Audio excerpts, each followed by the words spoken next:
Last time, This is a big guy. after the home cooks faced a luxurious challenge, both Jenny I wish you would have honored the mushroom a little bit better. and Alyssa had to turn in their aprons.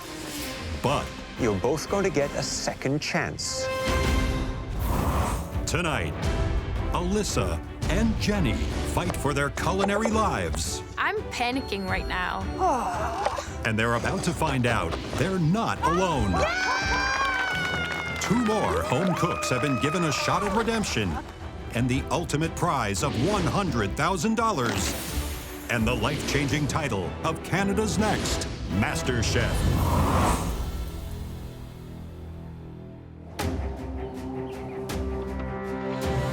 We know that two amazing home cooks are going to be battling it out today. As much as I love these girls, I would never trade places with them. I feel really happy about being able to walk straight up to the gallery and watch this big battle that's about to happen between Alyssa and Jenny and know that I'm safe for another day. Walking in without my white apron is really hard. I'm just preparing for battle. Jenny and Alyssa, this week, as promised, you both have the chance to rejoin this competition by earning back the one white apron that is up for grabs. It's an extraordinary opportunity at a second chance, but it won't come easy. I am not competitive at home at all, but in this competition, you have to be. And I want to get my white apron back. I messed up last week with time management, and I just really have to prove myself here. Are you ready for the fight of your lives? Yes, chef. I'm not. Not like this. Two home cooks vying for one apron? That's too easy.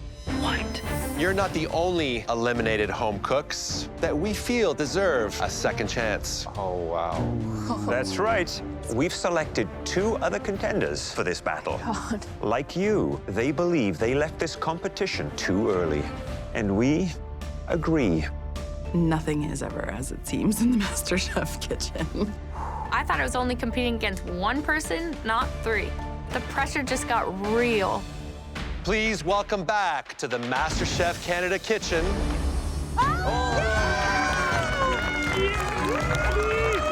Roene and Tony. I'm back. Can't get rid of me yet. Tony has been cooking longer than I've been alive. And Roene is a wizard in the kitchen. These are two tough guys. Of course, Roene walks through the door. He's definitely going to be a heavy hitter if he comes back. Everybody deserves a second chance. But as soon as I see Alyssa and Jenny, I know this is going to be a real battle. Welcome back, gentlemen. Did you miss us? Every day. We know you've got something to prove and that you're back with a vengeance. Every season, we see home cooks leave this kitchen with unfulfilled potential. This year, the four of you have shown us enough passion, skill, and creativity to make us believe that you deserve another shot. The theme of this home cook showdown is knife fight. From dicing vegetables to butchering meat, knife skills truly make a chef. We're putting those skills to the test. How many fingers am I going to cut today? This battle will unfold in 3 different rounds of pressure tests, using classic culinary techniques to replicate 3 different dishes. Your goal is to live to see another cook, because each round will see one person knocked out. And the last home cook standing wins. There's a lot at stake, so let the culinary confrontations begin. Follow me. The white apron represents redemption for me. I feel like my elimination was a fluke, and I've been dreaming and thinking about coming back every single day since I've left the kitchen. Now, for this first battle, only one tool will do. The chef's knife. It's a utility player that makes perfect matchstick vegetables. I'm intimidated by sharp knives. I'm also intimidated by other people's knife skills. I have the shakes, and I'm looking at this knife. I'm thinking this is not really a good combination. you'll be recreating this rice noodle salad. We want expertly cut red onions, sweet pepper, zucchini, carrot, and mango, with perfectly cooked noodles dressed with a Thai chili vinaigrette. Everything you need to replicate this noodle salad is at your station, including your chef knife. You'll have 14 minutes for this round. Eesh, 14 minutes is not a lot. Who comes up with this stuff? I have no hope in hell. After we examine and taste the finished dishes, one of you will have to leave the MasterChef Canada kitchen for the last time. Home cooks, are you ready to slice through your competition? Yes, chef. Well, chop to it, because your time starts now! Let's go, guys! Let's go, dude. Go, go, go, go, go. Let's go. All right, all right, all right. Basic foundation of any chef is knife skills, and this is a great test for it. It's about accuracy and precision. I've been practicing my knife skills for the last 5 years, and that's going to help me a lot in this competition. Roene's vegetables look incredible. This competition's definitely lit a fire under him. Being a hunter, I know my way around a knife, but this is my first pressure test, and I'm super nervous. Alyssa can cut apart like a whole carcass with precision and speed. I feel like she's got this. What you got to start with here is the vegetables. You want to slice them into the fine, wispy julienne, precisely, but as quickly as you possibly can. You know, Italian cooking, we don't julienne or dice. It's not one of my strengths at all. I'm very familiar with julienning. We pickle our entire leftover garden every autumn. Definitely in my wheelhouse. Jenny is the vegetable queen. She's a huge threat. You got this, Jenny. Thanks, guys. Come on, guys, let's go. Let's do this. Yeah, baby. Alyssa's not following the same order as the other home cooks. The julienne I have done before, so I leave my vegetables for last, and I start on my dressing. Delaying the vegetables? Feels a little risky to me, but Go, Alyssa, go. Alyssa is making her vinaigrette right now, mincing her garlic, adding the fish sauce, grapeseed oil, chili, lime juice in there, and that palm sugar. Remember, Roz, it's a replication. Yep. I hope Roene has learned what replication means. I left on the replication challenge. Sometimes I move too quickly and I miss small details. With this second chance, I can't make any silly mistakes. I am 100% not finished in this kitchen. All of us in the gallery are just waiting for that medic call. Careful. Watch your slow and fingers. steady, guys. I'm scared that Tony's in a knife battle. He always finds a way to nick himself. Okay, stay calm, stay cool, because if I get all pumped up, that's when things go wrong. Medic. Oh, no. Careful, careful. We have one injury already. No. It's okay, keep going, keep going. Keep going, Use the other Rosa, keep hand. going. This cut is gonna slow me down, and I need every second I have. Thank you. Jenny's the first one to get her noodles in, so she is now ahead. I'm really good under pressure because I have 4 kids. I got this. I want to show them, never give up, chase your dreams, just keep digging. The secret of good rice noodle is to drop it into the boiling hot water, take it out, and stop the cook with ice water. I have never worked with rice noodles. I don't even know how long they really take to cook. Rice noodles cook much faster, and afterwards you have to make sure that you put a little bit of oil in it, because if you don't do that, they stick together like glue. I see Alyssa put the noodles in, but she hasn't cut anything yet except herself. All I want to do is yell at Alyssa, stop the noodles and get on those vegetables. She needs to get back on task. 5 minutes! 5 minutes left. I only have 5 minutes. Why didn't I cut these vegetables? At this point, I don't have time for precise cuts. I just want to get them on the plate. Man, Alyssa does not have, like, anything done. I'm panicking right now. I just don't know if I can do this. It's the first of 3 knife fights in the MasterChef Canada kitchen. Come on, guys, let's do this. And 4 eliminated home cooks are vying to get back into the competition. But Alyssa is already feeling the pressure.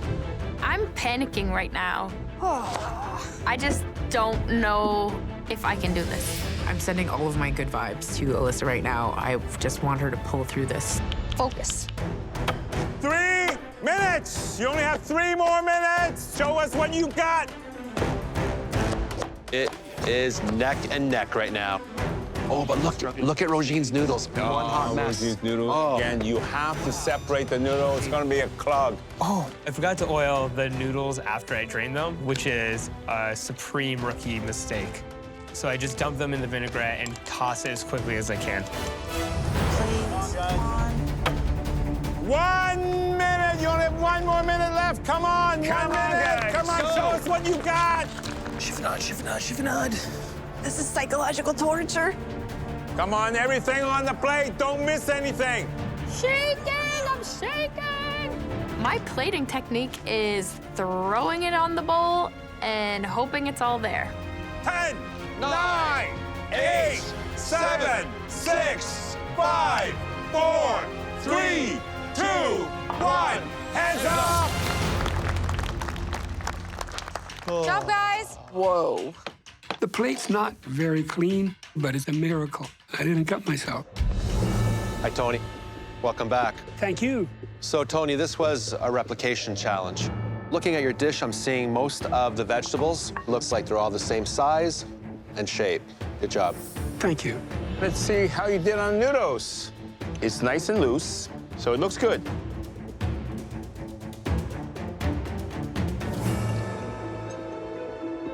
Only the mouthfeel, the texture, perfect. Thank you. The vinaigrette for this salad, it's very mild, very light, and a little heavy on the oil. Overall, no damage to any of your body parts, so I'm impressed. Thank you very much, chefs. So, Jenny, you're no stranger to vegetables. No, I'm not. You really nailed the cuts here, but how does it taste? Texture, they're sticking together. It's rubbery. But in terms of the seasoning, nice acidity from the lime. It could use a touch more fish sauce. Overall, I'd say the proportions are pretty decent. Presentation-wise, you did a really good job. Thank you. Thank you. Alyssa, how are you? Been better, Chef. Why is that? The pressure got to me. Didn't manage my time correctly. And you cut yourself, which ate up about 2 to 3 minutes of valuable time. Yeah. Now, you know there's a lot of elements missing on this plate. You missed the chiffonade of the Thai basil. You missed the peanuts. The vegetables look like they were just thrown on here and not placed. I would say the noodles, consistency looks nice, okay? They're separating and they look individual.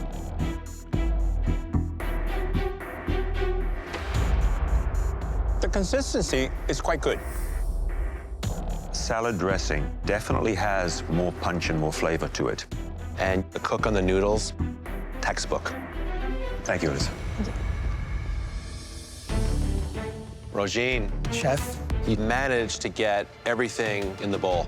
The uniformity is actually exceptional. Thank you, Chef. It's a little bit clumpy, probably because after you cooked it, you didn't apply some oil to keep it separate. It's a little bit overcooked. The dressing on a salad like this needs to be enough to coat, enough to flavor. Those elements are there, but it's heavy on the oil, which just pushes it out of balance in my mind. When I look at Alyssa's, I see a lot of components that are missing, but I did mess up the rice noodles. You never know.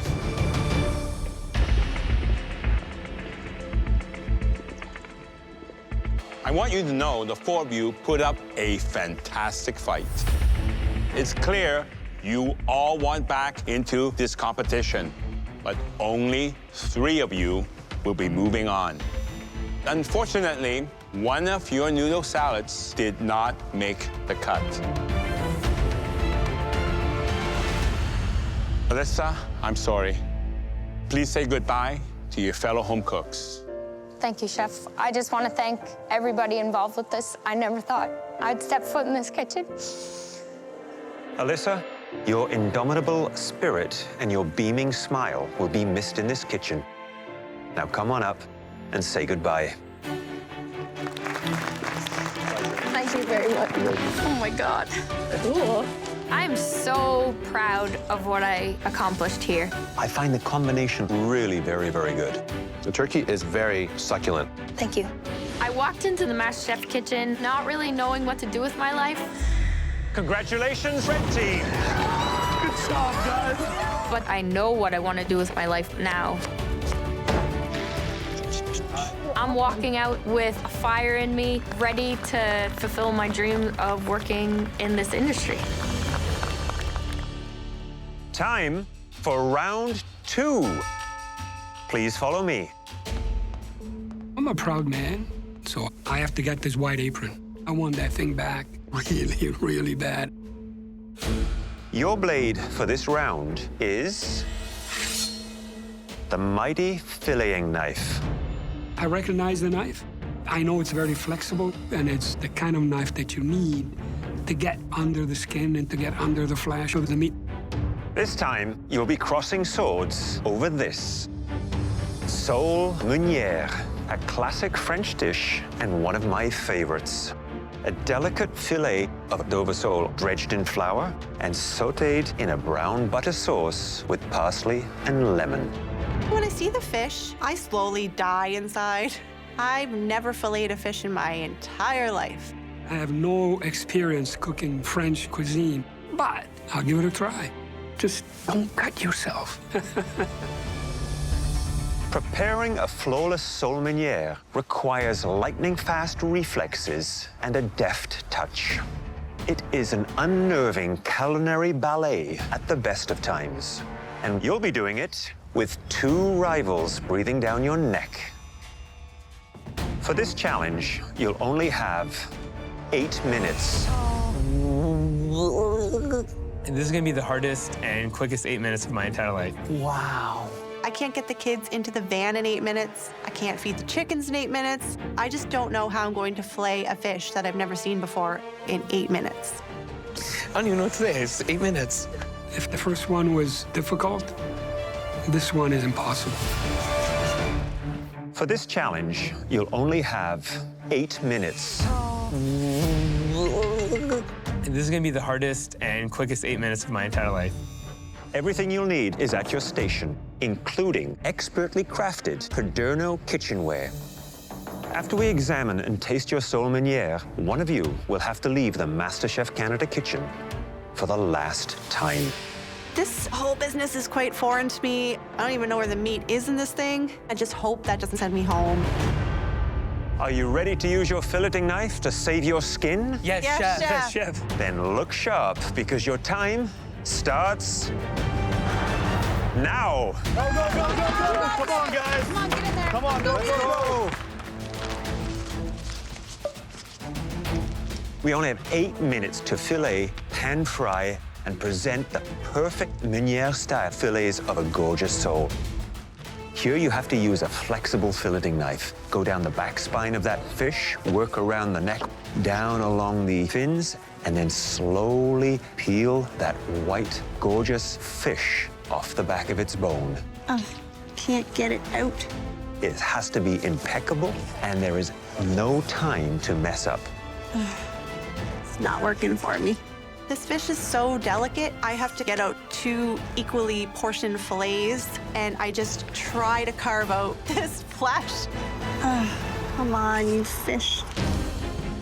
Dover sole is my favorite fish, so I want to get every single morsel of flesh. I don't want any of it stuck to the skin or the bones. I've never really filleted fish. I tried it once 3 years ago, and I absolutely mangled a rainbow trout. I try to stay as close to the body as possible, but I notice I'm leaving flesh behind. I can feel the fillet just coming off the bone. It's working perfect. Tony's a threat for sure. He's been in cooking for so long. He knows his stuff. I think he's done this a few times before. Never filleted a fish in my whole life. Never. The last time I went fishing with my grandson, we caught a trout, then we had to throw it back because we didn't know how to fillet it. For this challenge, it's happening. Good job, Tony. Yeah, baby. Yeah. I can't get the skin off it. Oh, Jenny's doing the skin the wrong way. That's so much harder. It's got bones in it. I can't. I get 2 fillets out, but I can't get the skin off. I'm trying. When I go to rip the skin off, the whole white flesh rips in half. I can't. Go, go, go. Don't give up. Just get going. It's painful to look at Jenny. That fish is being absolutely mutilated. I ruined my fillet. Now I have to try to get another fillet out. I don't care what it looks like at this point, as long as there's 2 fillets on that plate. It's gonna be small, but I'm not giving up. Yeah, dude. Come on, come on, come on. Let's go. Jenny. Keep going, keep going. 4 minutes. You're halfway through this challenge. 4 minutes away. Jenny seems to be slightly behind Tony, and Roene is just trailing Jenny. These fillets are pretty heinous, but I need to take my time because I can make it even worse. Oh, baby, okay, come on. I'm most nervous about Tony. He is making a really, really good sole. So I'm thinking I need to beat Jenny. Keep going, keep going. 3 minutes! Only 3 more minutes left. Get that fish in the pan soon. Tony's got a fish in the pan. Jenny's got her fish on the pan. And Roene, I think, is just putting it right now. I have 0 experience cooking fish, but I've read a lot about it. I usually spend 2 hours a day studying food, so I'm hoping I can make a meuniere. The meuniere is a French technique. It's brown butter, parsley, and lemon. Just 3 ingredients, very simple, but I just need to get the cook correct. Where is my fillet? Oh.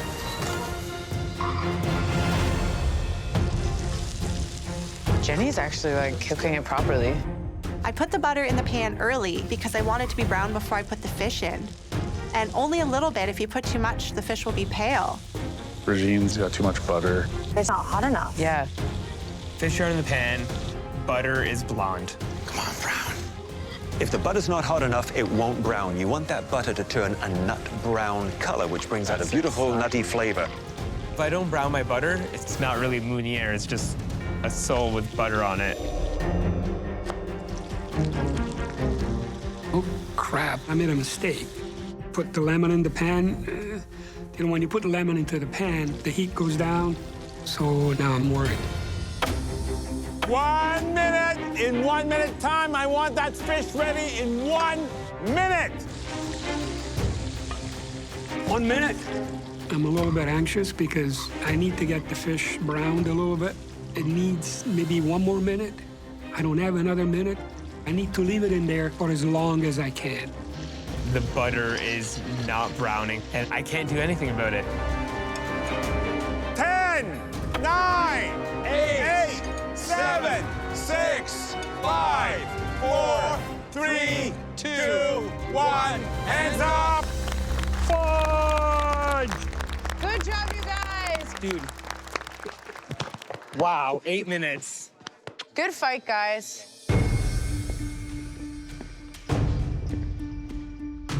Roene, knife skills, huh? Yep. A little lacking when it comes to filleting fish. And you can see where you struggled trying to get your knife to really carve up against that bone. One fillet is not too bad. This other fillet is a lot more damage done to removing it. And the parsley is left whole as opposed to chopped. It's quite pale, but I can tell you one thing. That's cooked perfectly. Maybe it'll taste better than it looks. That's the dream, chef. Nicely seasoned, well cooked. I can taste a little bit of that white pepper in the background, and you got just enough of that lemon juice to cut through that butter. It's just the blondness and the butchery work could cost you. Thank you, Roene. Thank you, chefs. Hi, Jenny. Hi. What do you think about the filet? It sucks. Took the words out of my mouth because I think you got more fish on the carcass than you have on the plate. Well, on a more positive note, the brown color of that Dover sole is about as perfect as I think you can get.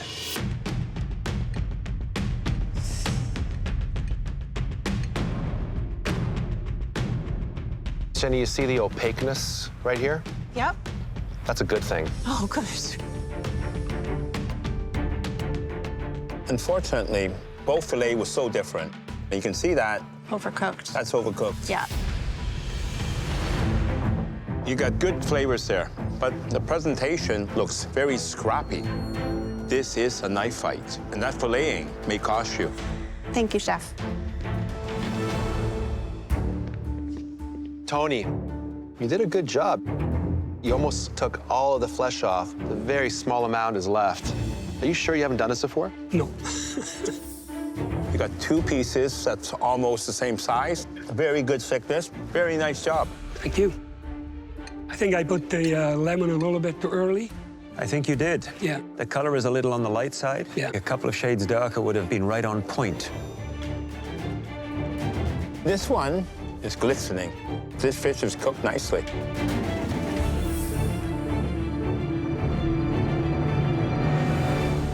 There's one misstep in the flavor profile. Needs a little more sauce to coat that fish. The butchery, though, is really where you shine. Thank you.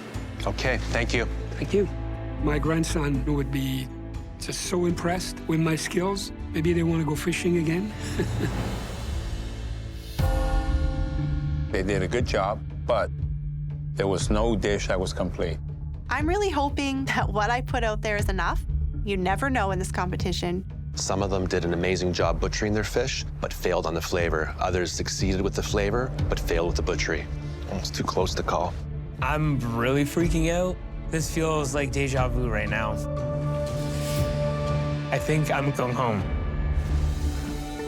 In this round, there was no shortage of pressure, tension, and struggle. The only thing lacking was more time. But we did see a great deal of good effort. Tony, your sole meuniere was the catch of the day. Thank you. Good job, Tony. Thank you. Yeah, baby. This proves that I can be more than just a great Italian cook.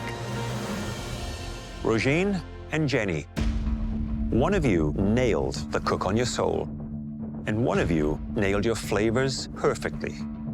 But at the end of the day, this is a knife fight.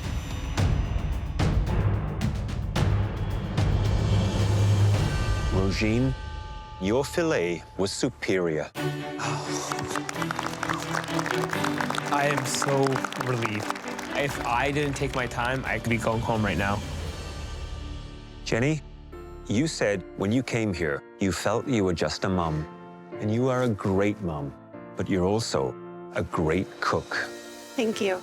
While everyone here is truly sad to see you go, there are 4 little people in Nova Scotia who will be overjoyed to have you back. Now come on up and say goodbye. Yeah, Jenny. She's very proud of your son. Excellent job. Let's open it up and see what's in there.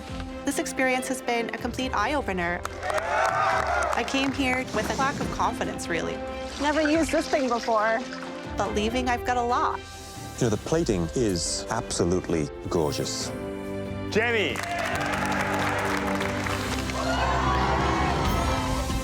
There you go, sweetheart. Do you like extra sprinkles? I'm going home to my kids with a whole new perspective on myself and what I can offer my family and friends and community. Stop crying. I have the best life ever. 2 home cooks, 1 final duel. Follow me. I'm against Tony. He is such a phenomenal cook. I know I have my work cut out for me. The only thing between me and the white apron is Roene. I know he's going to bring it. I'm in for a big fight. The only knife standing between you and a white apron is...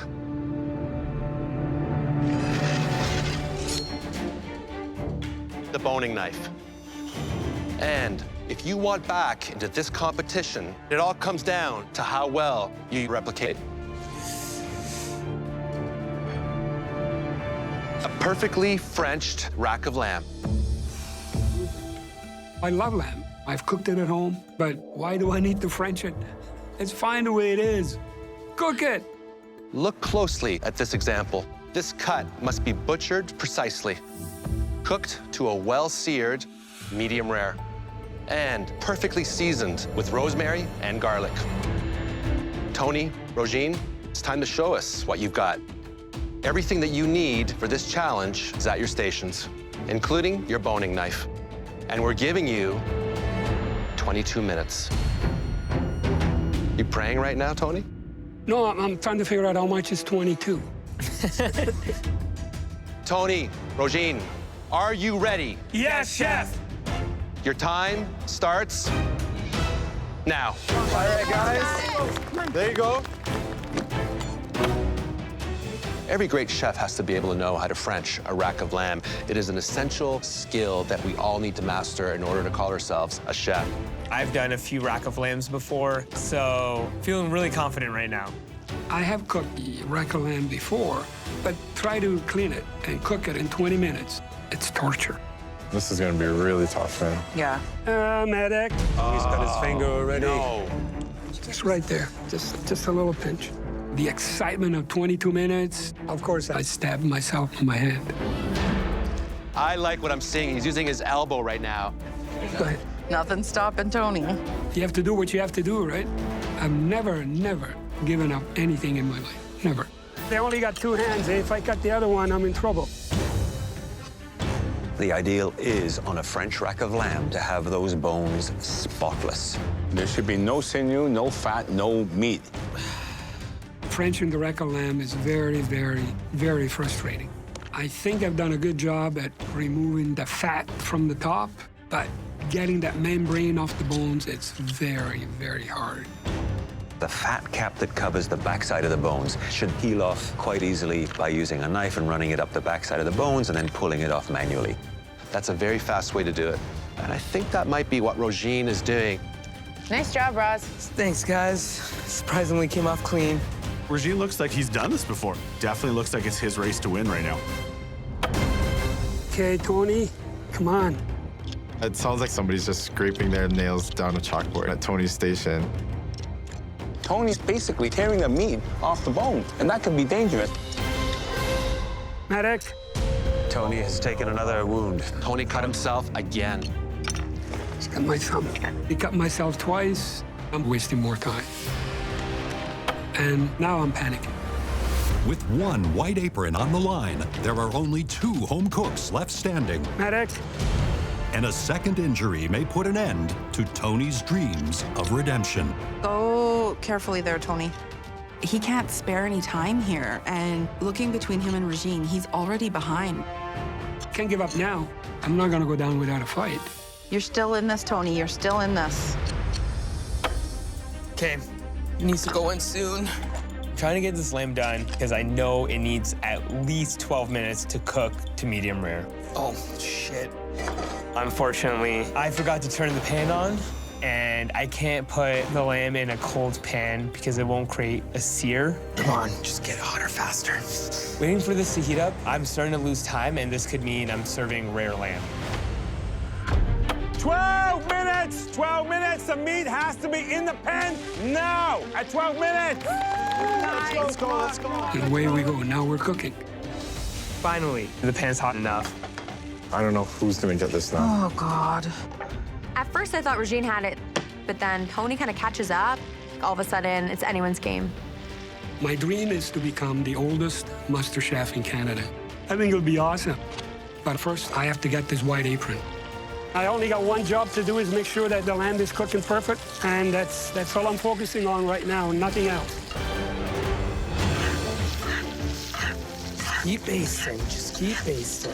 I'm only one step away from the white apron, and I'm really excited because cooking is such a huge part of me. I feel so happy every time I'm in the kitchen. This is the most cardio I've done in years. 5 minutes! You only have 5 more minutes left. Come on, keep going, keep going, guys. Minutes away from that white apron. I look good in white. See where it's at? The most difficult part of this challenge is actually nailing the medium rare cook. There's only a few degrees between levels of doneness. I need to get this up to about 120, 125. Still still have a lot of work to do and try to get it up there. I don't know if they're gonna make it. This is definitely gonna be a photo finish. It's at 110. Still need to throw some more stuff on. No way. I checked the temperature. It's close, but it's not there yet. So what I do is I poke the lamb and hope that as I'm butter basting, it's getting in there, helping it cook a little bit faster. Just hope it's done in time. Last minute, 1 more minute left, last minute. There you go, garnish is ready. I'm feeling really frantic because I checked my temperature and the lamb is not medium rare yet. I have to wait till the very last second till I have to plate so that I can make sure this lamb goes medium rare. Yeah, boy, oh boy. All 3 rounds, right down to the last split second. 9, 8, 7, 6, 5, 4, 3, 2, 1. Hands up!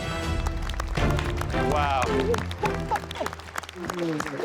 My hand is burning, my fingers are cut, but I feel good.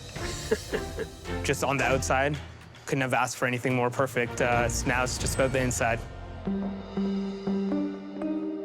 Tony, the first thing I'm going to do is cut your lamb rack right through the center and check the doneness.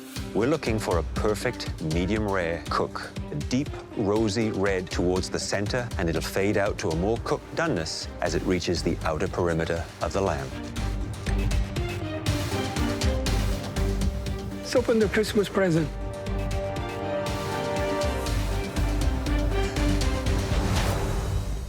That is very, very close to a medium rare. I would say it's just seconds to the slightly more done than a medium rare. The Frenching is quite good. Thank you. You could have made the bones a little bit cleaner because you didn't remove some of the sinew, so you don't get that nice color. Really wonderful job caramelizing that meat. Perfect sear.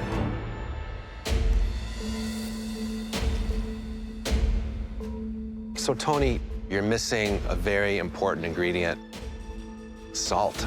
No. It just needs to be seasoned more liberally. However, such a great lamb rack. Your performance is proof that we made the right decision bringing you back. Thank you. I don't know if I could have done a better job in 22 minutes. Okay, Roene, I'm gonna cut through the center of this rack of lamb, and I wanna see medium rare. What's making me the most nervous right now is that I think this lamb is too rare. If I serve the judges rare lamb, I'm going home.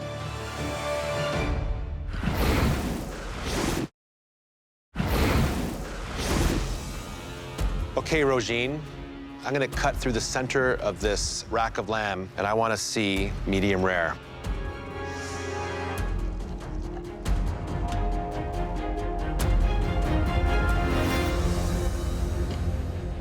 Color's a bullseye.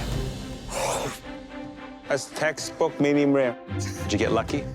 I just couldn't baste anymore. My arm was actually getting tired. Just kept going. Roene, you've done a very nice job of Frenching the lamb rack. Those bones are very close to perfect. However, during the cooking process, I do think you have allowed those bones to get a little hot there. They should really all be the same lighter pale color. A nice good sear, good color all the way around, even. Now let's see how it tastes.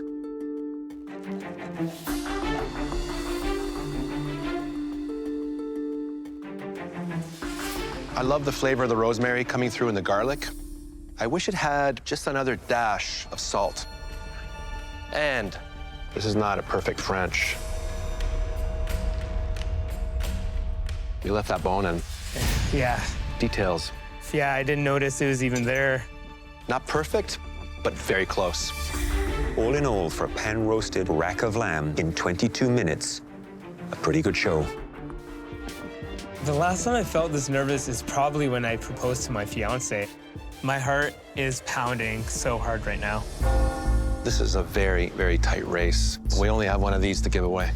This is a photo finish. Yes. 2 lamb racks a hair's breadth apart. Roene had some flaws, so did I. And I'm just hoping that mine are not as important. In terms of the butchering, I think both did a very, very accurate job. I missed the white apron around my neck, so I just hope I slightly edged out Tony with my flavors. I think we made a decision. We're all on the same page? I think we're all in agreement.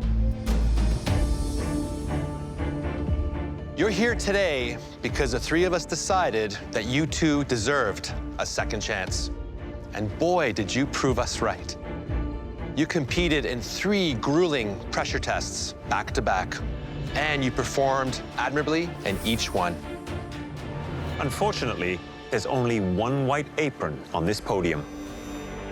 And the home cook who has earned it and will get a second chance at the MasterChef Canada title is...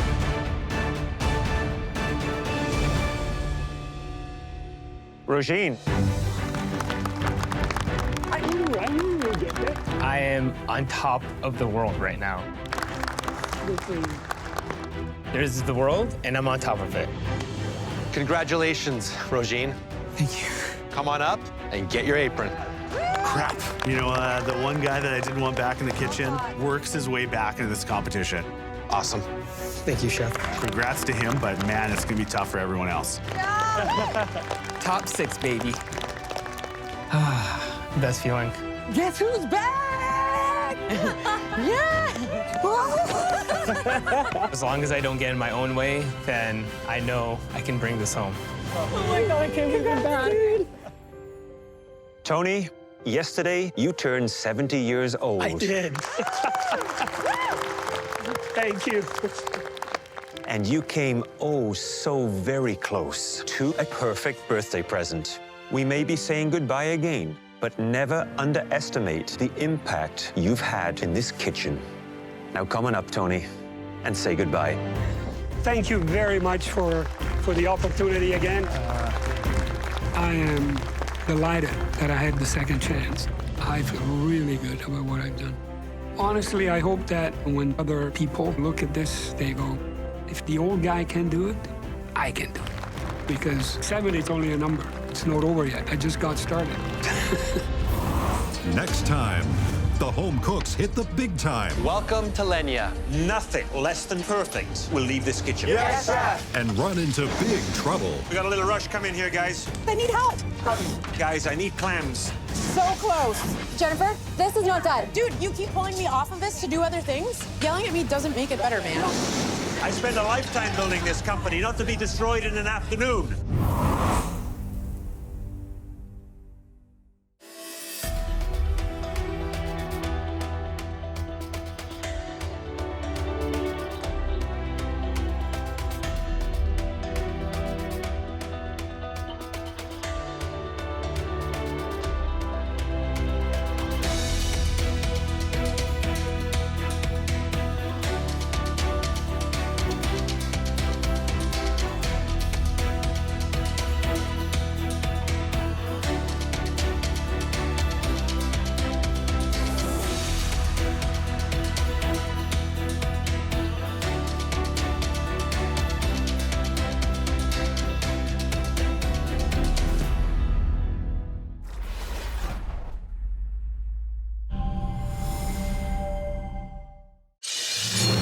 Last time, Come on, guys, let's do this. 4 eliminated home cooks battled for redemption. I'm shaking! And Roene earned his way back into the competition. Guess who's back?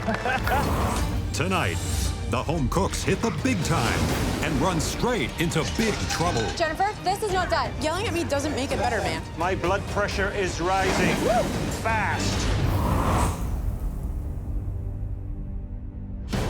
In the heart of downtown Toronto, the top 6 home cooks head towards their most demanding challenge yet. I had to fight my way back into this competition. I'm really excited to have another opportunity. Top 6. We're arriving at a restaurant called Lenya, and it looks swag. Wow. Coming into this, I was like, make it to restaurant takeover, make it to restaurant takeover. I haven't been to a lot of upscale restaurants, you know, growing up. It literally looks like I'm walking into a movie, and I'm just excited, also petrified at the same time.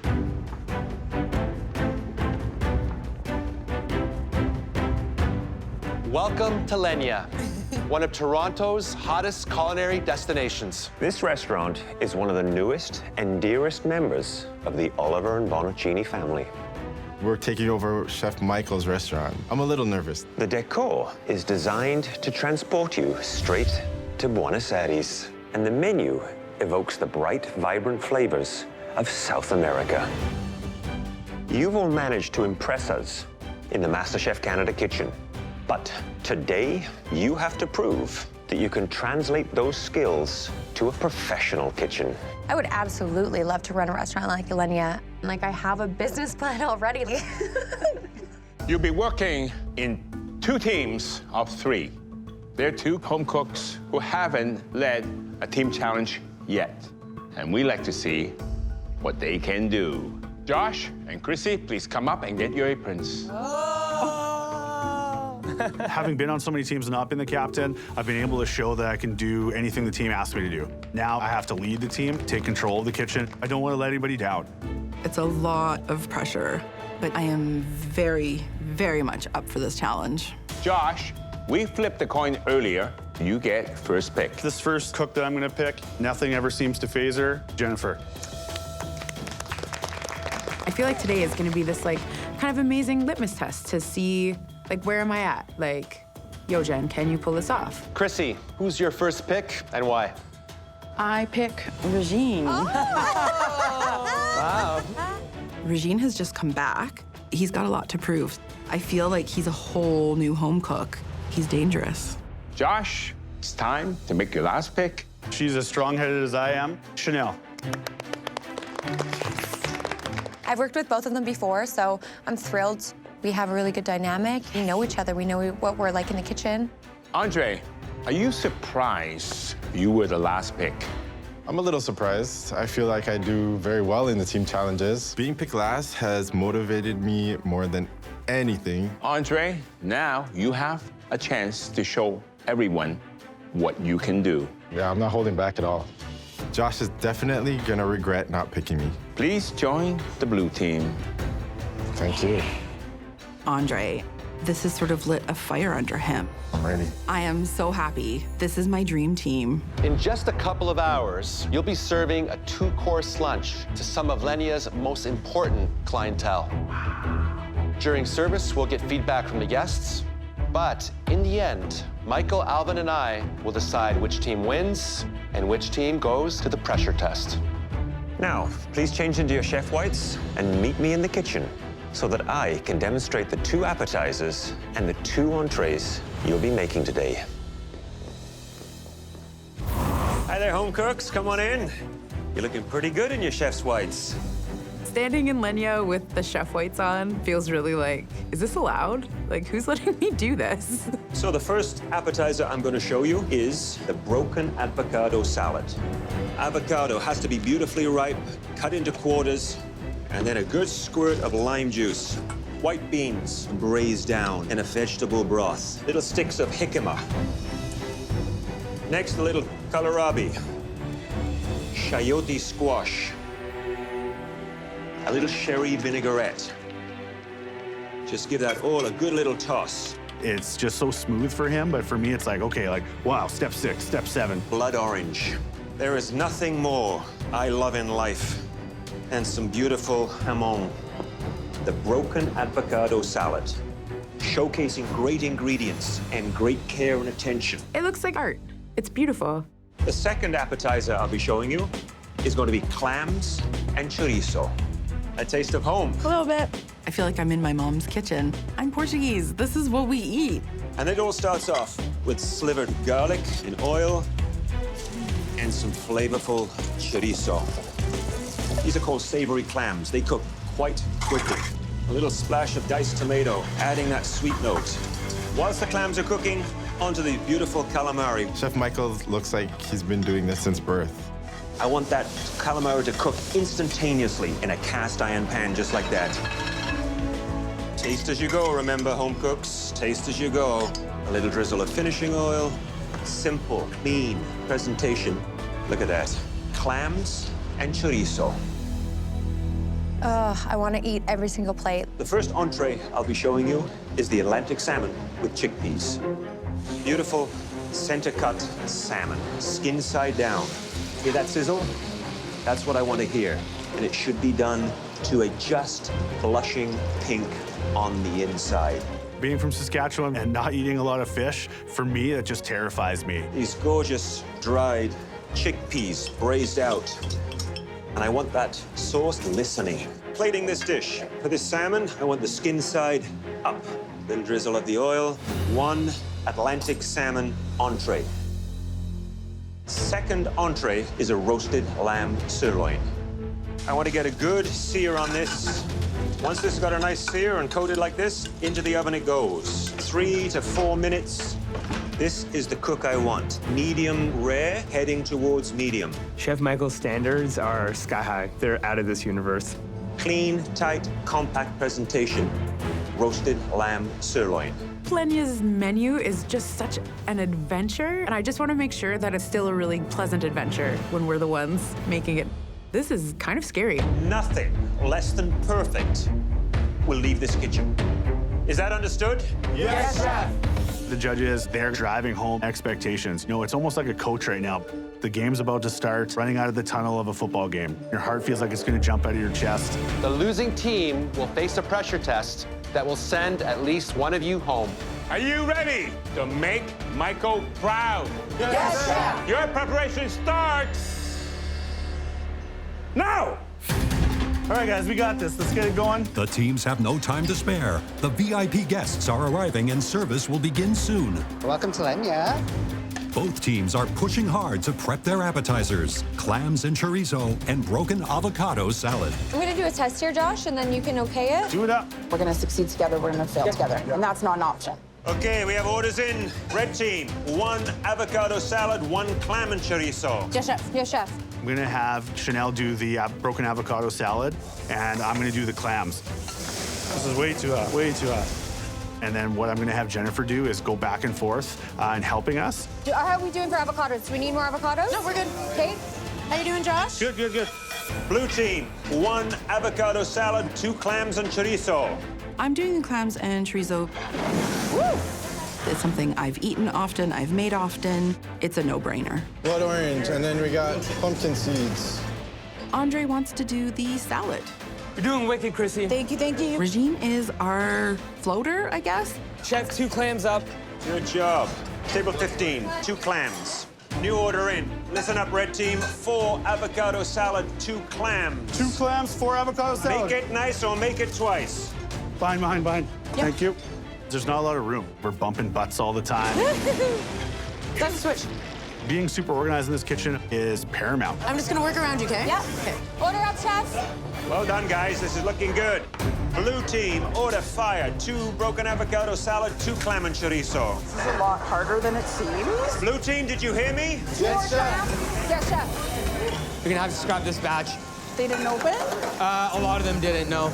No? No. The clams are just not opening fast enough. Okay, Chrissy, I need you to push on those clams. Okay, yes. Yes, Chef. It's feeling really overwhelming that I just can't get them out fast enough. Let's go, let's go. So close. My team is saying we got clams coming. They're not coming. Chrissy needs to get on it pronto. I need clams. I'm the team captain, and I'm gonna sink this team. We got like 6 clams all day. I thought there was just the 4. My blood pressure is rising. Fast. At Michael Bonaccini's Lenya, Table 15, 2 clams. the home cooks are serving up modern South American cuisine. The avocado salad, it's really delicious. I have the clams and chorizo. It's really good. But halfway through the appetizer course, the blue team is struggling. Blue team, I need those clams, please. Get it together, woman. Chrissy, I need this out a little bit faster. Keep it on the heat. Make sure you got enough liquid in there. Thank you. Those clams will open up to you. Let's get that heat up. You know clams. You know all of these flavors. You know what you're doing. That's good and it's hot. All of a sudden, I find my groove, and we are busting out appetizers. 2 clams, Chef. Nice looking chorizo and clams here, Chrissy. Your rush order is up, Chef. Thank you. There you go. Here you go. Here, plate this. Josh, is there another piece of tentacle for this calamari and chorizo? I need another squid. If you got another squid to grab me. Yeah, here you go. Yeah, just right here, right here. Put it in here. Being the team captain is a lot of pressure. I don't have the time to stop what I'm doing and turn around just to double check everything. I'm kind of relying on my teammates. Can I get a bit more broth in these clams? They're too dry. Yes, chef. More broth. It's got to be more soupy. Hurry it up because those clams are going to get cold. Yes, chef. Chef Michael is looking for perfection. The avocado is up in the window, so 1 clam and chorizo, and your appetizers are done. Woo! Well done, red team. Come on, guys. Home stretch, guys. Plate. Congratulations, you have all your appetizers out. Well done. Okay, no time to relax. Entrees will be rolling fast and furious. Yes, chef. I have the red team, clams and chorizo, and I think it's delicious. I'm loving the red team salad because of the experience of the textures, from the softness of the avocado to the sweetness of the orange. The blue team's appetizers, clam and chorizo, is incredible. It's packed full of flavor. So I have the blue team's avocado salad. Visually, it was really nice. Very, very tasty. As the home cooks prepare for the entree service, the judges take a moment to taste each team's appetizers. Okay, let's tuck into the blue team's broken avocado salad. A fairly generous portion, maybe a little too heavy on the beans, on the base, in my opinion. In terms of dressing, they got that formula right. Fresh, crisp, nicely seasoned salad. The red team, I think, did a great job on the presentation. Great control with the seasoning. The seasoning really brings out the avocado. Okay, let's take a look at the clams and chorizo on the blue team. Good portion, approximate to what I'd served or shown them. The broth is right at the edge of saltiness. Lovely cook on that clam. The squid on the blue team, for me, hits that sweet spot. It's very tender. The red team's clam and chorizo. The red team's broth, it's very spicy. However, the red team did a great job with the calamari. It's perfectly tender, it's well seasoned. Both teams seem to cook the calamari, the clams, really quite nicely. So you got the salmon? Yes. I got the lamb. The appetizer was definitely more like a practice, and the entree is the real thing. Guests will choose between roasted lamb sirloin and Atlantic salmon. Red team. Yes, chef. 1 Atlantic salmon, 1 roasted lamb sirloin. Yes, chef. I'm going to be cooking the lamb, Chanel plating the dishes. We have to get the sauces going, guys. I have Jennifer cooking the salmon. Okay, I think this is almost there. The skin's getting pretty good. I actually haven't cooked a lot of salmon, but I'm about to get to know salmon real well. Listen up, blue team. 3 Atlantic salmon, 1 roasted sirloin. Yes, chef. I'm taking on the salmon. Ah! Guys, I need help. I need Regine on the lamb. That's how he got himself back in the MasterChef kitchen. Good sear on that lamb. Lamb's in. Andre's plates are gorgeous. He did such an amazing job in the appetizer round that, you know what, stick with it. I need the first dish up. I am now starting to get a little concerned. Lamb up, chef. Here we go, here we go.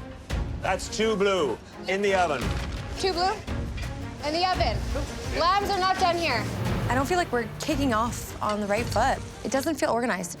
You guys, these are all blue. These are too rare, like longer in the pan. Blue team, new order in. 4 lamb. 4 lamb, guys. So much lamb. Come on, blue team, I need some plates now. Almost there, chef.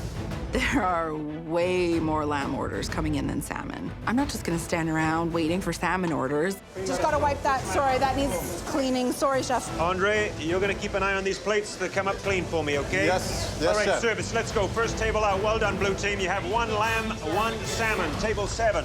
Come on, red team, you're killing me over here. Salmon and lamb to get your first order out. Order up, chef. Service, pick up. Feels like we're super slow and everything else is going 100 miles an hour. Red team, tell me what you got coming up next. 2 lamb and 2 salmon. Thank you so much. While many customers sit waiting for their entrees, one diner has encountered a problem. Michael, I went to one of the tables. Look at that. Look at that. Jennifer, this salmon Yes, is way too underdone. Oh, no. I assume each of us is quality checking throughout the cook. Salmon's is not being cooked properly. This is not, look, you guys, this is not done. Hey, Jennifer, that's... Dude, you keep pulling me off of this to do other things? Okay. Josh should be taking the responsibility of captain. Like, yelling at me doesn't make it better, man. Our team is suffering from communication breakdown. Do you need any more salmon? I don't know, guys, I don't know. I'm not the one to ask. Lunch service at Lenya is in full swing. How's that recook looking? But the red team is struggling with the cook on their proteins. A piece of salmon undercooked by me. I just want to fix this as fast as I can. Okay, that's better. You got it. Alvin, that's the recook. Sorry, I wasn't trying to yell at you at all. I hope it's to your satisfaction.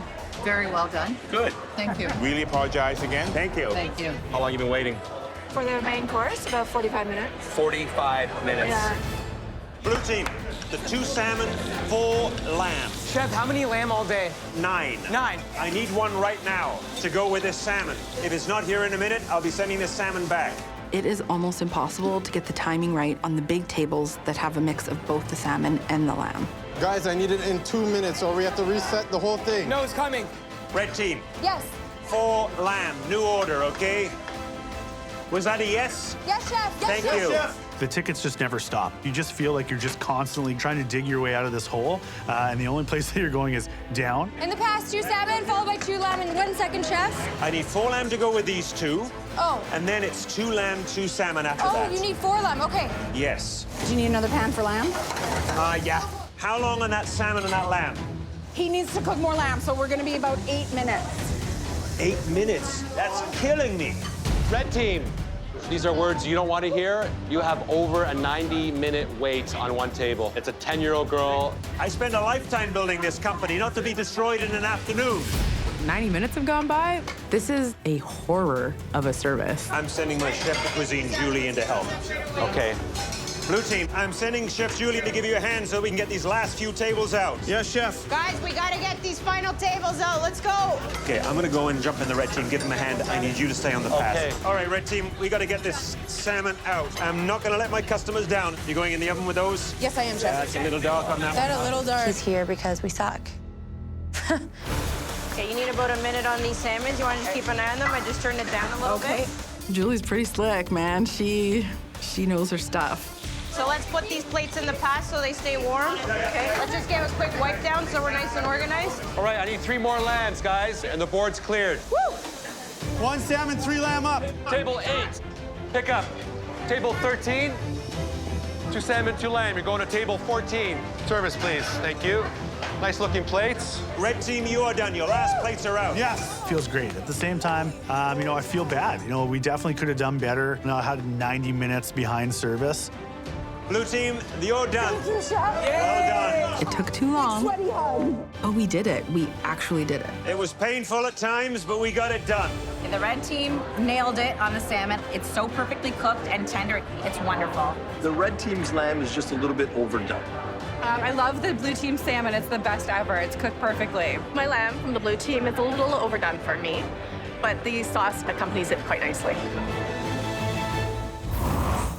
It was a long, hard push for both red team and the blue team. They struggled to stay ahead, to get the food out quick enough, maybe a lack of communication too. So let's take a look at the blue team salmon dish. Looks like a nice color on the salmon skin, looking nice and crispy. Let's cut it open, see what the cook is like. I had asked that it be just a little blushing pink on the inside. This, it is probably just a little on the overside. They're a little bit on the dry side, and maybe a little more seasoning as well. Now let's try the red team salmon. The skin is not as crispy. Probably you can see right there. I do find the cook on the salmon of the red team a little closer to the cook that I was looking for. The fish, though, is under-seasoned. There's not enough sea salt.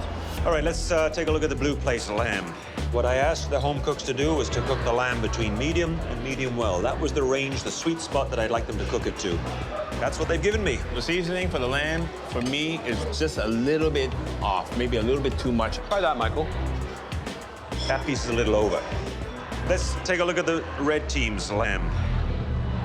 The lamb is well seasoned, but it's also well done. I'd say the lamb is a little over. It looks like both teams excelled with the appetizers, but they both struggled with the main courses. Maybe it wasn't enough pre-planning, maybe it wasn't staying on top of things, but they struggled. Now the guests will fill out comment cards that the judges will take into consideration when deciding which team wins and which team faces the pressure test.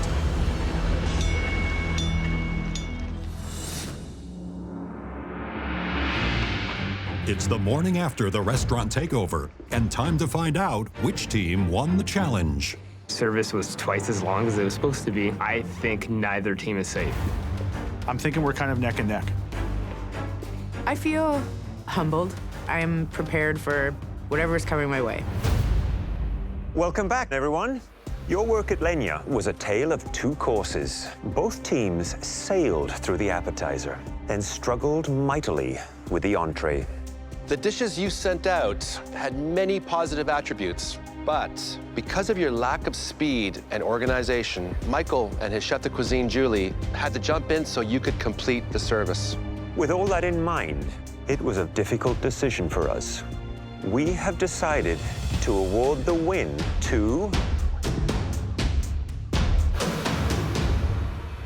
neither of you. For the first time in MasterChef Canada history, we have decided that neither team deserves the win. Both teams will face the pressure test tonight. This is not a first that I'm excited to be a part of. But we're gonna allow each captain to save the most valuable member of their team. But Chrissy and Josh, you cannot save yourselves. Both teams suffered from a communications breakdown, and ultimately, that rests on the two of you. Knowing how much work that, Jennifer and Chanel both put in, I don't know what to do. This is absolutely heartbreaking. Josh, who do you think deserves to be saved? Chanel or Jennifer?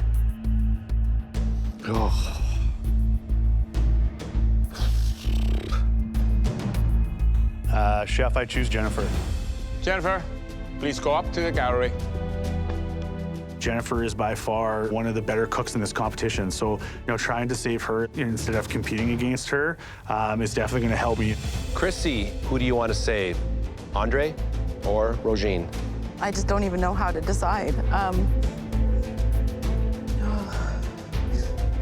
I'm going to save Andre. I've worked on a team with him 3 times, and he's amazing. Andre, please head up to the gallery. I've been in every pressure test, and I just want one break. I just need to focus and not get eliminated. Could you all come up here and get your black apron? This being my first pressure test is definitely going to be hard. Please don't let it be fish, and please don't let it be baking. Today, you're going from preparing meals in a high-end restaurant to becoming short-order cooks. Breakfast. I'm not too thrilled that it's breakfast. I just don't really like it, so I don't really cook it. My breakfast at home, I put it in a blender and then I hit smoothie option. For this challenge, you'll be making 3 different breakfasts. 3. For me, there's nothing like a full English. The crisp, salty fried bacon, the blood sausage, balanced by the sweetness of the seared tomato and baked beans. Perfectly sauteed mushrooms, 2 sunny-side-up eggs, and to sop it all up, a toasted English muffin. When it comes to breakfast, I don't want sweet. I don't want fried. I want congee.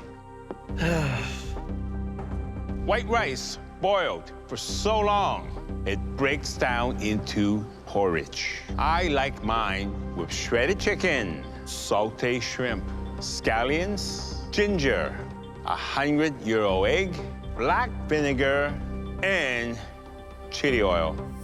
My favorite breakfast is a South American classic, bizcochos. Similar to a croissant, but denser and filled with delicious quince jam.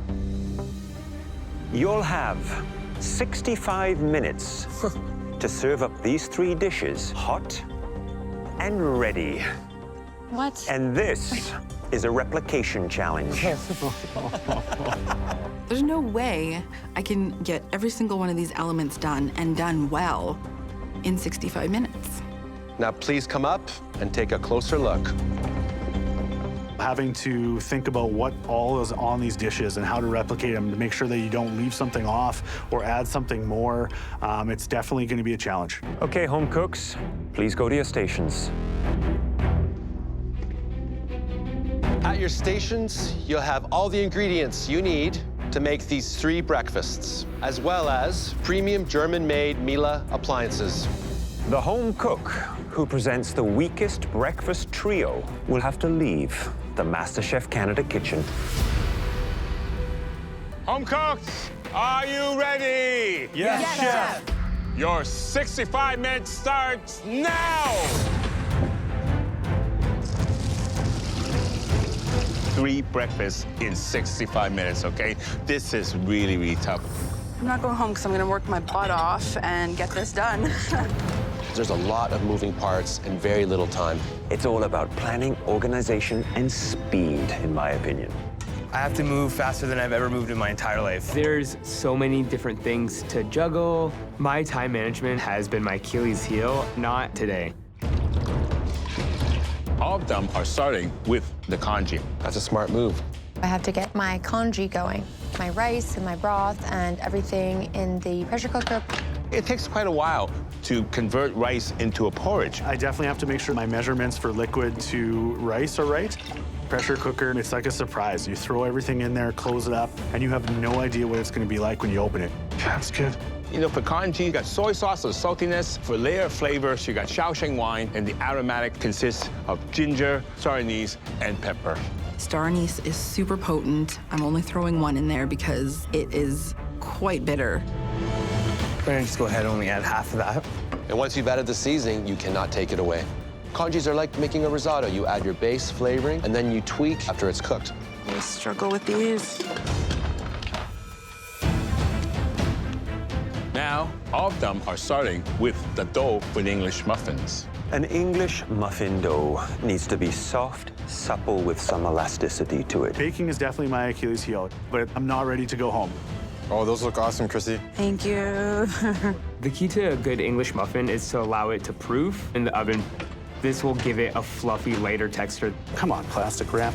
English muffins, we typically buy those back in Regina. The bizcocho is a completely different dough. It's more like a puff pastry. It has to be light, flaky, and buttery. I essentially have to do my folds and shape my biscotto dough and get in the oven ASAP. I thought you said you don't bake. As you can tell by my physique, I eat a lot of baking. The bizcocho, it's very technical, and there's nowhere to hide. My food dream is to open up a dessert bar. I make pastries all the time, but not in the confines of 65 minutes. So that's going yesterday.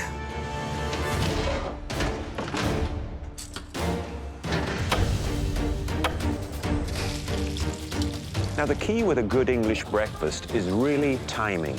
Cook the English muffin. Never made an English muffin before. You cook it on the stovetop. It's a tricky one.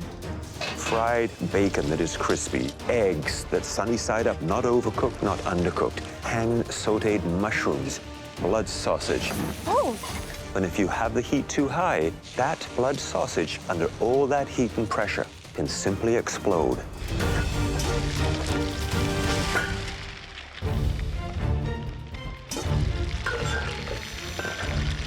No! The blood sausage exploded.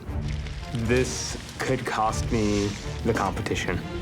They look like ground beef. I'm toast. Toast.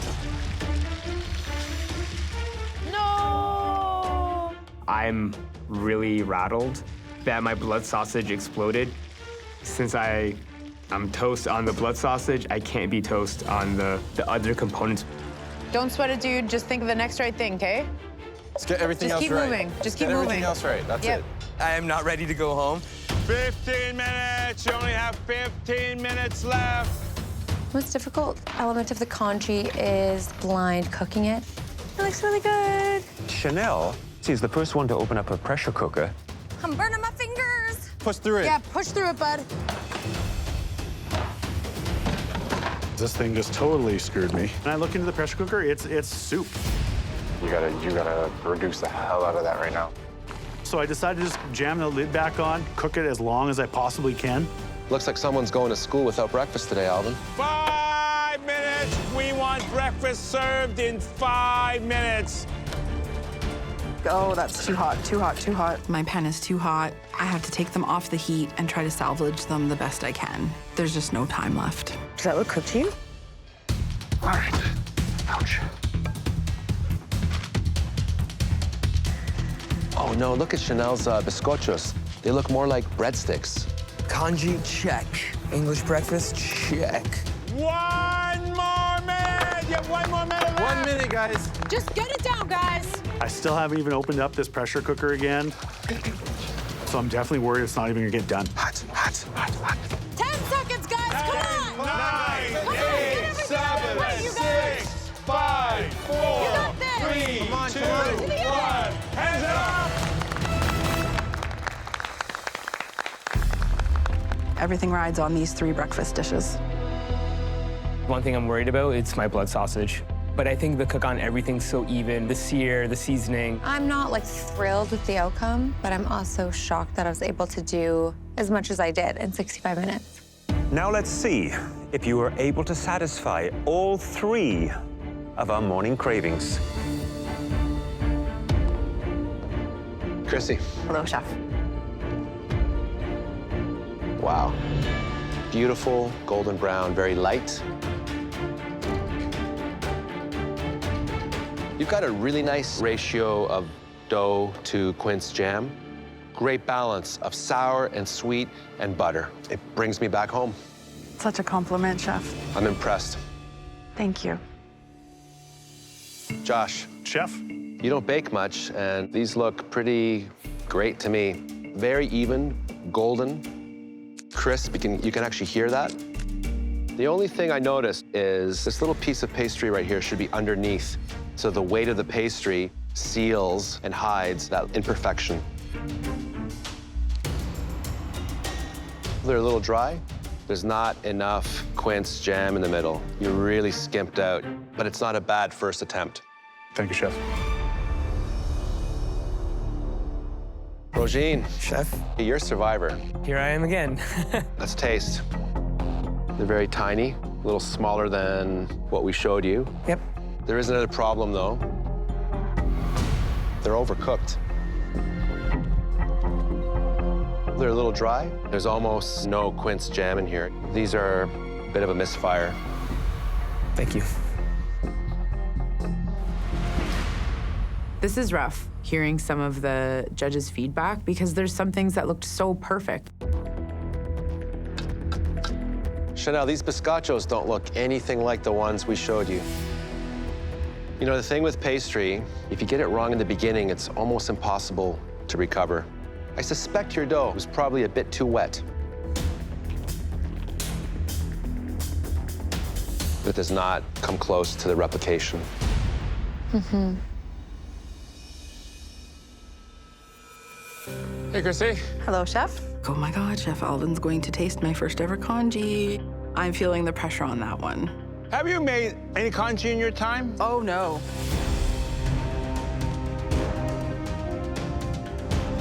First time you made it, eh? Yes. I don't believe you. Oh. Because you got the taste spot on. Oh my gosh, thank Okay? you, chef. You got the saltiness coming from the soy sauce, acidity coming from the vinegar. The Shaoxing wine is gonna give it a nice complexity. And then the star anise hits just slightly, not too much. The only thing is the chili sauce maybe is a little bit messy, but this is a congee that I can eat over and over again. Means the world to me, chef. Thank you. What do you think, Josh?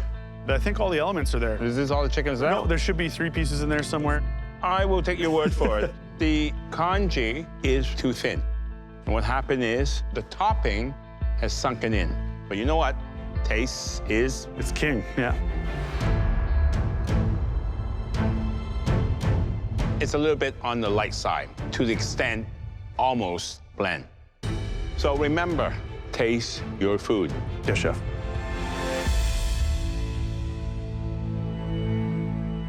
Roene. Chef.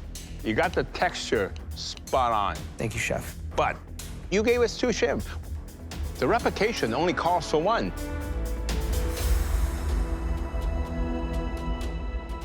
The seasoning, good.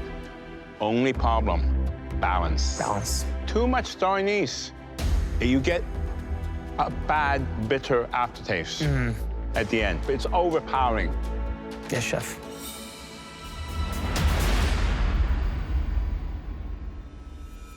Hi, Chanel.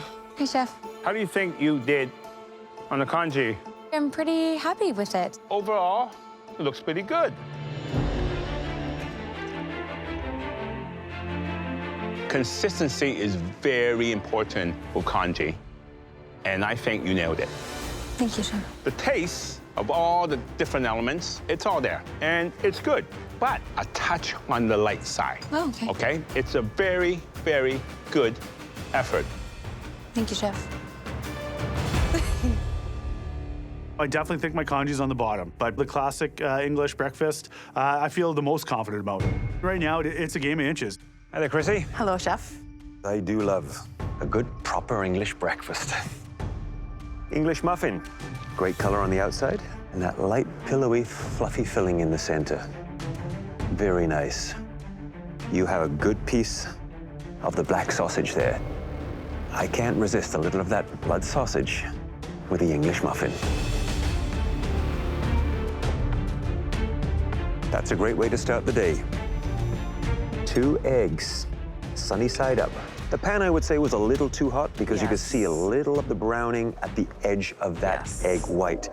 The pan doesn't have to be very hot. The albumin, the egg white, takes very little heat for it to start to coagulate or firm up. And this white here is underdone. Yeah. So that's a shame. Thank you. Hi there, Josh. Chef Michael. So let's take a look at the muffin. Nice golden brown on the outside, just a tad on the darker side on the back, and just look at those gorgeous little air bubbles. Fabulous. The blood pudding is lacking just a little bit of color on the outside. Let's see how it tastes.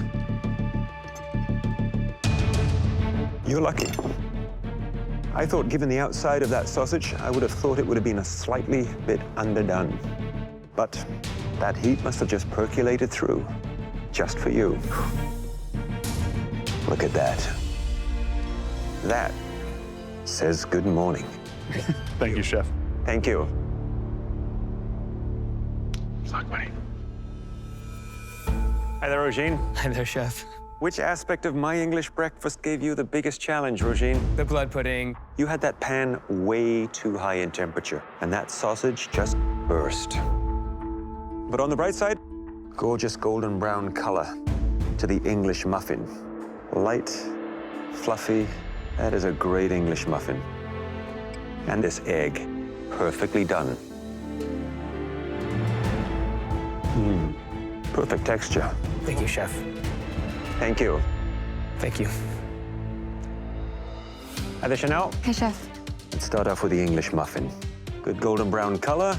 It's a little more dense. The little air holes are just a little on the small side. Your blood sausage looks a little slimmer. Did you squeeze any of the filling out? It just came out on its own. Certainly not perfect. 2 eggs, sunny side up. Let's see if that egg yolk is just the way I like them.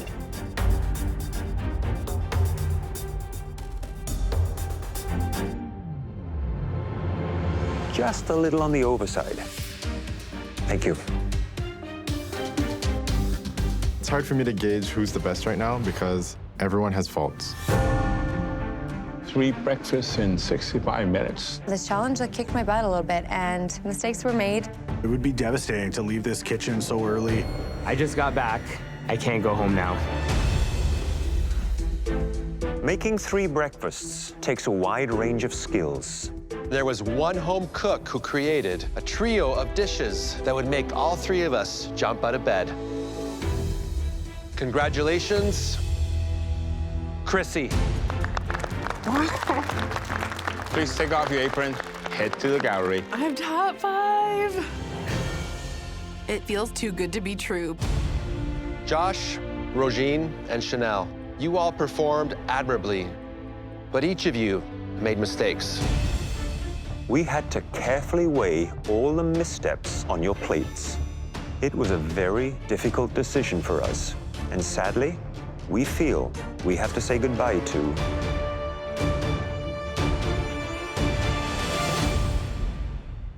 Roene.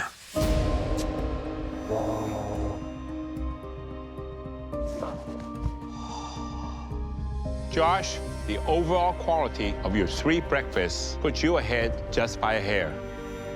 And Chanel, your congee just managed to save you. You can both take off your aprons and head up to the gallery. Dude. It's okay, man.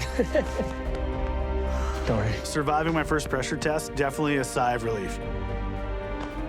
I'm really grateful that the judges see something in me. I absolutely need to step up my game. Roene, you won your way back into this competition and leapt right into the fire. Throughout it all, you kept pushing and you kept smiling. Now come on up and say goodbye again.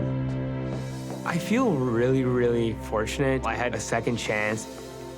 I had hopes of winning the whole thing, but just having the experience was the best thing in my life. Roene, last time you told us you thought Josh would be Canada's next MasterChef. Yep. I know he's just gonna analyze today like a playbook, and he's gonna come out guns a-blazing. So watch out, guys. I poured all my blood and sweat into this. I was in every pressure test. I fought my way back into the kitchen, and now I'm gonna fight for my dream. Love you, Roz! Next time, Our biggest mystery box yet. the top 5 have reason to celebrate. Now! But there's trouble in paradise. Oh, dear God. No idea what it tastes like. I'm taking this whole damn thing. I've never cooked with soursop. I've never seen a soursop in a grocery store. What am I gonna do with this thing? Chrissy, you're so chill. On the inside, I'm going crazy. Don't worry.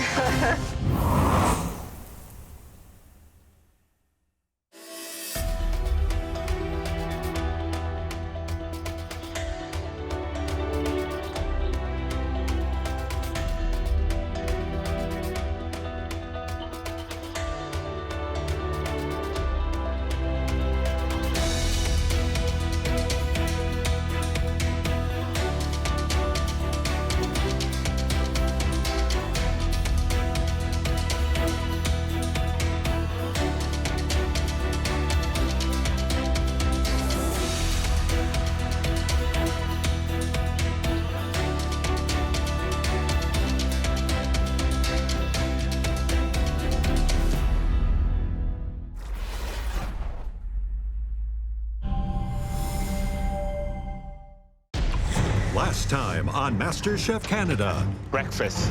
4 home cooks battled it out in a short order challenge. The blood sausage exploded. And Roene put his dreams to bed once again. Tonight, Our biggest mystery box yet. bigger is better. Now! Then things spin out of control Oh, dear God. No idea what it tastes like. in an exotical, tropical challenge. I'm taking this whole damn thing. What am I gonna do with this?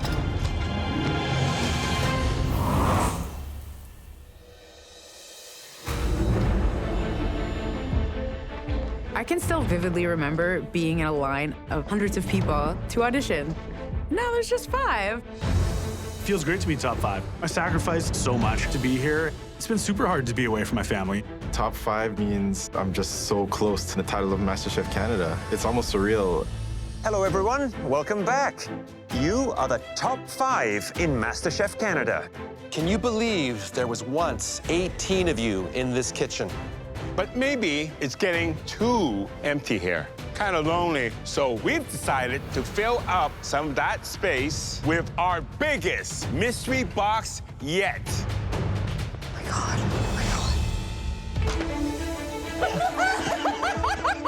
Say hello to your families and loved ones.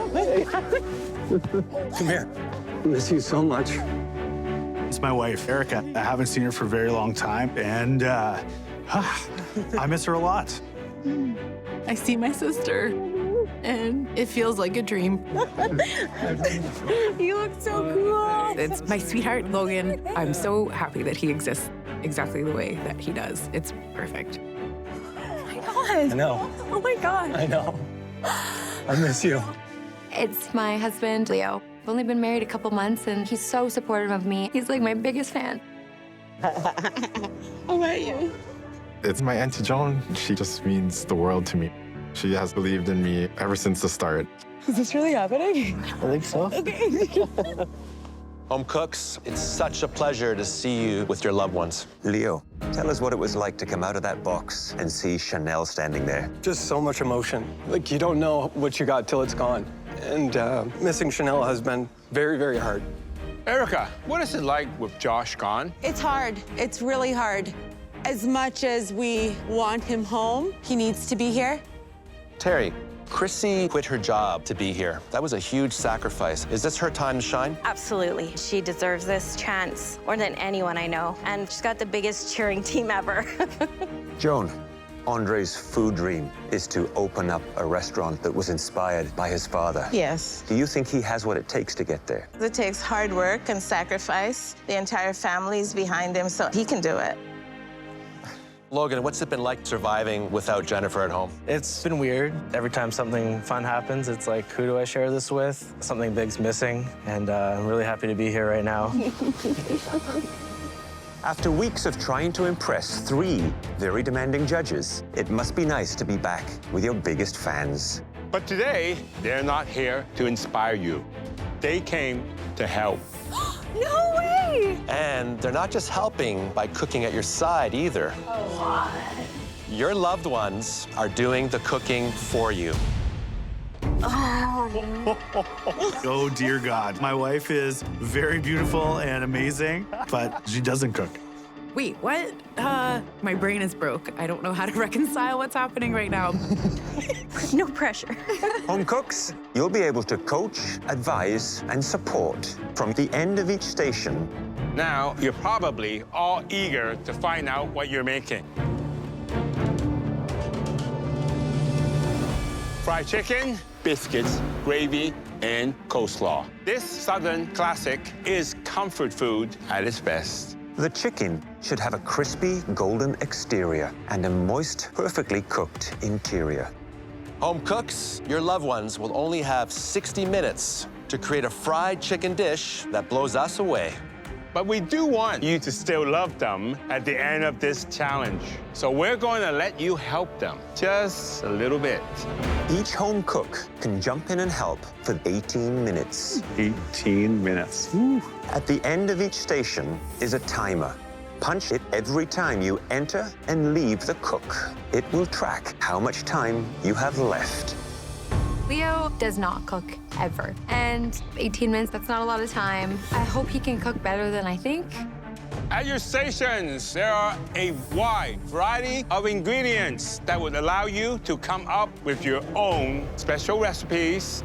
You'll also find a collection of expertly crafted Perderno kitchenware, perfect for this challenge, including premium non-stick saucepans, professional baking sheets, and the star of this particular challenge, a cast iron Dutch oven.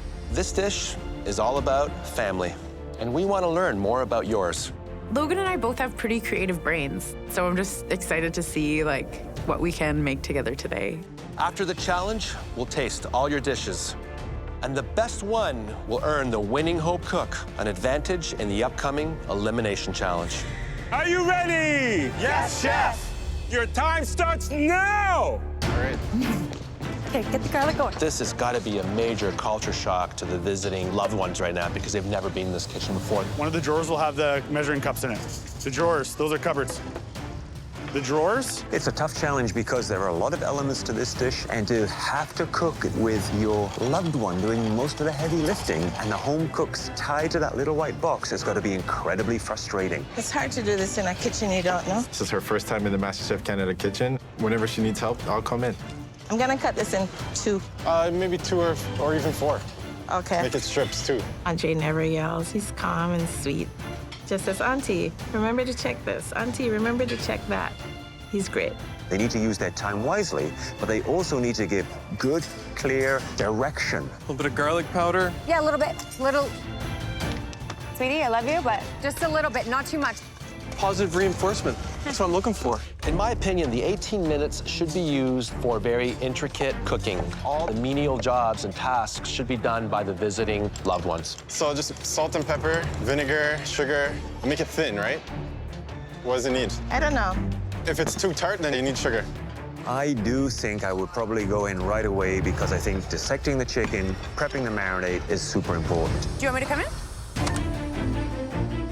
Josh is very smart. He's helping Erica right from the start, getting her set up, giving her the lay of the land. Strategy right now is just to help out as much as I can, get this chicken kind of ready, get the flour ready. We're going prairie style with a buttermilk, deep fried chicken, I have cream and vinegar coleslaw, and a chicken gravy with a garlic biscuit. Is this how you want to cut? Yeah, I can be very OCD in the kitchen, you know, doing things in a certain way, in a certain order all the time. You gotta move faster, babe. At home with Josh, the kitchen is his domain, but I'm the boss of everything else. I run the ship. You gotta move a little bit faster, babe. What are you doing? I don't like being on the side. Can't tell. Today is gonna be an interesting day for the Miller family. I don't know if I'm in the right spot for breaking this. It's literally just like feeling where the joint is. Yeah. Want to try the other one? It's probably safer for you to do it. Jennifer is very patient, very calm. I can tell you, I think she's being too patient and too calm. How about I get the biscuits going? Yeah. Okay, sweet. Good tag team. We are making a crispy sesame chicken with ginger sesame biscuits and spicy peanut gravy. Wait, should I have made these a little bit shorter, do you think? You should just eyeball it and trust yourself. Jennifer seems to really trust my abilities. I don't know if I trust myself as much. I'm going to get out because I feel like you know how to do everything. Are you feeling good? Yeah. How are you doing over there? Allspice. We're making Scotch bonnet gravy and Jamaican-style fried chicken. What makes it special is the allspice. I make chicken all the time. I just don't usually fry it. I'm doing the biscuits today because my Auntie Joan is not comfortable with it. Biscuits not very much part of our traditional meals, so I'm doing chicken and I'm doing the coleslaw. He'll make sure I don't mess this up too much. Okay, what else, Chanel? Keep talking to me. So once those are cubed, get them into a bowl. I already got your bowl out. We are making fried chicken kebabs with a lemon tahini gravy. Roll it out just gently so it's like this high, babe. I do not cook, so I'm just gonna do what I'm told. Super gently. Don't push down. Just like, Yep. don't push it down, babe. You don't want to push it down.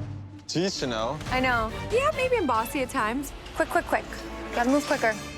I'm just trying to make sure that they look lovely. Okay, I'm going in. Okay, so just give it a really, really good mix. We're making a piri-piri crispy fried chicken with a spicy honey drizzle. So we've got to have that Portuguese flavor. Yep, add the flair. Chrissy and Terry seem to be like a very well-oiled machine. They have absolute harmony happening in their station. This dough should be really ragged. Yeah, no. You've made biscuits, you know. Yeah. My mom taught Chrissy and I to cook right from a young age. We were always in the kitchen with her, and Chrissy and I very much work off of each other. Okay, look good? You're doing so good, sis. 30 minutes! What does that temperature look like? I can't read it. Okay, here we go, chicken. Chicken's going in. Every home kitchen needs a Dutch oven. They're perfect for deep frying. And they're good for all hearty family meals. You're doing so good, Leo. Thanks, babe. All the home cooks look like they're on cloud 9 right now, having their loved ones here. You're doing awesome. Thanks. A little salt. Yeah. How's it taste?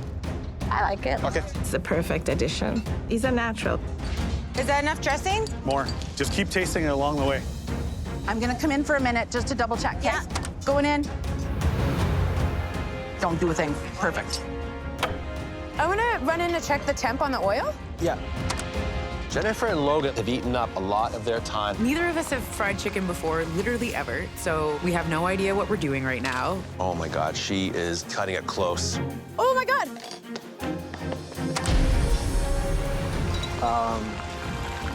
Well, that looks crispy, huh? Yeah. This chicken is burnt, and time is not on our side. The top 5 home cooks are working with their loved ones to make a customized fried chicken dish. Must be making you crazy having to watch. I love it. I am cooking through you. But with only 10 seconds available for Jennifer to help, Logan has made a critical error.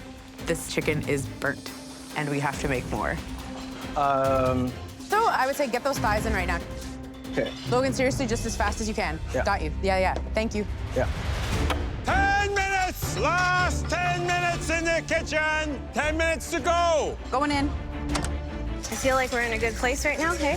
The home cook should have their fried chicken out of the fryer, resting. Put it onto the, no, with the raw chicken. They should have their coleslaw marinated. Did you put maple in it? A little bit. Have those biscuits coming out of the oven. Can you lift this one up? That's one big biscuit. And the gravy is the jewel in the crown, I think. Check the gravy, make sure it's all good. Andre's only got a minute left and he's still in the kitchen. Okay, I think these are done. Shoot, I run out of time. I can't stick around for plating, but I know she'll follow my instructions properly. Once you think it's done, you can strain it to get all the lumps out. Okay. Okay, try it. Taste it. Is it good? It's salty, but I like salty. Why are you adding more salt when you said it was salty? Okay, I'm coming in now. Okay, go chop the tomatoes, please. Tomatoes. 5 minutes! I don't like this. Let's get some chicken on there. Gotta move faster, gotta move faster. Chanel's got to get out of there for the final push. Put the lemon on the plate. 1 minute! Last minute, 1 minute left! Come on, guys, final Let's push go. here. Get those dishes presented. Where's the salt? Salt. Over there. Let me know if I should plate it better. I love it. You do the drizzle. You do the drizzle, girl. I'm scared. 10, 9, 8, 7, 6, 5, 4, 3, 2, 1. Heads up! Give me. That's nuts. You did amazing. Pretty good for never frying chicken before. Yeah. This has been the weirdest date we've ever had. Chrissy and Terry, please bring your dish to the front. I hope this dish is enough to impress the judges today. We made Portuguese crispy fried chicken with a peri-peri spicy honey drizzle. So let me ask you just one question, okay? Who is the better cook? Oh, Chrissy is, hands down. I'm more showy about it. She's quieter about it, but she's a very good cook. Well, I'm gonna right now sink my teeth in this chicken right away.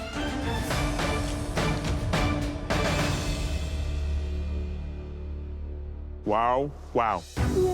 I just love the flavor coming from this chicken. It is moist, perfectly cooked. I love the spices from the peri-peri, that honey and chili. Beautiful touch. So who was responsible for the fancy knife work? Me.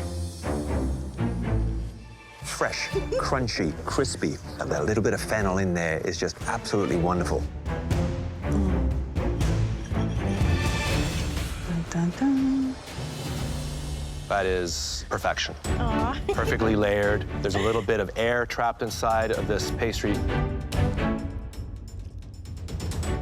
The gravy, to me, is the weakest link. It just doesn't have enough flavors for me to really want more of it.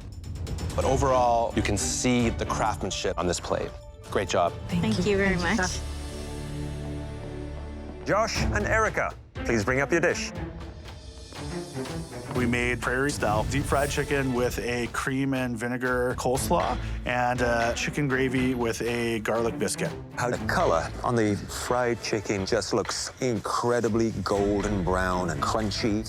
That texture of cornmeal, and I just love the generous portion too.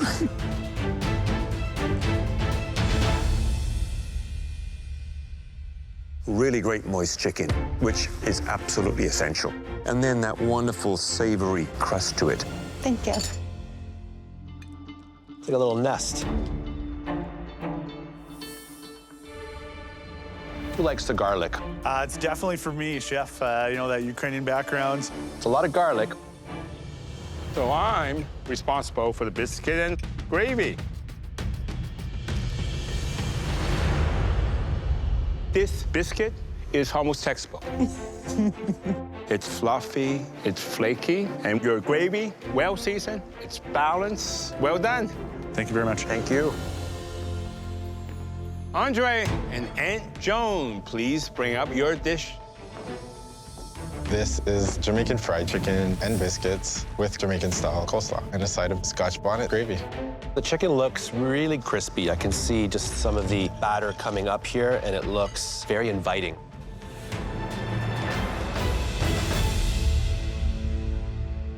This is not your first rodeo. This is a very beautiful fried chicken. It's crisp on the outside, moist in the middle, and that hit of allspice just brings it all to the next level. Oh, thank you. The biscuit has a wonderful golden brown color to the top, the same on the underside. Could have been maybe a little bit on the thicker side. Okay.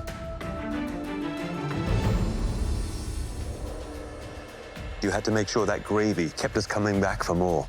You have done exactly that, my friend. Oh my gosh. It is savory and rich. You get a little bit of that heat, but it just sort of creeps in just gently, and then it lingers long on the tongue. Well done, Auntie Joan. Oh, thank you. Jennifer and Logan, please bring your dish up to the front. We made an Asian-inspired fried chicken with a red cabbage, coleslaw, ginger sesame biscuits, and a spicy peanut gravy. I know this dish was probably inspired by me. We definitely wanted to impress you, Chef. Well, I'm gonna do the honor. The chicken.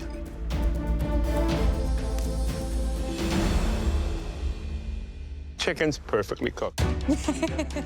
It's tender and juicy. The coating, it's crunchy. The sesame seeds are nice touch. But you can see from the edges and some of the skin, it's just slightly burned. But overall, I would say, well done. Thank you, Chef.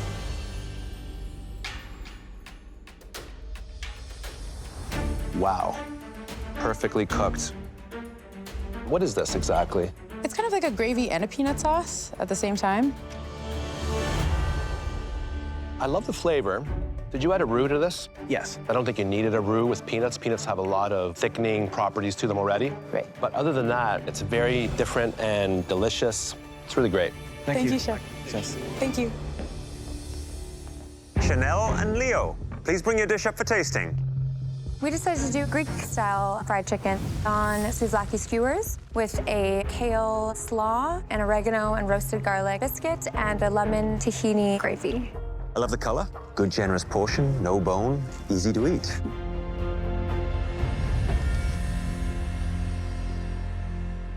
Beautifully cooked chicken. Nice and moist. Good, crispy outer crust. Wonderful. Thank you, Chef. Who made the biscuit? I made the biscuit. That's quite a big biscuit here. You can play hockey with this. I'm gonna dip it in this gravy. The biscuit is a bit dry, but seasoning is good, and I just love the flavor of that gravy. That hit of acidity actually balances the biscuit. Well done. Thank you, Chef. I'm so proud of Leo. And we made a pretty amazing team, like power couple, I would say.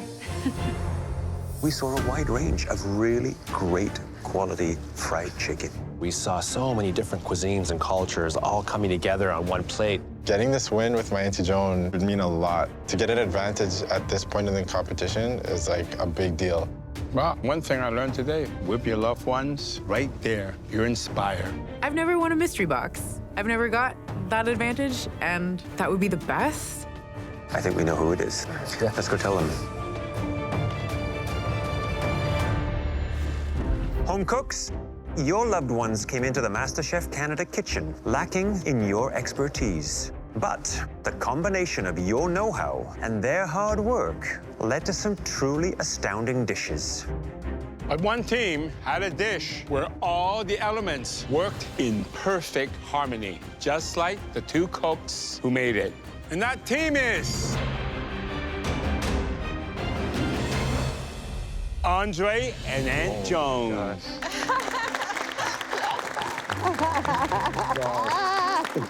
I can't believe it. I won my first mystery box, and it just took my Auntie Joan to come in here to save my butt. Congratulations, Andre! With your aunt's help, you earn an advantage in the next challenge. Loved ones, it's been a delight having you here. But now it's time to say goodbye. Having Erica here has really re-energized me to keep my drive going and win this title.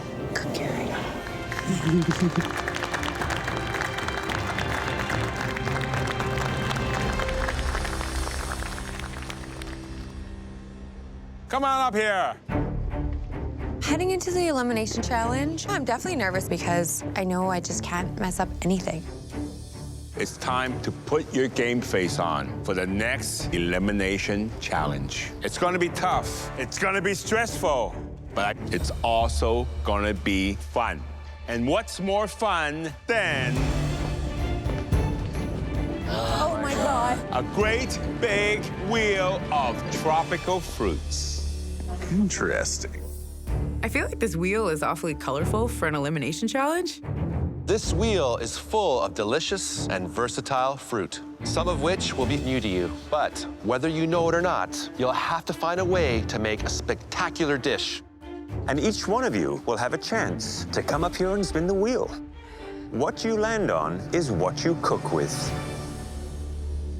The color of the slice you land on also tells you the kind of dish you have to make. Oh my gosh. If you land on a yellow segment, you'll have to create a sweet dish. If you land on turquoise, you need to cook something savory. Andre, I'm sure you're hoping you'll be safe from elimination. I hope so. Well, not today. But you do have an advantage. You get your pick of any fruit on the wheel. So, Andre, which fruit would you like to cook with? Almost half of the fruits on this wheel are grown in Jamaica, and I've eaten a ton of them, but I've never, ever used them in a dish. This fruit grew in my backyard in Jamaica, and that's passion fruit. Which do you choose, sweet or savory? I'm gonna choose a savory dish. Chrissy, come on up and spin. In Thunder Bay, we have pretty limited access to tropical and exotic fruits. So I'm actually feeling really nervous. Sugar apple, a sweet dish.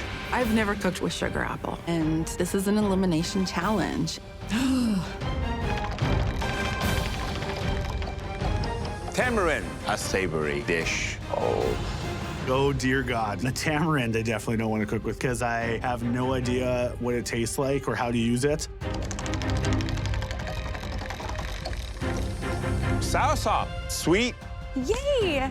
I really have no idea why I'm excited about the soursop. I've never even cut into one.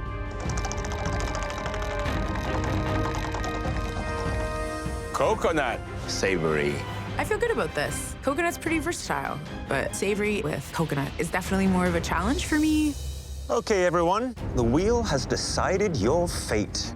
You will have 60 minutes for this challenge, and you'll have access to a full pantry with all the ingredients you'll need for an irresistible sweet or savory dish. And remember, at the end of this challenge, at least one of you will be going home. So don't let us down. Your 60 minutes starts now. Okay, the door. Oh, hey-oh. Where are my passion fruits? All there. I'm taking this whole damn thing. Do you have corn tortillas in here somewhere? Saigon. I'm just trying to grab literally everything that goes with coconut. What did I get again? Soursop. I'm literally gonna grab a million of these. I've never cooked with soursop. I've never seen a soursop in a grocery store. I've never cut into a soursop. So I'm literally grabbing everything I can that I think would go with soursop. What am I gonna do with this thing? What else, what else, what else, what else, what else, what else? I got a big bowl of lobster. All right. Holy crap. All right. It's difficult to work with tropical fruit like this because it's all about finding that right balance, and it's not overpowering or underusing those interesting, wonderful flavors. Woohoo! They're gonna have to taste their way through this challenge and really understand what the flavor profiles are of these tropical fruits in order to completely decode them and figure them out. Okay, come on, come on, come on, come on, come on. Some of these tropical fruit, they're not easy to use, such as soursop and sugar apple. They have tons and tons of seeds. The first thing you gotta do is remove those seeds to harvest the flesh. Oh, God, this is gonna take me forever. There we go. So I chose the passion fruit. I know passion fruit, and I understand the flavors of it, so I'm pretty confident. I would love to work with passion fruit. I love the sourness, the sweetness, all those different flavors coming together. But you have to be careful because it's very, very acidic, so it could be overpowering. So today I am making a scallop fritter with some seared scallop and sweet and spicy passion fruit glaze and a nice passion fruit vinaigrette to go with the salad. My Auntie Joan gave me a nice jolt of motivation, so I gotta stay in here as long as I can for her. Okay, lots of passion fruit in there. There we go. To me, a coconut has flavors of sweet milkiness and that slightly nutty flavor of the flesh. You can use coconut in a savory application like a coconut curry. It is actually the basis of many curries in Thailand. This is top 5, so I want to give the judges something special. I'm making a coconut and shellfish curry en papillote. En papillote is kind of a classic French technique where you wrap fish in parchment and then bake it in the oven.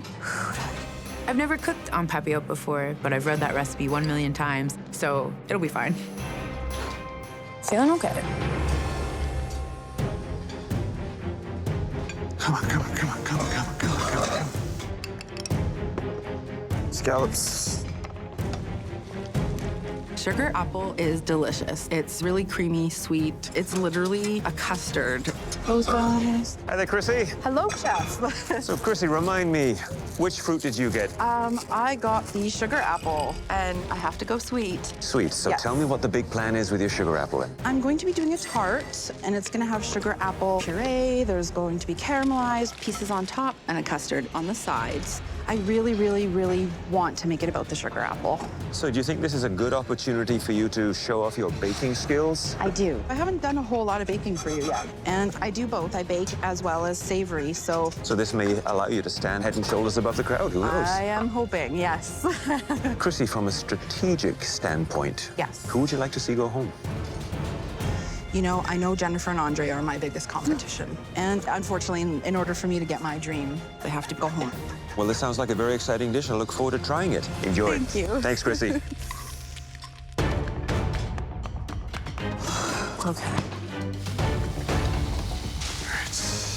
Josh, how you doing? Hey, chef, how are you? What was the ingredient you got, and what are you doing? I got tamarind, chef. I have to cook a savory dish, so I'm gonna make some skirt steak tostadas with a sweet slaw to go with it, with tamarind vinaigrette, and then I'm gonna make a tamarind glaze as well. How confident are you right now? This is a very new ingredient for you. You've never used it before, right? Never. It's an ingredient I've seen in the store, but never actually cooked with, so I'm kind of tasting as I go just to make sure I can incorporate into every aspect. You taste this, though? I haven't yet, no, chef. You should taste that. Okay, thank you, chef. I tasted tamarind, and it's completely different, and it's changed on me. Boiling it down made it turn from really sweet to sour. Oh, no, no, no, no, no. Let's get this going.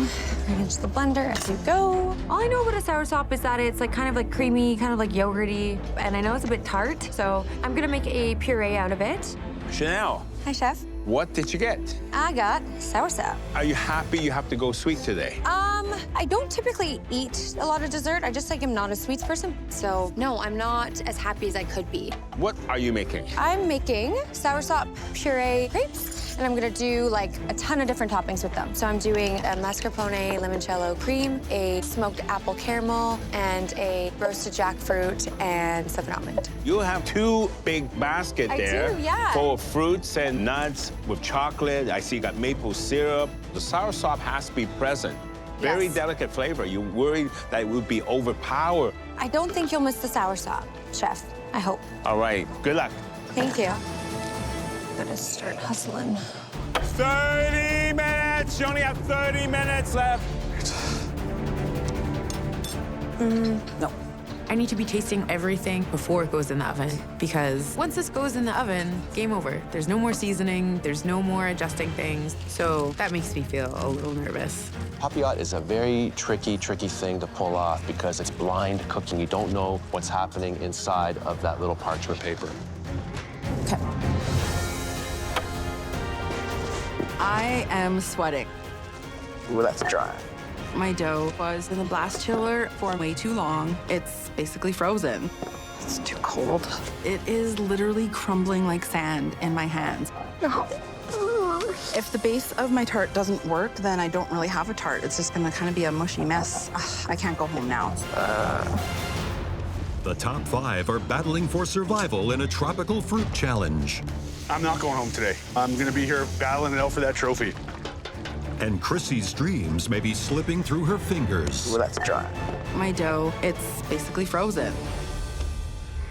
I'm a hot mess. Every time I try to roll this dough out, it's literally crumbling. Okay, so I just have to salvage it the best I can and make a small individual tart. 5 minutes. You only have 5 minutes left. All right, I don't know what I'm doing here. Right? I'm like multitasking to the max. It's a bigger pan than I thought. Looks like Chanel's having some trouble with those crepes. I'm not sure she has enough time to start again, though. 2 Chris, you only have 2 more minutes left. Show us what you can do with tropical fruit. All right, guys. Okay, I want this to look. Oh, man. Final 30 seconds, come on! Oh, okay. Oh my God, she is cutting it close. Oh, man. 10, 9, 8, 7, 6, 5, 4, 3, 2, 1. Hands up. Oh, my God. Okay. Ooh. Right now, this is the most important dish so far in this competition because you're only as good as your last cook. So I'm hoping I've done enough for sure. I'm feeling really happy that things worked out as I hoped they would, and I hope it continues that way for the tasting. Andre, come on up. I'm nervous about the passion fruit. I just hope the balance of flavors are there. I made a scallop fritter glazed with passion fruit and chilies and a fresh salad with passion fruit vinaigrette. Well, I see color, I see refinement, and when I cut into it, I'm expecting to get something airy with a lot of flavor.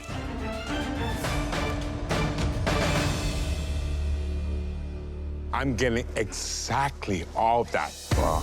It's crispy on the outside, fluffy, and tasty on the inside. The passion fruit has such a big punch of flavor. This is restaurant quality. Thank you very much.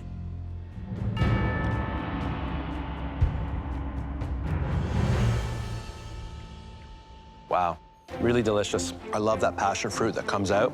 You really understand how all these flavors play with each other. It's very sophisticated. It's one of the best dishes we've seen this season. Oh, wow. Oh my gosh. I feel really great. I put all my creativity into this one plate. Chanel, you're up next. I was assigned the soursop. So I did soursop-filled crepes with 3 different toppings: mascarpone, limoncello, macadamia nut, roasted jackfruit and slivered almond, and smoked candied apple. To be honest, I'm disappointed with the way this looks. It looks clumsy and not refined at all. The crepe, it's a bit thick.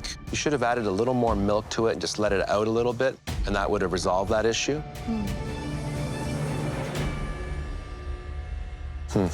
I can't taste the soursop.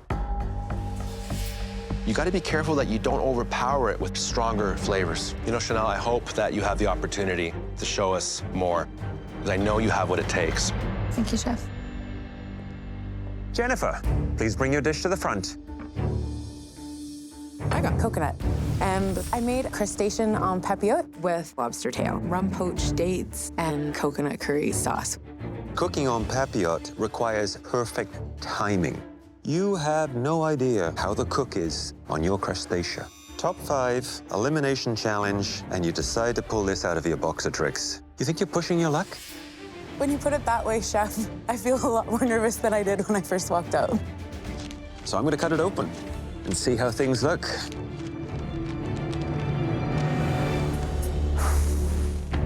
Cooking on papillote requires perfect timing. So I'm gonna cut it open.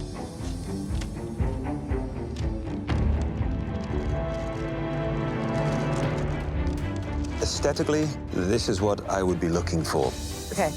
Now, the ultimate test is how did everything cook? Unfortunately, the lobster has suffered from overcooking. Okay. Maybe an additional bit of moisture, such as white wine or something in there, just to help keep things extra moist. Because when you cook on papillote, it's tough to see how it's doing. Right. Overall, you used the coconut in a very elegant way. But I think you know where you misstepped on this dish. Okay, Chef. I would be incredibly sad to go home on something that was not my very best. Chrissy, please bring up your dish. I got the sugar apple. I have done a sugar apple tart. So there's a sugar apple puree on the bottom, and then on top, I've caramelized some sugar apple and creme anglaise on the side with a hint of cinnamon. So I am impressed with the presentation. Thank you, Chef. I love these little pearls because it gives it a little bit of sophistication. But even beautiful tarts could be on the bottom. I'm hoping it's cooked through. Let's have a look. I can see that It looks good. It could have done a teeny bit more time to get more caramelization.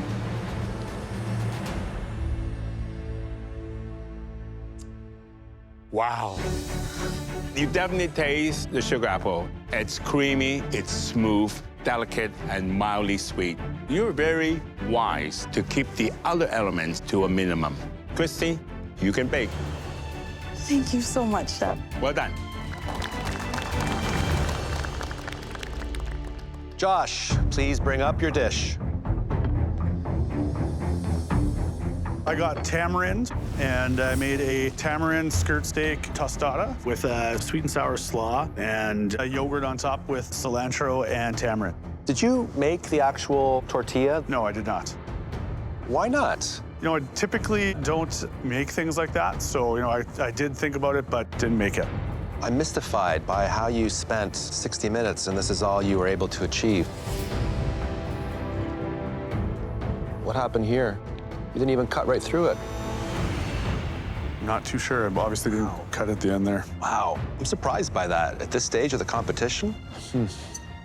I hope it tastes a lot better than it looks.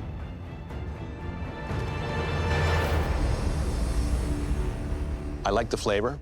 It gives me that perfect balance of sweet and sour. But overall, you need to execute at a much, much higher level. I definitely could have reached higher, Chef. A lot of really great dishes presented. A couple home cooks have really lifted their game. Which is not easy, because tropical fruit can trip you up. Please don't make this be a fail. I've already put in so much time, so much effort, and I can't leave now. There was one home cook that did a 5-star dish, and there was a 5-star cook that gave us almost a 1-star dish. Not ready to go home, but I definitely could have made a better effort, I think, today. So, who knows? I think we have our answer. Let's go tell.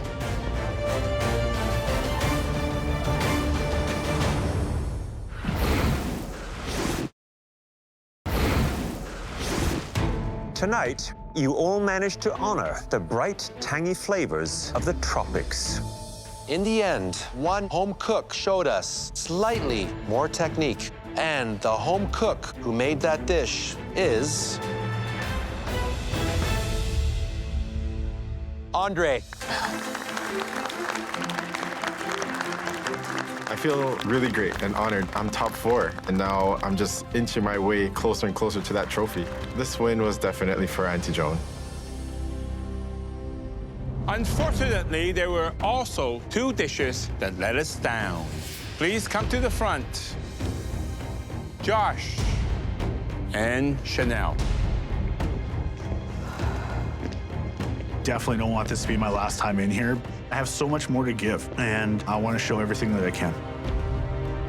I have been up here before, and it's not a good feeling. I'm really hoping the judges want me to stay in this competition. Both of you put in a solid effort tonight. But sadly, cooking with unfamiliar fruits set you back. Josh, you played it safe with a dish that lacked ambition. Chanel, you aimed higher, but did not have the technique to execute your ideas. We considered all the elements on both plates, and we have no choice but to say goodbye to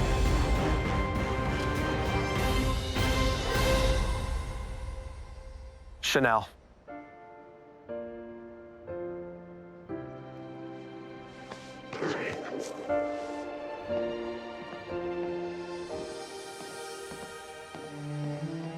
Chanel, everyone in this kitchen is very sad to see you go. But we have no doubt that when you combine your business savvy with the culinary passion we've seen here, nothing will stop you. And we know there's a young man who just can't wait to whisk his new bride back to Calgary. But first, come on up here and say goodbye.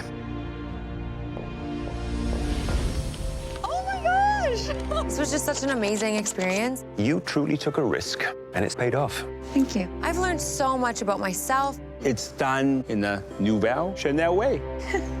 I've never really thought of myself as like a tough person. So I'm really proud of myself that I did as well as I did. Congratulations, Red Team. Chanel, before you leave, answer me this. Who is going to be Canada's next Master Chef? You know, there's someone here who is so interesting in such a cool way I've never seen in my whole life. Jennifer, I think you've got this. Thanks, dude. What an amazing group of people, seriously. It's definitely not the last you'll see of me. I feel so grateful to have been a part of this.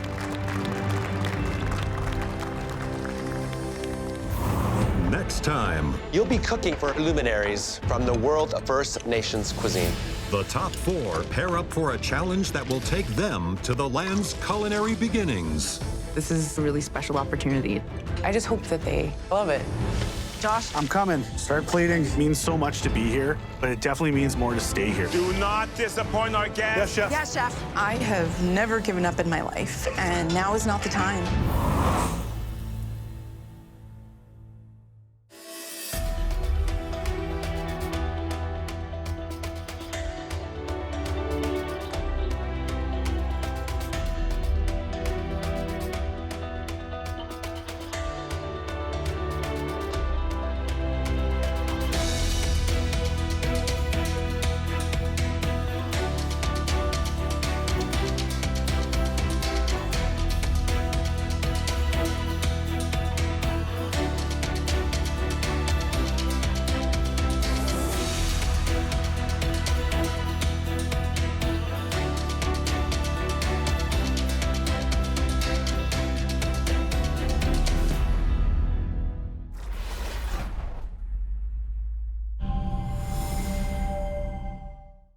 Last time on MasterChef Canada, You gotta start hustling. the Wheel of Fortune sent the remaining home cooks into a tropical tailspin. Come on. And in the end, it was Chanel, I'm disappointed with the way this looks. whose luck ran out. Tonight, the remaining 4 home cooks go back to the land's culinary beginnings. I'm just going to do my best not to mess this up. In a historic battle for a spot in the top 3. Josh, I'm coming. Start plating. Okay. I have never given up in my life, and now is not the time. Top 3, it's do or die. If someone's dream is ending today, potentially might be you. Peterborough, Ontario sits on the traditional territory of the Mississauga Anishinaabe. Today, it's home to the Canadian Canoe Museum, the site of the top 4's next team challenge. Walking into the Canoe Museum is nothing short of dazzling. Beautiful canoes suspended at different levels all throughout. I have no idea what's in store for us. When I first started my journey here, I almost dreaded walking into the kitchen, not feeling like I was good enough. But now I actually feel like, whatever it is, I can do it. Today, we are at the beautiful Canadian Canoe Museum. And please welcome our guest, Joel White Duck Ringgit, an Algonquin Ojibwe chef who owns the restaurant Nish Dish in Toronto. Ani, kwe, welcome everyone. In the past weeks, you have proven that you can work with ingredients from all over this globe. But today, we want you to get back to the soil on which we stand by creating a meal using ingredients indigenous to this land. At Nish Dish, we use a lot of game meats and local fish, but especially important are the 3 sisters, corn, beans, and squash. They are the original crop that was grown on this land. The teaching is that they are 3 inseparable sisters who only thrive and grow when they are together. You'll be creating an elegant and innovative 3-course tasting menu. Each one of those courses must feature one of the 3 sisters. Corn for the first, beans for the second, and squash for your final course. And you'll be cooking that meal for a group who know better than anyone how to create magic with those ingredients. Chef Joel and other luminaries from the world of First Nations cuisine. This is a really special opportunity. People were eating food here long before this was Canada. You'll have 2 hours and 15 minutes to plan and execute your 3 courses.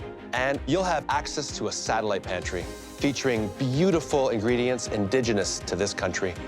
And that includes a very special gift Chef Joel has brought for you. I brought you some mandamin, which means corn in our language, and it's the original corn strain of Indigenous people of Canada. Chef Joel bringing the white corn is amazing. You know, it's an ingredient I've never had. It's super important to honor that ingredient and do it justice. Andre, you had the best dish in the last elimination challenge. So you get to choose your team member, which means you're actually choosing both teams. Oh, right. Come on up here and get your apron. Any advantage close to the finale of the competition is a huge, huge upside. Choose carefully, Andre, because the winning team today will earn an express ticket to the top 3. While the other 2 cooks will battle it out in a pressure test for the final spot. So, Andre, who is it gonna be and why? I've never worked with this person before. She is so creative, and I want to pick her brain. So I'm gonna have to go with Jennifer. Good luck. I feel mega excited to work with Andre. He is super creative, and I just feel like it's gonna be like an awesome mind meld. Chrissy, Josh, that means you're the blue team. Please come and get your apron.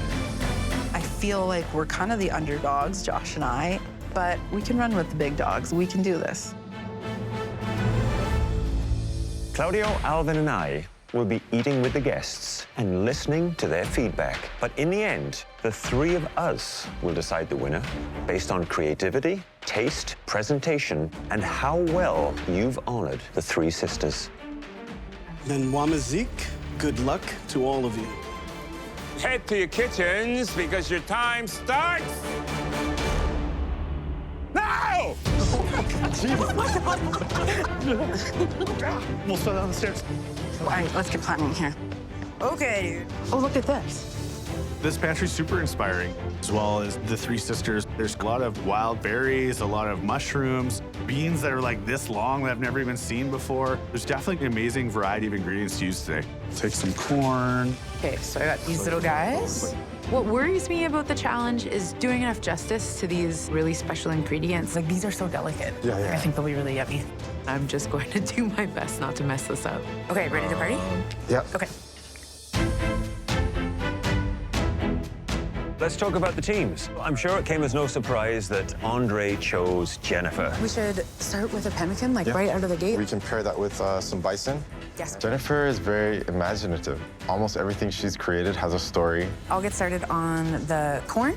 And I'm always thinking of new ideas and new techniques, so I think we could create something very special. Okay, so let's do the corn chowder. I'll do a corn fritter with like a maple drizzle on the top, so that'll go on the side. If there's any home cook in season 6 that is the most improved, I think it is Chrissy. You good doing the soup, like getting the soup going, basically? Okay. I think the judges have a really good idea of who I am as a cook. Yes. They love my flavors. However, today I am a little bit worried about plating. Oh, I know that it's not Josh's strong suit, and it's not my strongest skill either. So Josh and I really have to step it up today. We're making a pemmican-inspired corn and bison. Pemmican was an indigenous way of preserving food that you could take with you if you had to go out hunting for a very long time. It would be traditionally meat, dried berries, like nuts, often corn. So we're just really celebrating all of the ingredients that would have originally gone into something like that. Andre's gonna work on some bison later, and I'm working on the corn. Chef Joel has given us mandamin. It's a white corn, and I think tying it in with like the pemmican idea is really special.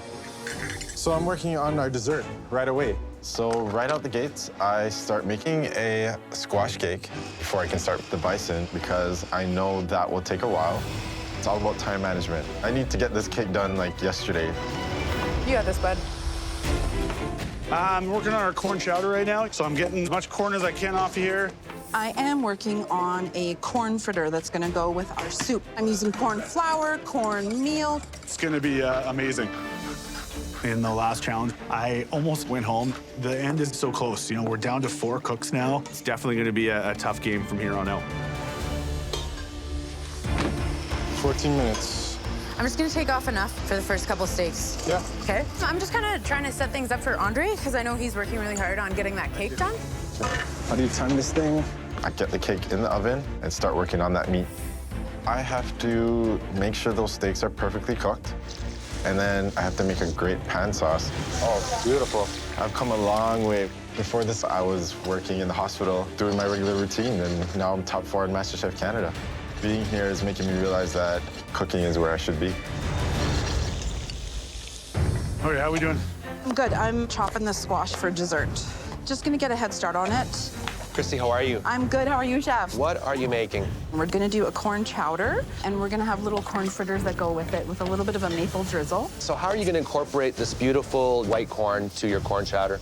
It's gonna be the main, like, chunky components of the corn in the soup. Have you ever had this corn before? I have not. It has that little note of smoke in it, which is really fascinating. Yeah, it almost tastes like a tortilla. So let me ask you, what is the dynamic like between yourself and Josh? We're just sharing ideas back and forth. We're checking in with each other. I think we both feel really good about what we're doing. You've got a lot to do. I'll leave you to it. Good luck. Thank you, Chef. I'll be the first to admit, I used to underestimate Josh. Give this a taste. Okay. Okay, he does the meat and potatoes, whatever. You get a hint of that smoke. You get a lot of corn. But he knows food. He's passionate. And he can cook. That tastes really good. Wow, it smells delicious. Okay, describe your first course. What are you doing? We're doing a pemmican-inspired bison and corn. Nice. Have you ever cooked bison before? Never, Chef. Okay, feel that. What's that telling you right now? Feel that, feel that. That's well done. What's that? That's rare. That's rare. Okay? So I gotta be in the Pay attention middle. to your food. Okay. Even cut a little piece, look inside of it, take a peek, and see what's happening. Thank you, Chef. Okay, good luck. How is it? Oh, yeah, a little longer. Little longer. Yeah. There's 5 minutes left. I gotta put it back in the pan and start basting some more, cutting it really close. The chefs from the world of First Nations cuisine have arrived to enjoy their 3-course tasting menu. Your panel this evening has many different Indigenous nations right at this table right here to talk about their food. Such a fantastic group of people, and I'm so honored to be here tonight with you. Thank you. Delighted to have you with us. Home stretch. Come on, flip over. There you go. These are taking forever to fry. Cook, cook, cook. With 2 minutes remaining, both teams must now start plating their first course. Oh, you know what? I have to make that sauce. Beef stock and wine? I realized I forgot to start making that sauce. So I throw some stock in and I start reducing it down. This dish is gonna be the judge's first impression. It's do or die. I need to make this sauce in under a minute. The home cooks are honoring First Nations cuisine by making a tasting menu highlighting the 3 sisters. The first course will feature corn. Oh, you know what? I have to make that sauce. Beef stock and wine? I need to make this sauce in under a minute. It's do or die. Dude, I'm just gonna start getting some of this down, okay? Yep, go ahead. Okay. Beautiful, Josh. Beautiful, beautiful. So far in this competition, Christy and I definitely aren't known as the top platers, but we can cook. There's so much on the line here. It has to be perfect. I think we're gold. Tastes good. Okay, I'm gonna strain it off and I'm gonna pour it in. Awesome. This is such a huge privilege to cook for luminaries of Indigenous cuisine. I just really hope they like it. Amazing job, Andre. Awesome job. All right, round 1.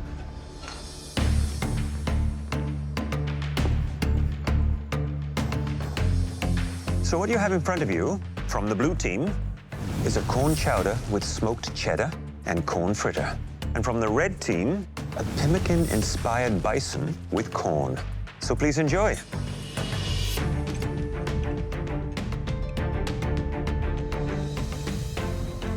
I am very, very impressed. These dishes look like they came from a professional kitchen.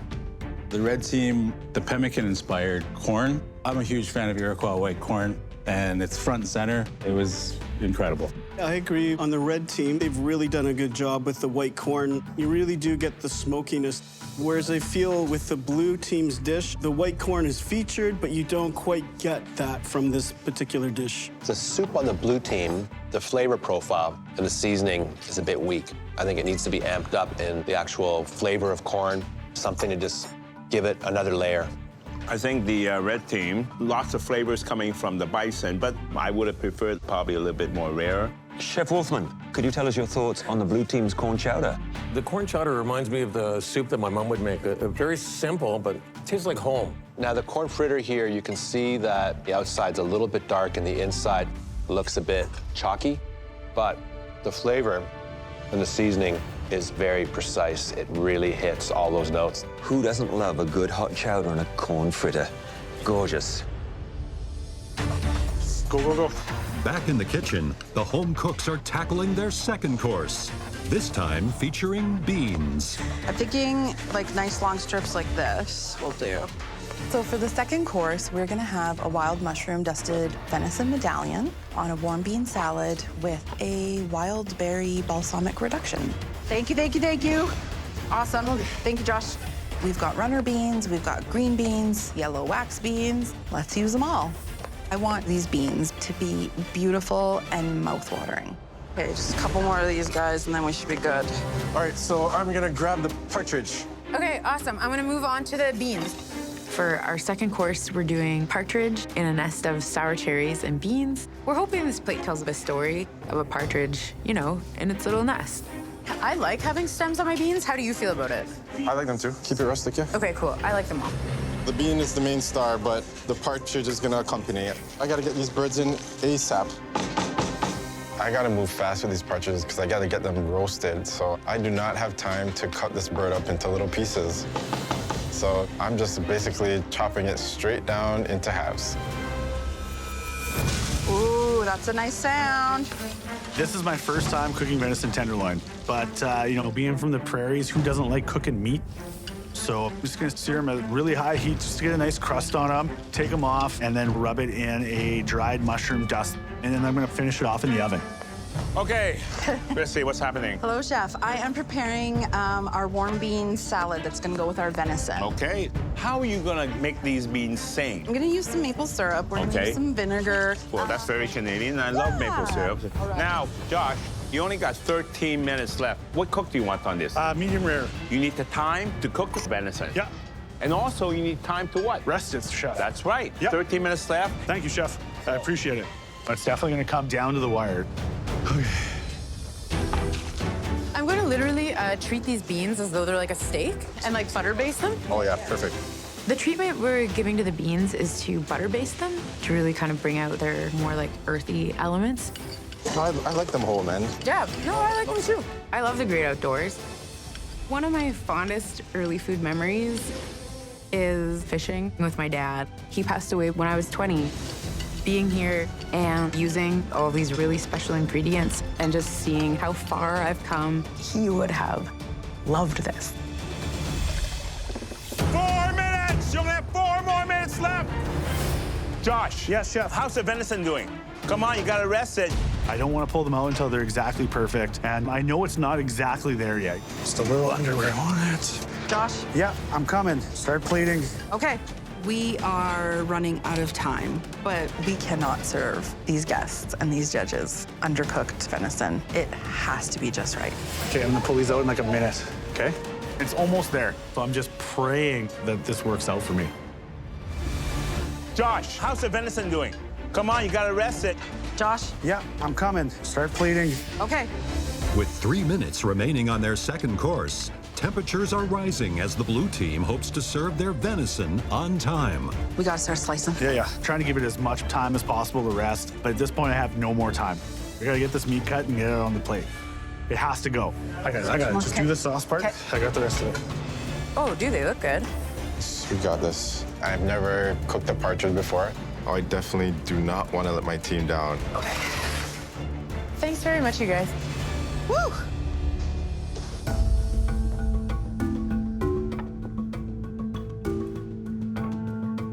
So the second course from the red team is roasted partridge with sour cherry gastrique and a bean nest. From the blue team, we have venison medallions, 3-bean salad, and pickled cinnamon cap mushrooms. Let's dig in, shall we?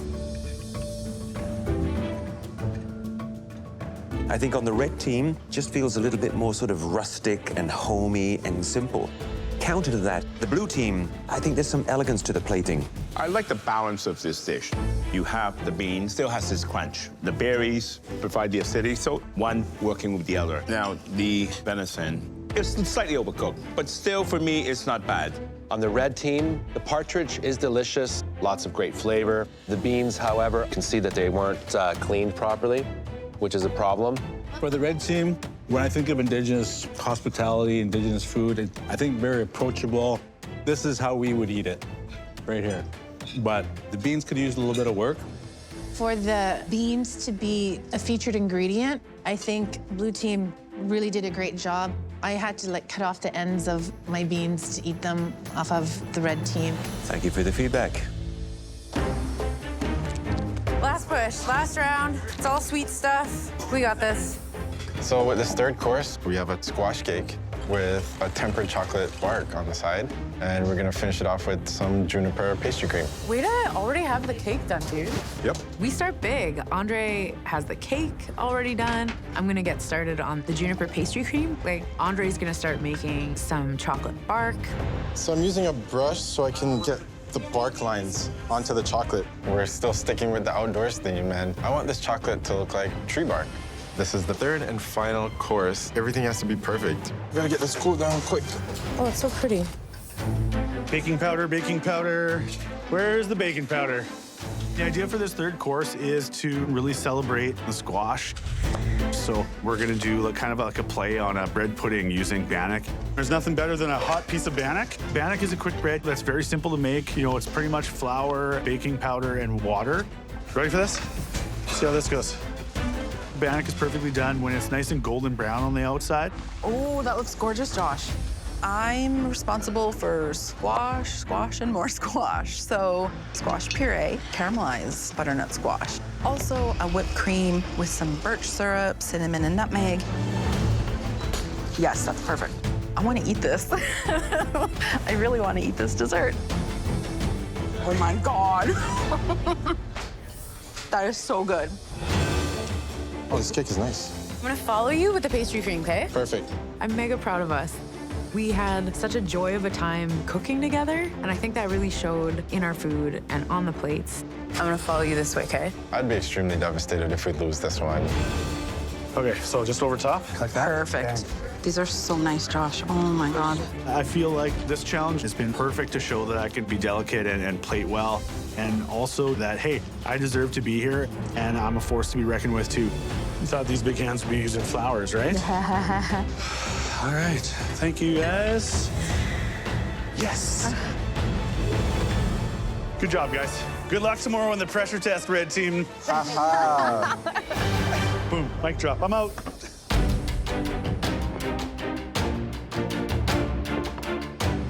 So let's get on to the third course. From the Red Team, we have a birch and squash cake with tempered chocolate bark, candied squash, and juniper pastry cream. And from the Blue Team, a deconstructed bannock bread pudding with a squash mousse and candied squash. Well, let's dig in.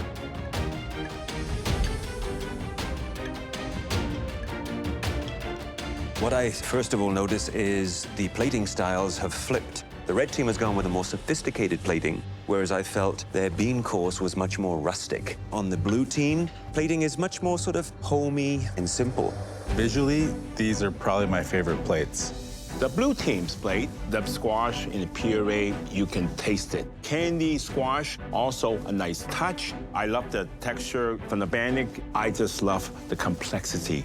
The Red Team, at first I thought, gee, the cake might look a little on the dry side, but oh no, it was beautiful and moist. The flavors of this slightly bitterness from the chocolate was just absolutely wonderful. I agree. I like the chocolate with the squash, something I never really thought would go.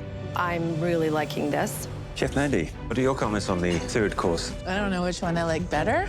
They did a good job on both of them. You know, you're all our guests today, and I'm very proud. I think that they have really risen to a new level in the kitchen tonight, and you can see it with these two desserts, both extraordinary.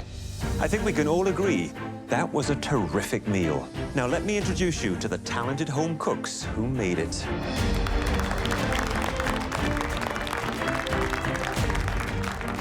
I know I speak for all of us in saying that it has been a true honor cooking a meal for you tonight with these very special ingredients. Now, the home cooks are probably eager to find out which team wins this challenge. Yes, Chef. But we're not announcing it until tomorrow, back at the MasterChef Canada kitchen. In the meantime, why don't you come and meet the guests that you just cooked for? You know, it's a table of all chefs. Wow. Everyone's a chef? We're home cooks, like we're rookies, and these are like luminaries of Indigenous cuisine who just ate our food. See, great job. Thank you. I'm just so grateful. Thank you. It's the day after the team challenge, and the home cooks return to find out who will face the pressure test. Walking into the MasterChef Canada kitchen today, I'm very nervous. I don't want to be cooking for my life. I literally have no clue what's going to happen. We really cooked our butts off yesterday. We shouldn't be in a pressure test at all. Welcome back, home cooks. Yesterday, the results for both teams were truly amazing. But we still have to pick a winner, and that winning team will go straight to the top 3. While the losing team faces a pressure test to determine which home cook gets the final spot. Both teams presented strong dishes, but one of the two stood a little bit ahead with their sophisticated plating and by impressing everyone at the table with how well they honored those ingredients. The team that earns a pass to the top 3 is...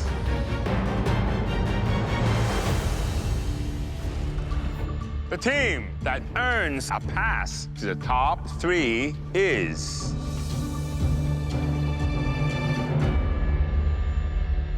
the red team.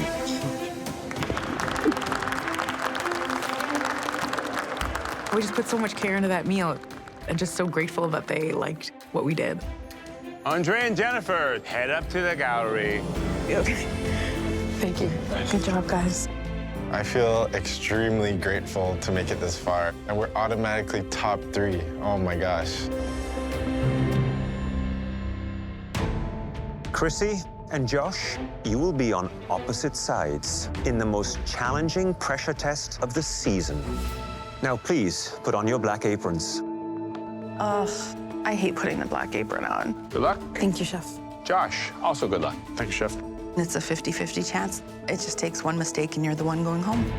Someone's dream is ending today. Definitely makes the hair on the back of your neck stand up, because it potentially might be you. This next replication challenge will require precision and a delicate hand. Today, you'll be making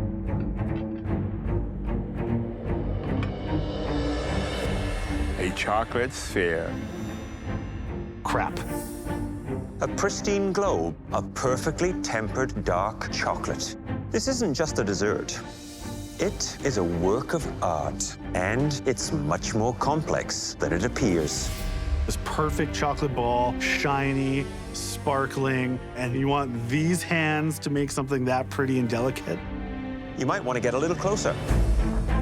My stomach is just knots. I bake, but creating this perfect glossy orb is so far out of my comfort zone. What you see now is about to disappear. Chef Michael begins pouring a bubbling hot caramel sauce over the chocolate orb. It's really mesmerizing just watching it melt and fall apart like that. Inside that dome is a whole different marvel. A pistachio cake surrounded by honeycomb and topped with brulee figs. Have a taste? There's so many elements going into this thing. This is just gonna be crazy. Okay, now please go to your stations. This is the hardest pressure test ever. I really, really have to pull out all the stops. Chrissy's strengths are, baking. It's something that comes naturally to her. She's definitely one of the worst people to be in the challenge against. You only have 70 minutes to replicate this intensely difficult dessert. And we are expecting perfection in taste and presentation. The cook with the weaker dish will see the MasterChef Canada marathon end just short of the finish line. I have to make it past this pressure test. I can't go home now. Home cooks, are you ready? Yes, Chef. Your 70 minutes starts now. Let's go, guys. You got this, guys. Just one thing at a time. Talk about going from one extreme to another. In the last challenge, Chrissy and Josh were team members. Now they're adversaries.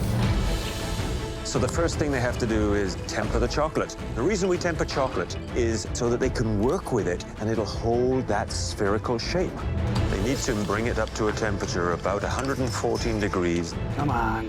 If you overheat it, it could split and become very, very grainy.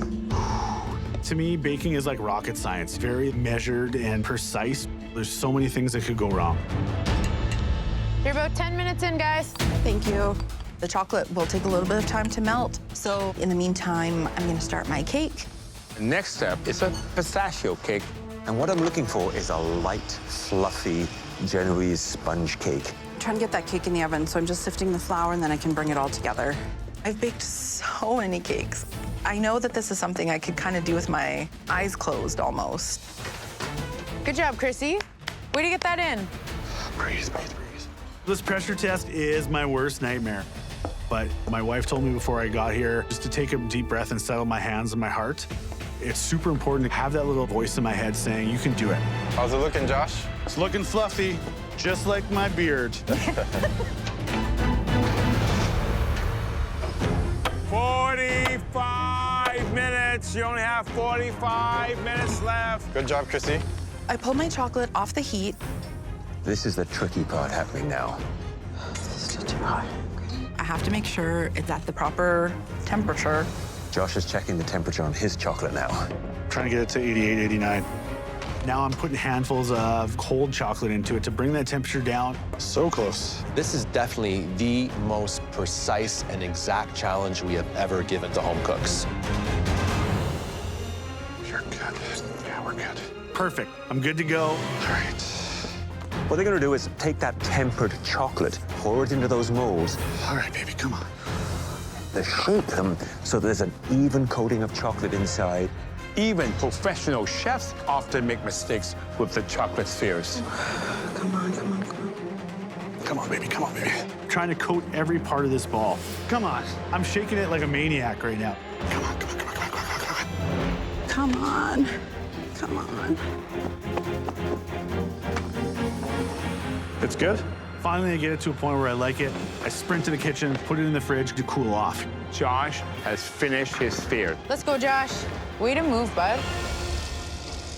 35 minutes. You're halfway through this challenge.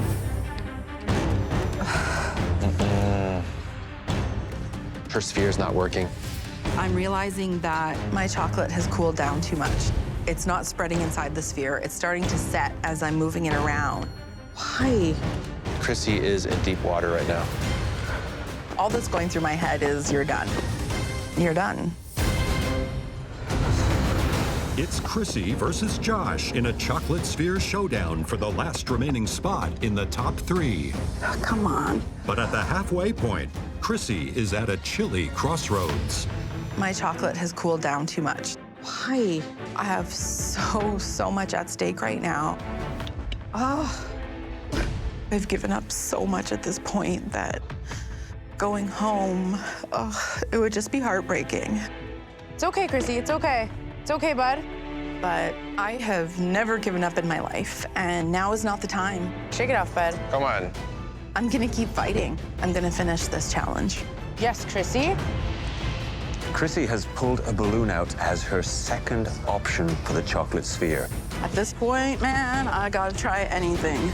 That's something we've seen in Chrissy over and over again. She does not give up. She will not throw the towel in. She wants that title bad.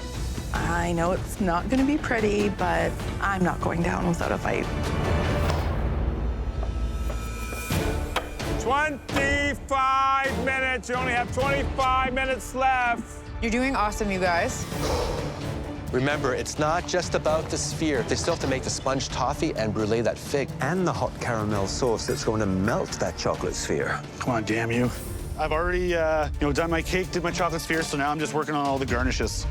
I think he's doing his toffee sponge right now with that baking powder and sugar. Come on, baby, come on, baby, come on, baby. It's a little pale. Yep. Josh's sponge that he's made is not working out. It's too light. I have to do that one over again. You need to not allow it to actually get caramelized and get that beautiful depth of flavor. With 15 minutes left, I combine all the ingredients again and start from scratch. Okay, so let's do this. I'm cutting it very close at this point. Way to keep hanging in there. I'm basically trying to get 10 things done at once. I need to move. Come on, guys. Come on, guys. These home cooks barely have time to think. I take my cake out of the oven, and it worked. Chrissy's cake looks spectacular. I'm not ready to go home. I've given up too much, and I've fought too hard. 10 minutes! Only 10 more minutes left! It is the final 10 minutes for one of these home cooks tonight. Josh's second batch of sponge toffee is out. Oh, Josh, that looks good, bud. Looking at my second batch of sponge toffee, it looks way better than the first time. Now I'm starting to assemble everything on this plate. Okay. You got this, Josh. Yes, bud. Shaking like a leaf right now. All right. It's ugly, but it's a dome. 5 minutes! You only have 5 minutes left. I have to get those chocolates out now. Yeah. 5 minutes left, and now I'm messing around with my globe. I'm starting to turn it. I'm trying to pry it open very nicely and gently. You have to have very steady hands. Now I'm kind of holding my breath.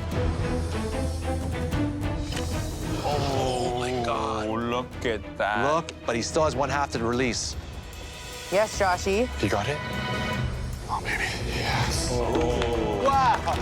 You're giving me Good goosebumps, job. man. Good job, Josh. Good job, Josh. This is risky now. She's got to try and get that balloon unstuck from the edge of the chocolate and then remove it from that sphere without damaging it.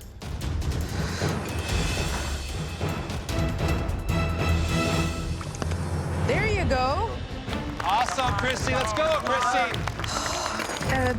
I made a hole. There you go, Chrissy.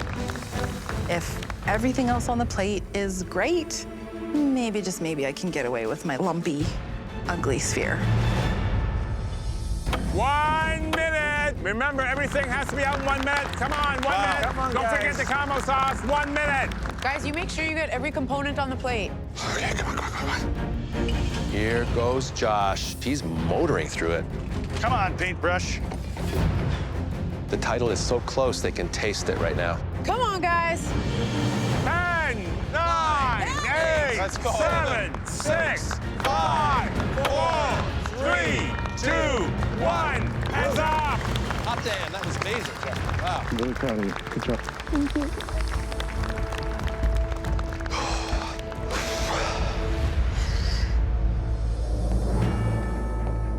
Hi there, Josh. Chef? That was an amazing challenge to watch. How did you feel when you finally had those molds release from the chocolate? Definitely happy that it came out in one piece.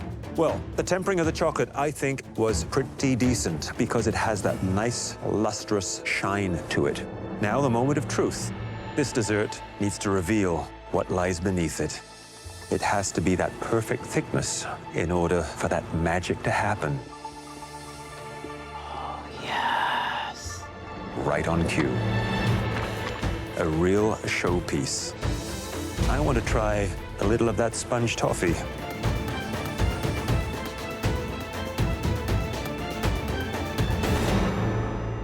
In my mind, nothing wrong with the taste. I would just like to have seen it a little bit more fluffed up. But I appreciate the fact that you did it twice to try and perfect it. Good luck. Hey, Josh. Chef? The outside, it's important, but that's only the face. The inside, that's also very important, right? So, how's your inside?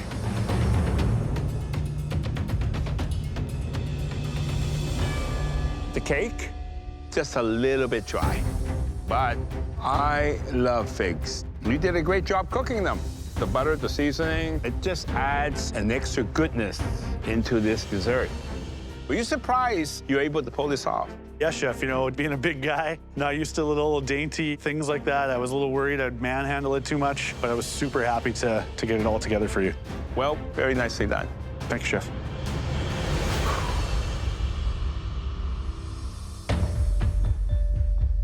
Chrissy. Hello, Chef.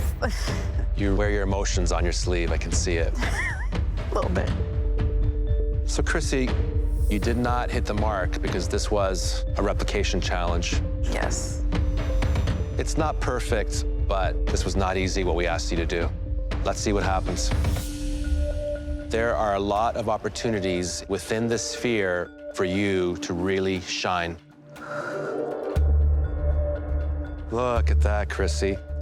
That's beautiful. Very inviting.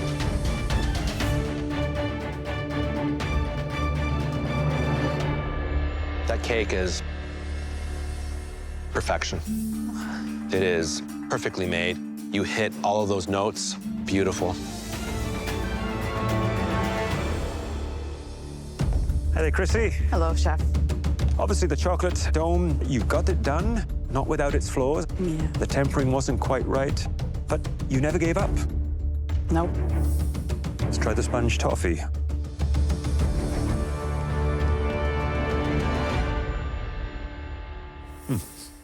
Has great structure. Taste is very good. In my opinion, textbook. Thank you, chef. Figs cut through the richness of the sweetness of this dessert. It certainly wasn't perfect on the outside, but it was pretty on the inside. Well done. Thank you, chef.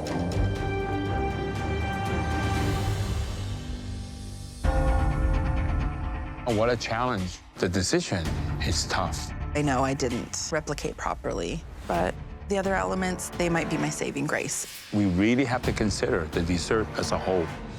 I have come so far. It means so much to be here, but it definitely means more to stay here. Then we have our answer. We do.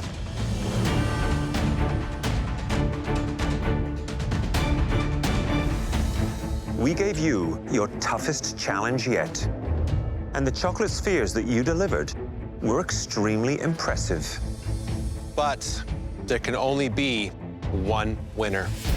And tonight, one home cook earned that win by overcoming their own doubts and mastering a dish miles out of their comfort zone. And that home cook is...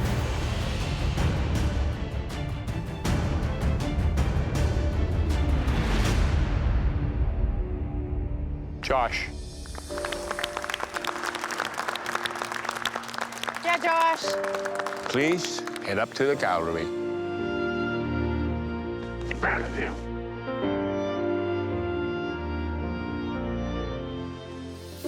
We started with thousands of people, then it was down to 18, and then it was down to 12. Now it's just 3.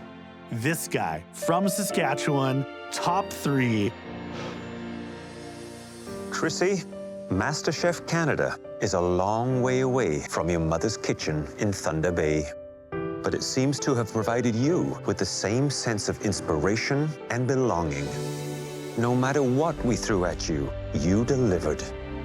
The kitchen is clearly where you belong, and we can't wait to see what you'll do next. Now come on up here and say goodbye. I made it to the top 4. Chrissy. It still seems like a dream. I've done things I never thought I could do. It's amazing. Thank you so much. I've worked with ingredients I've never seen or heard of. First time you made it, eh? Yes. I don't believe you. You got the taste spot on. I've met people I never would have met. And I've learned a lot about myself. Hugs, big sweaty hugs. Chrissy, before you leave, who up there is going to be Canada's next Master Chef? I'm gonna say Andre. He's the quiet one, you know? You gotta watch out for him. No pressure. Chrissy, thank you. Please leave your apron at your station. Thank you. Good job, Chrissy. I have let way too many hopes and dreams go by the wayside. No more settling. No more. It's my turn. Next time, an Olympic champion. Tessa Virtue! Hi, everyone. Wow. Inspires the top 3 to go for gold With just 3 left, everything's on the line. and elevate their presentation to new heights Doesn't get much better than that. in a fiery semifinal. Top 3 means serious business. I can feel it, like my fingertips are touching the trophy.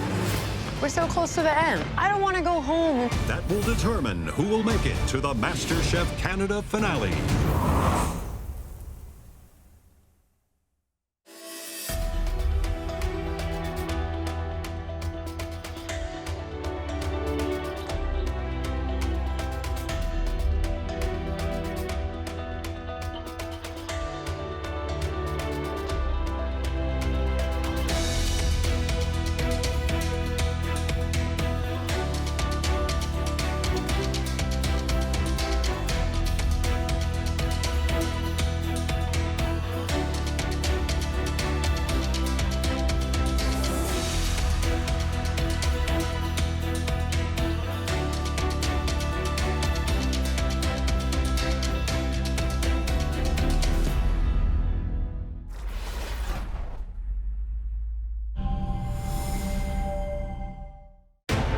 This season on MasterChef Canada.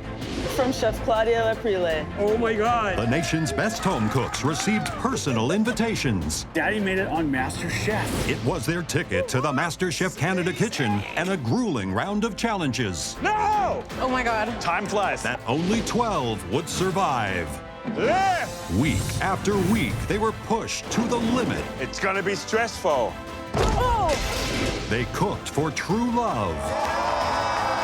And they cooked for kids. Lunch is served! They cooked for celebrated First Nations chefs. I had a lot of fun eating that. And took over one of Michael Bonaccini's newest restaurants. It was painful at times, but we got it done. 9 home cooks have been eliminated. Now, only 3 remain. Andre, a hospital housekeeper from Scarborough, Ontario. This is delicious. The spices, the heat, the aromas, the knockout. Wow. Jennifer, a policy analyst from Kingston, Nova Scotia. The plating is genius, sheer genius. You have a great culinary mind. Thank you so much, Chef. And Josh, a youth care home manager from Regina, Saskatchewan. I get that richness, the icing, that chili, that sourness. This is complex. I'm impressed. Thank you, Chef. Tonight, they will fight for a spot in the MasterChef Canada finale.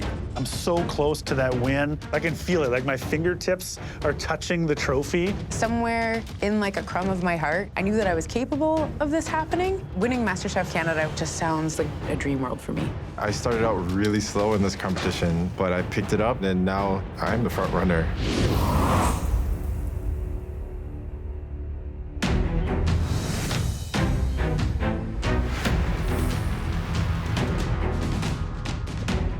Semifinals. 2 more people that I have to beat to get to that #1 spot.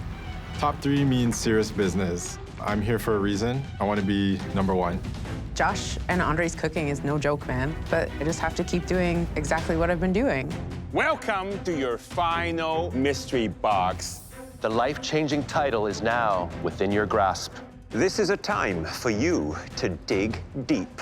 And to inspire you today, we're welcoming someone who knows exactly what it feels like to thrive under extreme pressure. What? Please say hello to an Olympic hero, ice dancer Tessa Virtue. A Canadian Olympic gold medalist. Hi, everyone. Wow. I was an athlete, so I know exactly what it takes to be able to compete at those levels. 5 Olympic medals, 3 gold, plus 3 world championships. Holy heck. I am so excited to be here, especially at this stage of the competition. There are just 3 of you left, which means you'll all be on the podium. It's just a matter of finding out which color of medal you'll get. But first, you have to find out what's underneath that mystery box. Tessa? 1, 2, 3, lift. Whoa. Tessa and her partner, Scott Moyer, are renowned for bringing fire and ice to their performance. Today, you'll follow in the footsteps of these champions by creating a dish inspired by the theme, fire and ice. I love this kind of challenge. It's so open-ended. We want to see the fire and ice theme in your concept, your flavors, and in your dramatic presentations.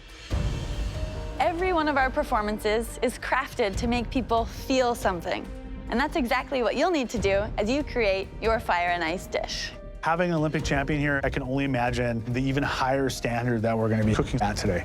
If you're successful in winning this mystery box, you will earn a major advantage in our final elimination challenge.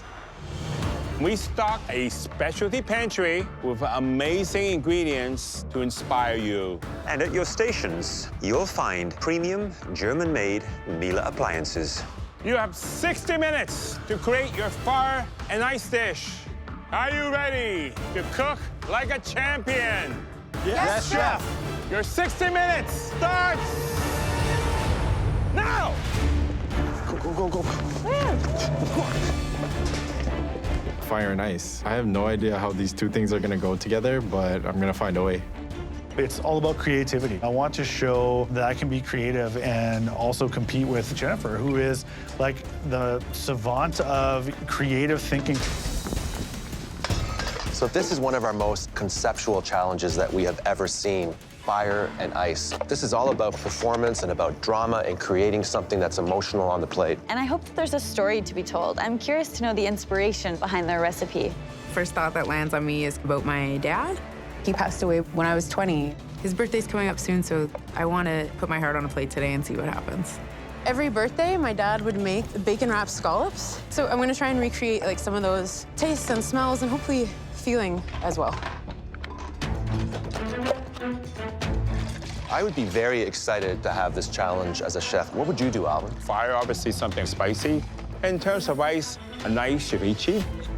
You know, the inspiration of fire could be about flambeing. The ice side, it could be an interesting ice cream or a cold dressing. I would actually draw my inspiration from China. They already work with a lot of fire. I would probably make some type of lobster dish, and I would incorporate lychee snow made with liquid nitrogen. I was thinking I was going to do the same thing, but I'm just grateful I'm on this side of the table. I'm totally into this challenge. You know, fire and ice, I feel like it's right up my alley. It gets real cold in Regina, and then me loving meat and barbecues, it's like a match made in heaven. I'm gonna make a duck. I'm gonna smoke it for my fire aspect. I have a nice surprise. It's a smoking puck that's gonna kind of cover my dish in smoke. And also making wild rice cabbage rolls with a walnut and thyme cream sauce. Look at Andre. He's using a cake cooling rack on top of a gas burner. That's creativity. Today I am making a Japanese-inspired grilled platter. I'm incorporating fire by making a fire pit next to my plate. I love the smokiness of cooking over fire.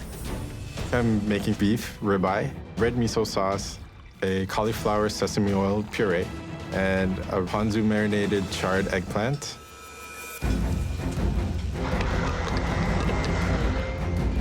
I'm making my dad's birthday scallops, pork belly with rum and cola glaze. It wouldn't be my dad's birthday if he didn't have a rum and cola in hand. For the fire element, I have a smoked pork fat and maple birthday candle. I really wanted to create that smell of like bacony fat hitting the grill, but it also melts away into extra sauce on your plate to dip stuff in. Tessa is an Olympic athlete, and she's always putting on a great show, so I have to pull out all the tricks. Andre. Hi, Chef. We have Tessa, 3 times world champion, 3 gold medal. Are you inspired? Oh, I'm very inspired today, Chef. Hi, how are you? So nice to meet you. Nice to meet you, too.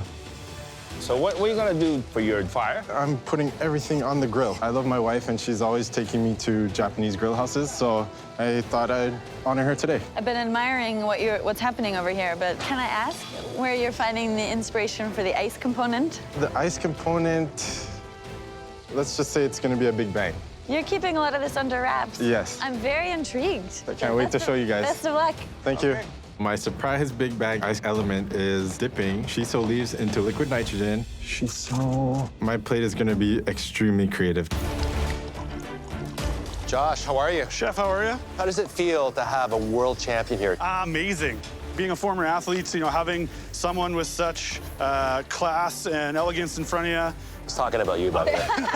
Just being able to compete at such a high level, I'm in awe about it. Thank you. What are you doing for the fire element of this challenge? I'm gonna smoke my duck. I'm gonna have a little element on my plate as well, so it's a sweet little smoke show on my plate. Sweet little smoke show. I like that. Have you ever cooked a duck breast before? Never. You want to render that fat down. Thank you. What about the ice? I'm going to do a little ice cup for my vinaigrette that you're gonna have to smash, and it's gonna leak into the salad. I'm intrigued, but I'm also a little bit concerned. That's gonna take some time to produce. I'm definitely up to the task today. You are, I can tell. You're in the zone. Good Go luck. get them. Thank you very much. With so many elements that need so many steps to finish, it's gonna be difficult if I get off track. 15 minutes! You only have 15 minutes left. Look at that. Jennifer has got liquid nitrogen in her station. For the ice elements, I'm making Dulce ice cream pearls with liquid nitrogen. All right. Dulce is this really yummy, savory snack. It's a kind of seaweed.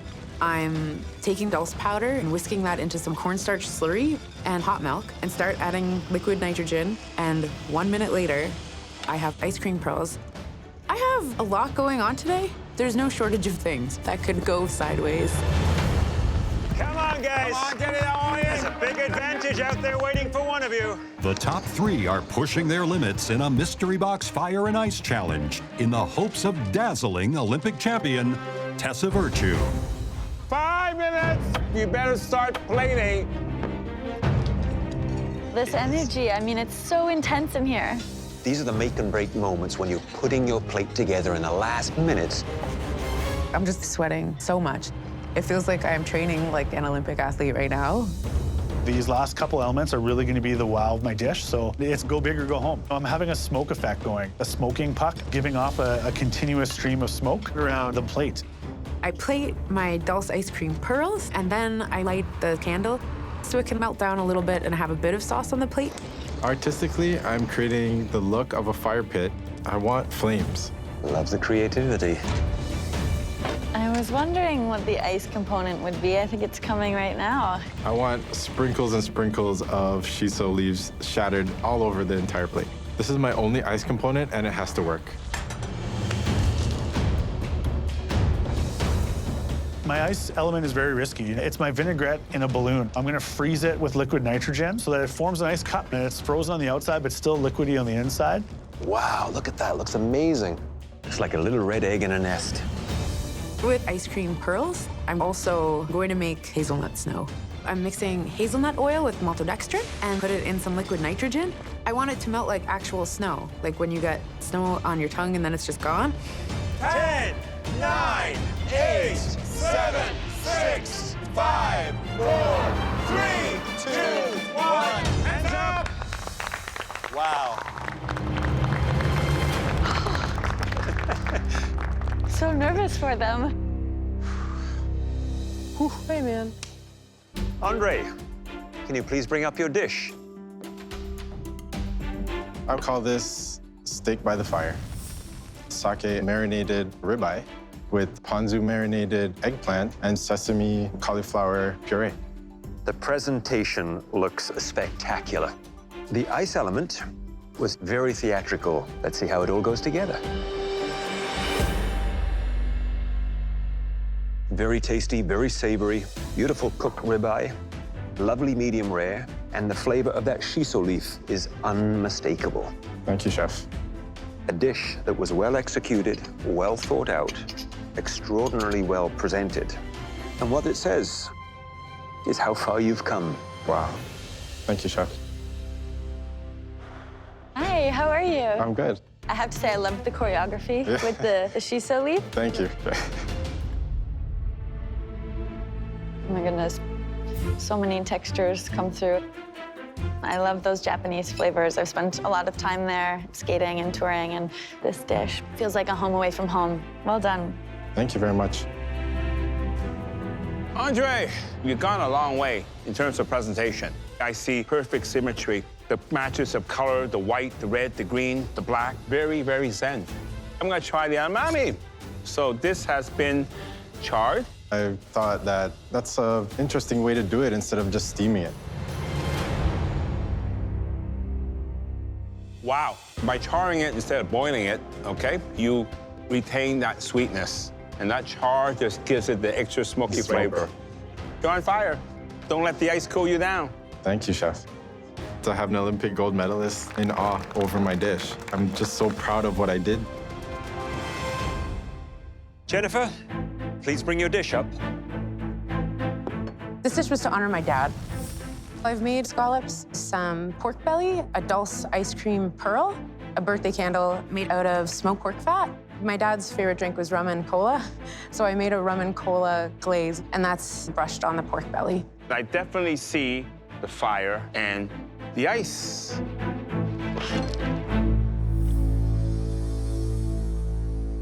I got that warm feeling, that sweetness coming from that scallop.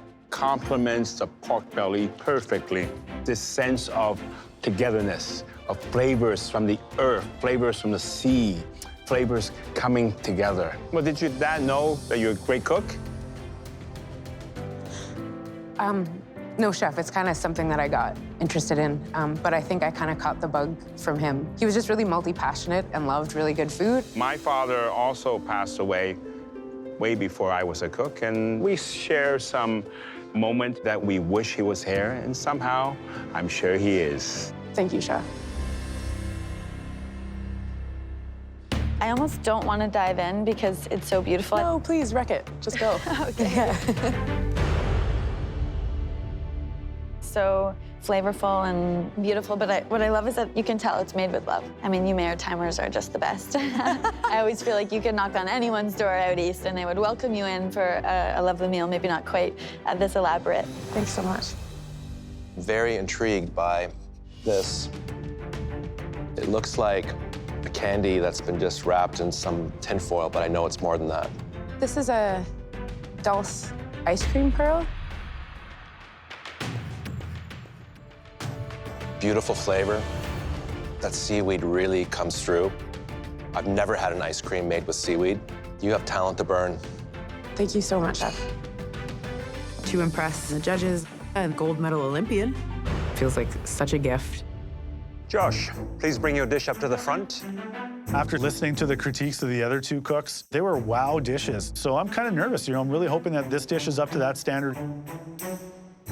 This chef is what I called prairie smoke. When I think of fire and ice, I think of Saskatchewan, right? It gets minus 60 in the winter and plus 40 in the summer. So I have a duck breast that I pan-seared and cooked, and then smoked as it was resting. I made some wild rice Savoy cabbage rolls. And on top, I have a lightly dressed frisee salad and also a sour cherry vinaigrette.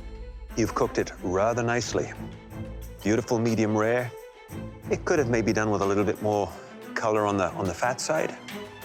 But is duck something you cook a lot with? Honestly, Chef, this is the first time I ever cooked duck. The cook on the duck is really terrific, nicely seasoned. That accompanied with that cherry sauce that has a little bit of a sweet and sour edge. Great idea, great concept.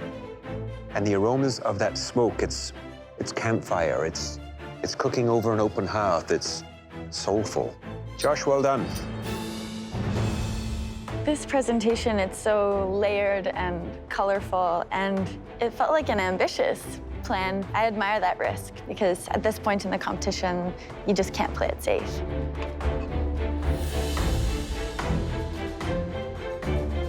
That vinaigrette, so good. Just a delightful, delightful dish. Well done. Thank you very much. Josh, I did not expect this from you. It's incredibly creative.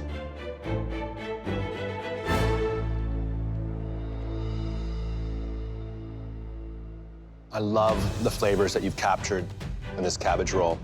They're very earthy. You can see you have a real respect for tradition, but you also took a risk. You added wild rice to it, the walnut cream. Perfectly executed. Home run. Thanks, Chef. I really think this one hit the mark of everything. It was creative and innovative, and Tessa Virtue tasting it and her also saying how good it tastes, it just makes you feel great inside. 3 knockout dishes. I saw fire and ice in each one of those dishes. Today's already such a treasure that winning would be cool, but this day is gonna go down as a win no matter what. Each of those home cooks showed so many different techniques on each of their dishes. The creativity was astounding. Any advantage in this kitchen is a huge, huge play, but this is the semifinals right now, down to the last 3. I want this so bad. I'm top 3, but the goal is to be number 1. It's the last mystery box. I gotta win it. Home cooks, we are amazed at how creatively each of you interpret this theme. But there can only be one winner. The home cook with the best dish tonight is Andre. Congratulations. I think it's great that I finally won a mystery box by myself. Tessa, it's been an absolute delight having you join us. Thank you so much for having me. I'm leaving feeling more inspired than ever. Best of luck. Having Tessa here was so rad. Such a huge honor to cook for her. Andre, follow us. Any advantage in this competition is super helpful, but having one in the top 3 is just perfect. Andre, The bad news is there is no fast track to the finale. The good news is you get to cook with one of the finest ingredients this country produces. Luxury Canadian cheese. Oh, crap. I'm lactose intolerant, so I don't cook with cheese. I can't eat the cheese. What am I gonna do? Inside these boxes are 3 of Canada's most unique cheeses, and each home cook will use one of them to create a 3-course tasting menu. 1 luxury cheese, 3 distinct ways. The first option is a personal favorite. Grey Owl ash-ripened goat cheese.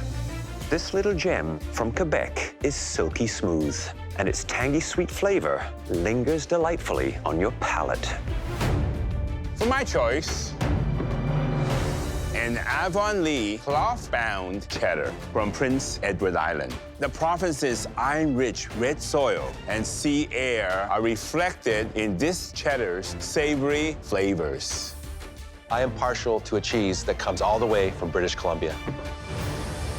Tiger blue cheese. Sharp, salty, with a powerful bite to it. Wow. Andre, because you won the final mystery box, you get to assign a cheese to your competitors. Okay. Which cheese do you want to cook with?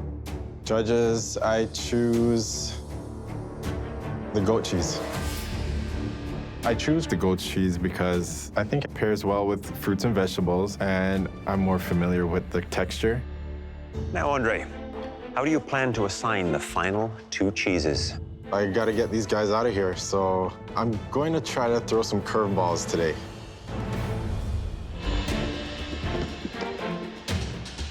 Everybody's coming back to the pantry, and they're rocking cheese. Maybe we're just doing a cheese tasting.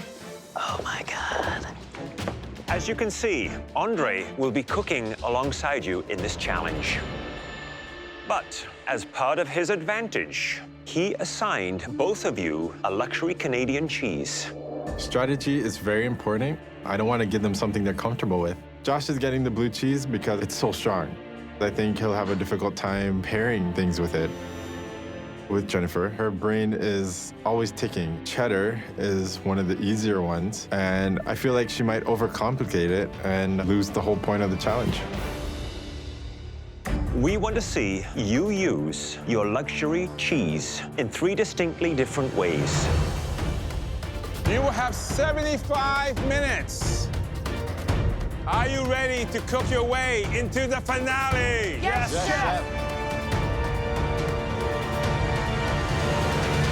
Your time starts now!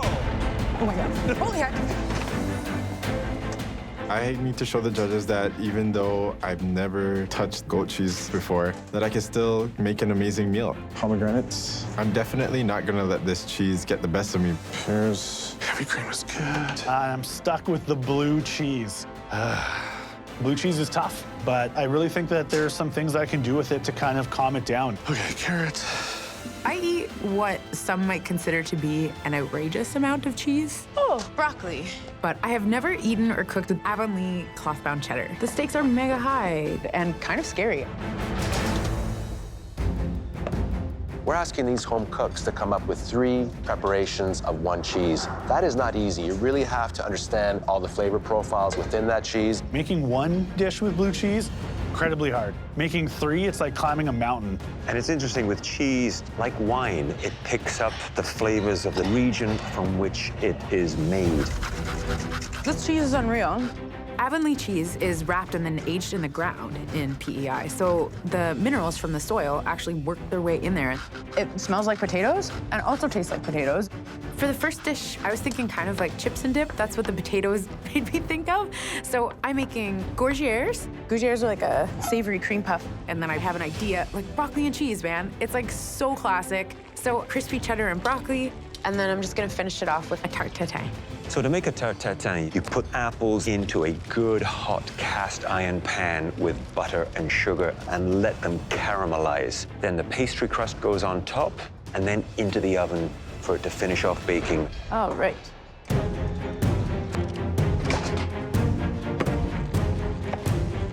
So, Josh, do you think Andre threw you a curveball with the blue cheese? Definitely, but I'm ready to show him that the curveball is just going to turn into a home run. Tell me, what are you making? I'm doing kind of a riff on the blue cheese dip that you would get for buffalo chicken wings. You know, that celery blue cheese kind of flavor. I'm gonna turn that into a soup today. Blue cheese soup? Yeah. And then second, I'm gonna do a butternut squash and blue cheese ravioli. And then for dessert, I'm going all out with a blue cheese cheesecake with a honey fig and ginger combo. I'll be honest, I'm a little bit concerned that you right now are biting off a little more than you can chew. I'll show you, Chef. You know, I'm definitely the hardest worker in the room. Good luck. Lots of time, tons of time.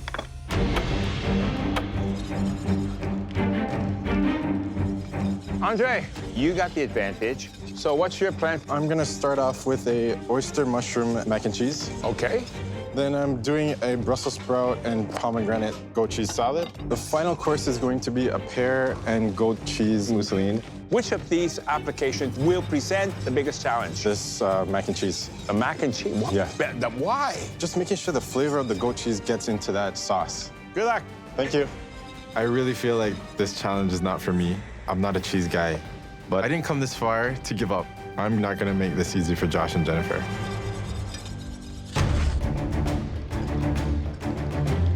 For the broccoli and cheese, I've put in butter, breadcrumbs, and a whole bunch of the cheddar. And on top of that, I layer the broccolini.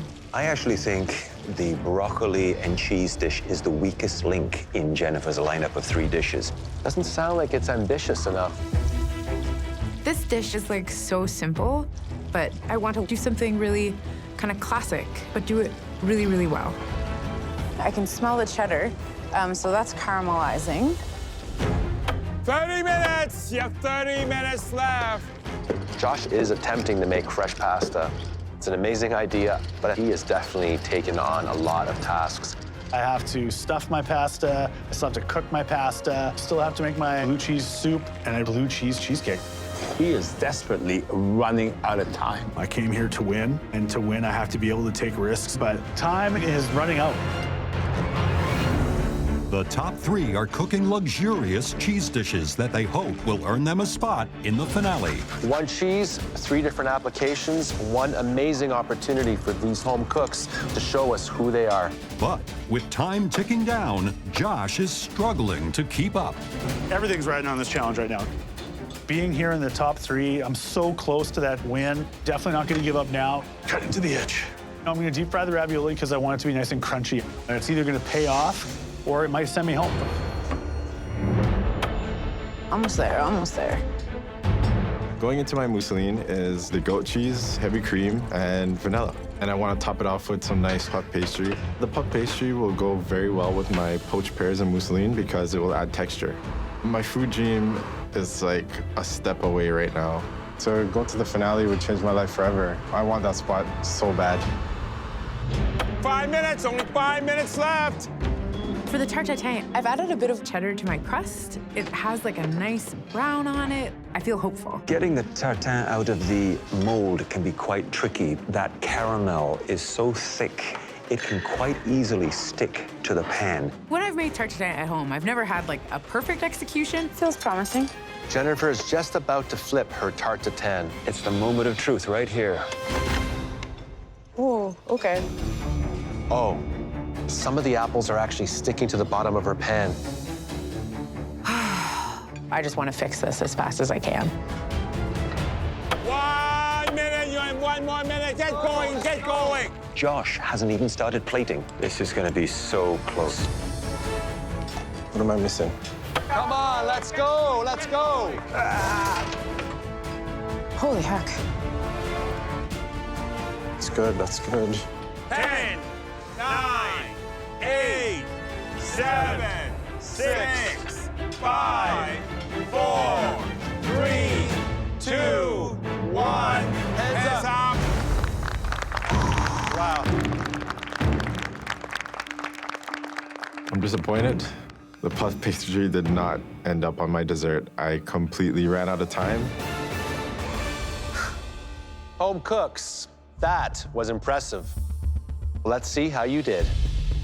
Jennifer, can you please bring up your dish to the front? I know it's not up to me, but it sure would be cool if this were awesome enough to get me to the finale. I've made cheddar gougères, and I've made a crispy cheddar broccoli with some bacon, and a tart tatin with a cheddar pastry. Jennifer, you love cheese, don't you? That is true, chef. I like the concept. You took simple things and you added cheese to it. And this is a take, I guess, on cheese and broccoli, right? Yes, chef.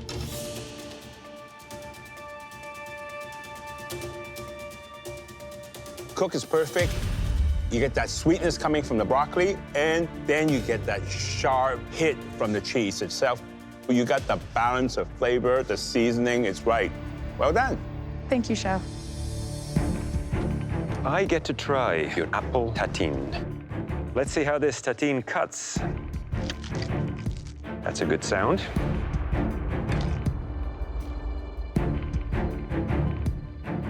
What I see is a nice light golden color on that pastry.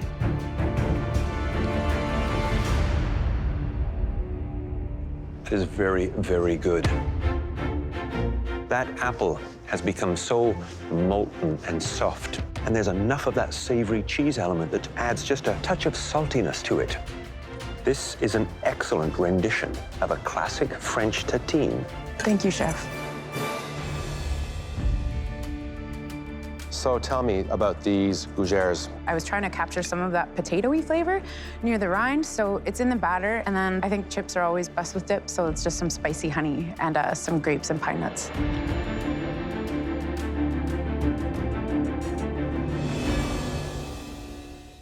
The question here is there enough beautiful cheddar in your gougères?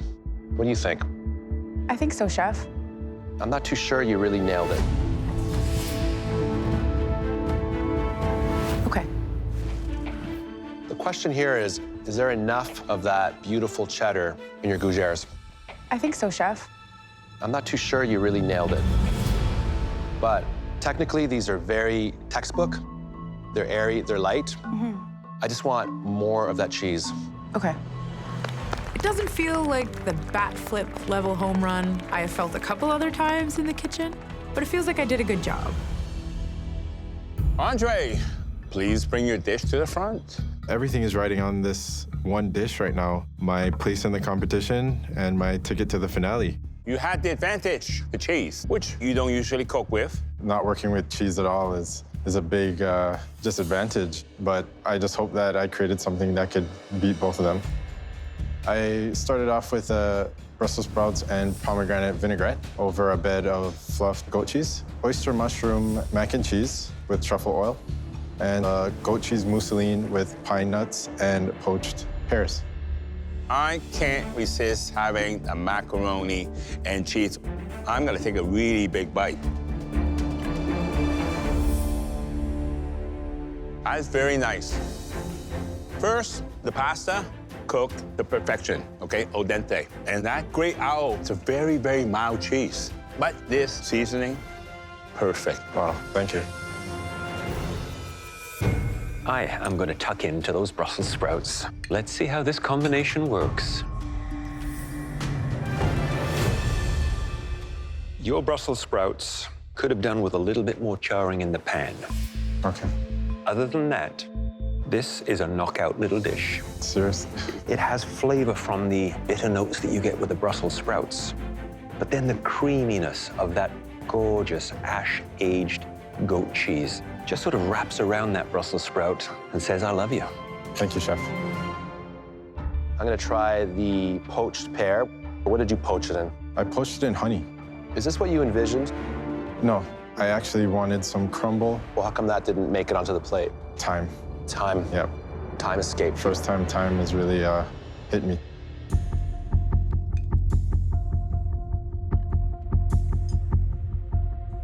It has a lot of complexity to the spicing in the pear. The goat cheese, though, doesn't pop out as much as I want it to. I like the flavors. However, I know you wanted a crumble of puff pastry on this pear. It would have given it that extra little oomph. Is it worthy of a place in the finale? That's the big question. I'm so nervous. I didn't come this far to fail, but I know for a fact I could do better. Josh, please bring your dish to the front. I think I managed to show off this blue cheese in a way that was creative. I'm really hoping that it shows the judges how far that I've come in this competition. So Andre chose for you the tiger blue. He did. You got 3 elements on the plate. The first one is my take on a blue cheese dip. It's a soup with celery and then added some blue cheese in there. Next, I have a butternut squash and blue cheese deep fried ravioli. The last one is blue cheese with creme fraiche cheesecake with a ginger simple syrup. Interesting approach. I'm going to try the soup.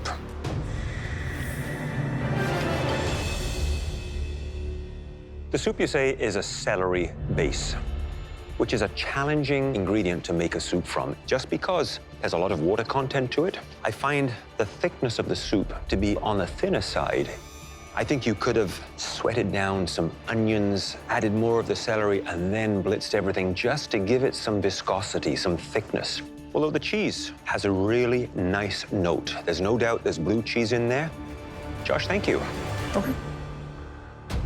Walk me through how you made this ravioli. The filling is a roasted butternut squash, nutmeg, and a little blue cheese. And then I deep fried it, drizzled it with honey and a yogurt and blue cheese sage cream underneath.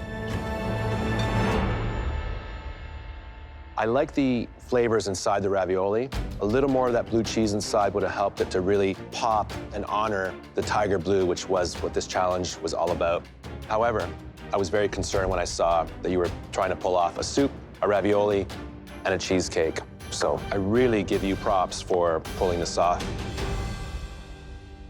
You made a cheesecake many times, right? I've only made one no-bake one at home. I've definitely never made a blue cheese cheesecake for sure. Okay. You got a nice crust here. It's not too thick. It's very uniform. Can't wait to sink my teeth into this.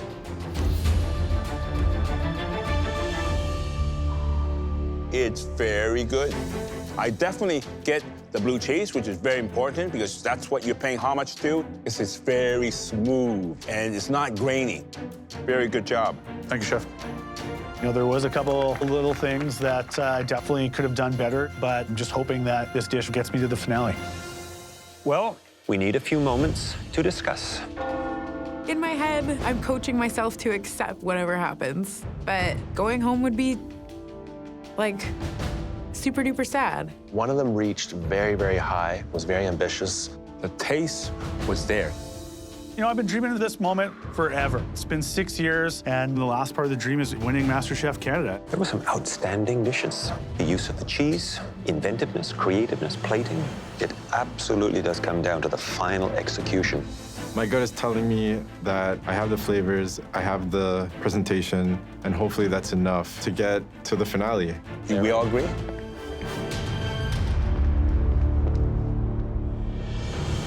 Interpreting one ingredient 3 different ways is a tremendous challenge, and each one of you rose to it. But one home cook told a more cohesive story in terms of flavor, technique, and presentation. And that home cook who has earned a place in the MasterChef Canada finale is...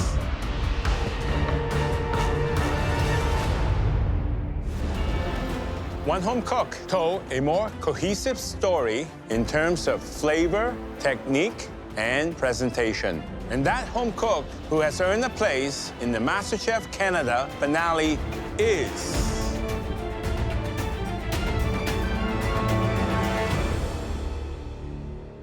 Jennifer.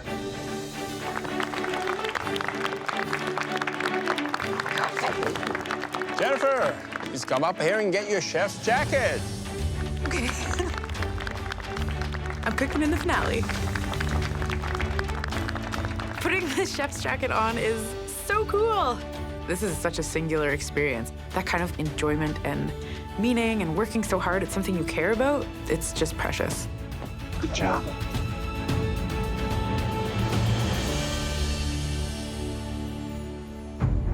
Now, Andre and Josh, there were many wonderful elements on both your plates tonight, but there were also slight missteps. This decision was not easy. One of you showed slightly more finesse and flavor. The home cook who will be facing Jennifer in the season 6 finale is...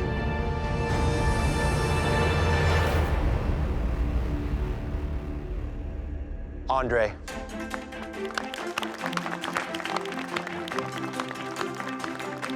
Good job, buddy. Good job. Come on up and get your chef's jacket. I'm speechless. I can't believe what just happened. I'm going to the finale. I'm gonna just destroy it. I'm gonna show everything that I've got. This is very special.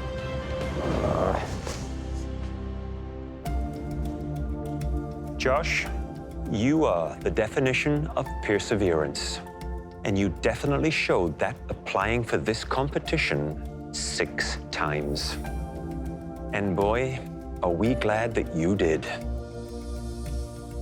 You proved again and again that you deserved to be here.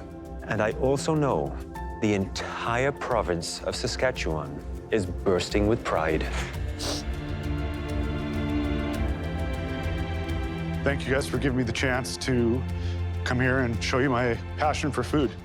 Just want to make myself, my family, and my province proud, and it's something I'll carry with me forever. We're gonna miss you, Josh. Get up here and say goodbye. Daddy made it on MasterChef. I feel really proud about making it this far. Big guy on the pizza dough. Top 3 is amazing. Yes! I really feel that I've shown my kids to never give up on your dream. I thought you said you don't bake. As you can tell by my physique, I eat a lot of baking. Leaving this kitchen, I'm way more of a well-rounded cook. Wow, you really honor that ingredient. It's like a symphony of flavors happening in my mouth right now. It's been an experience of a lifetime. I wouldn't change it for anything. Yes.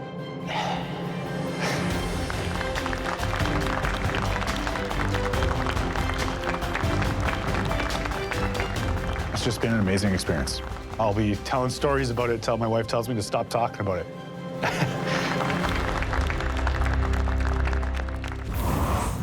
Next time, it's Andre versus Jennifer. In the culinary clash the country has been waiting for. The MasterChef Canada finale. With $100,000 and the title on the line. I'm ready to give it all. I can't wait to get out there. You got this, Jennifer. Now I get to be in the finale. Canada's new Master Chef is...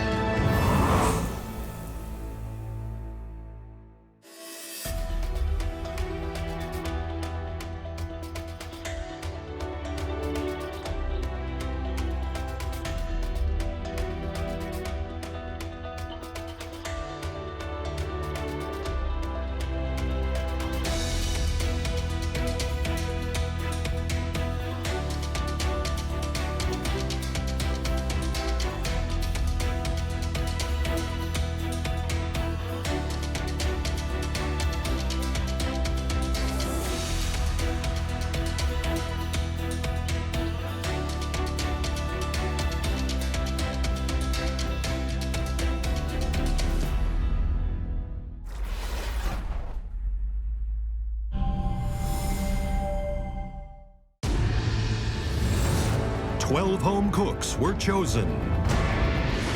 One by one, they were eliminated. Good luck, guys.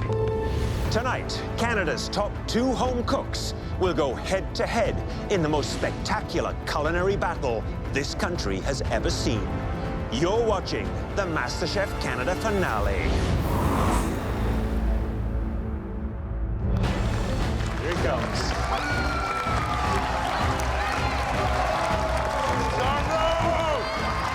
Tonight's first finalist is Andre, a hospital housekeeper from Scarborough, Ontario. As a kid, I was the quiet one. I was never a show-off.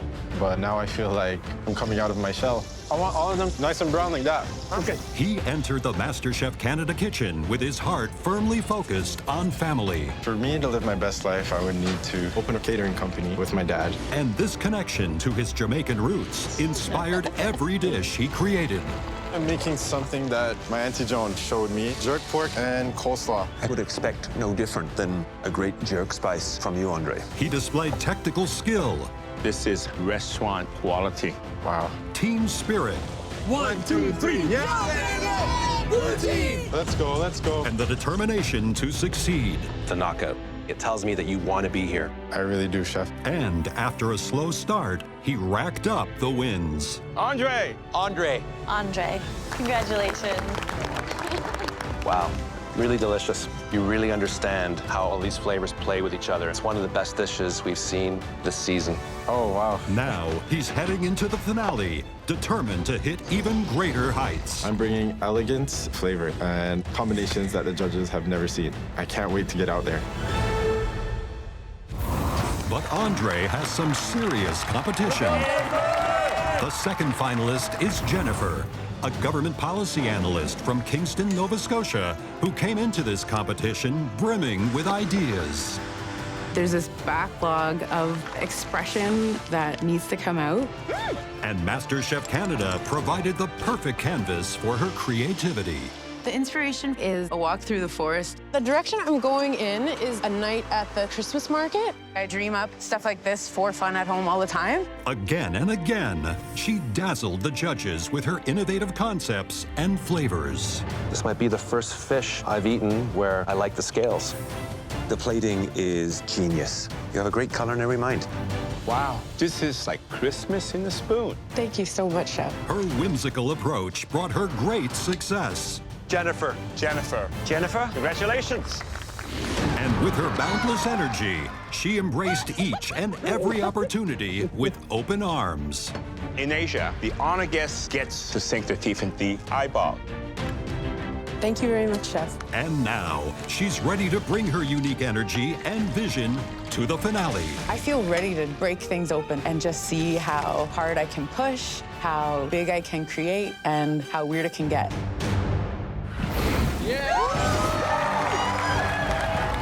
Tonight, one of you will push yourselves over the threshold to make what once seemed impossible come true. By the end of this night, one of you will enter even more elite territory by winning $100,000, a spectacular trophy, and the life-changing title of Canada's next MasterChef. Yeah.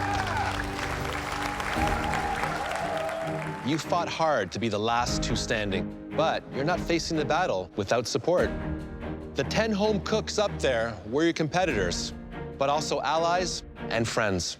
Chanel, you picked Jennifer as a winner. Why? It's so rare to meet someone that can express their true self so exquisitely, and I know she made me look at food differently. I mean, she changed me, so Jennifer, you're gonna kill it. Thanks so much.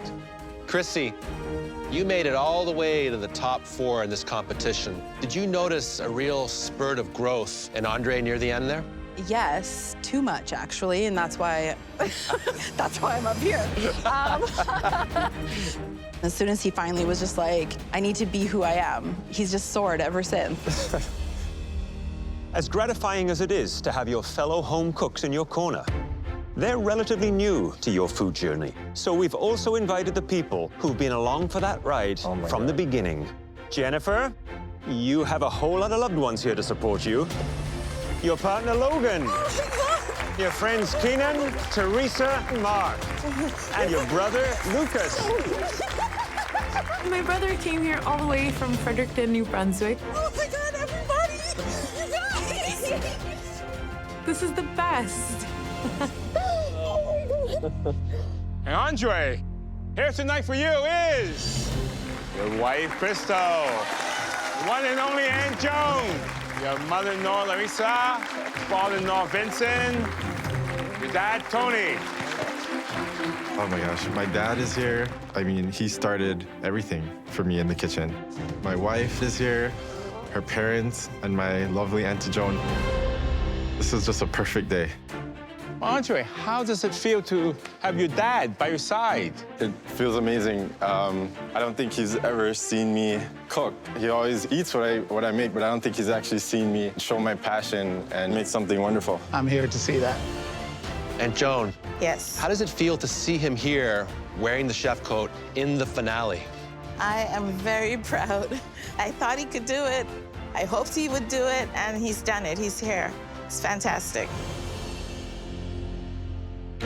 Lucas, you grew up with Jennifer. Did she always have that incredible imagination growing up? If you want to be proven wrong and you want to look foolish, you just tell Jen that she can't do something. Jen has always been ahead of her time creatively, and as a person, I love her so much. I'm so proud of her. Thank you so much. So, Jennifer, what does it mean to you to have all your family here? I wouldn't be here without... Sorry. I wouldn't be who I am, and I wouldn't be able to do the things that I've done here if it weren't for these people. They're amazing, and I feel very lucky to have them all in my life. We're so proud of you. So proud of you, Jen. Families, it's time to get down to business. You have a front row seat up there in the gallery. Safe from elimination. Oh my God. Good luck, Crockett. Oh, this is exciting. 3 unforgettable courses in just 3 hours. And the clock will not stop. You have 10 minutes in the pantry to collect your ingredients. So, are you ready to take home that title? Yes, Chef. Your time in the pantry starts now!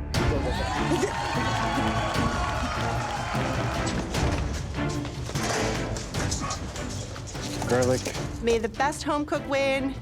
It's gonna be Andre. What else? Onion powder. He moves like a chef, acts like a chef, talks like a chef. He's capable of such great things. Any sugar? What most impresses me about Jennifer is how poetic she is with her food, the way she conceptualizes it. It's really, really unique. I just want this whole thing, actually. Andre deserves to be in the finale. He's getting back to his roots and cooking the food that he loves to eat. But I'm on Team Jennifer because watching her cook is magical, and her food tastes amazing. Andre is Canada's next MasterChef. But damn, this is gonna be a really good battle. Jennifer, what do you have in store for us? For the appetizer, I'm going to prepare you fancy ants on a log. For the main, we'll be having Mary's Little Lamb. And for the dessert, I will be preparing you a treat cereal. Are you taking inspiration from your childhood? I fought really hard to kind of maintain my sense of wonder that I had when I was a kid, and I hope it speaks to your inner kid today, too. Andre, what inspiration are you drawing on today? Today, my menu is inspired by my entire family. So for the appetizer, I am making a lobster rundown. It is a coconut milk cooked down lobster. For my main, I am making a curried goat basam. That's a Korean dish, and I'm putting my take on it. And for my dessert, I am making a deconstructed turon, which is a Filipino spring roll. All right, Andre, Jennifer, for the last time, are you ready? Yes, Chef! The time starts now!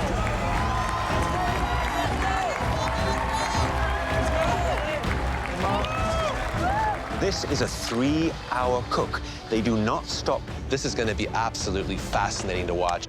These two home cooks really have very unique and different styles.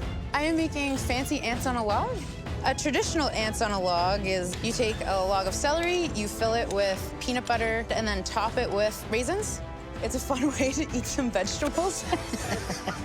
Growing up, this was a snack that I had in my school lunch, and I just didn't think there was anything cooler than ants on a log.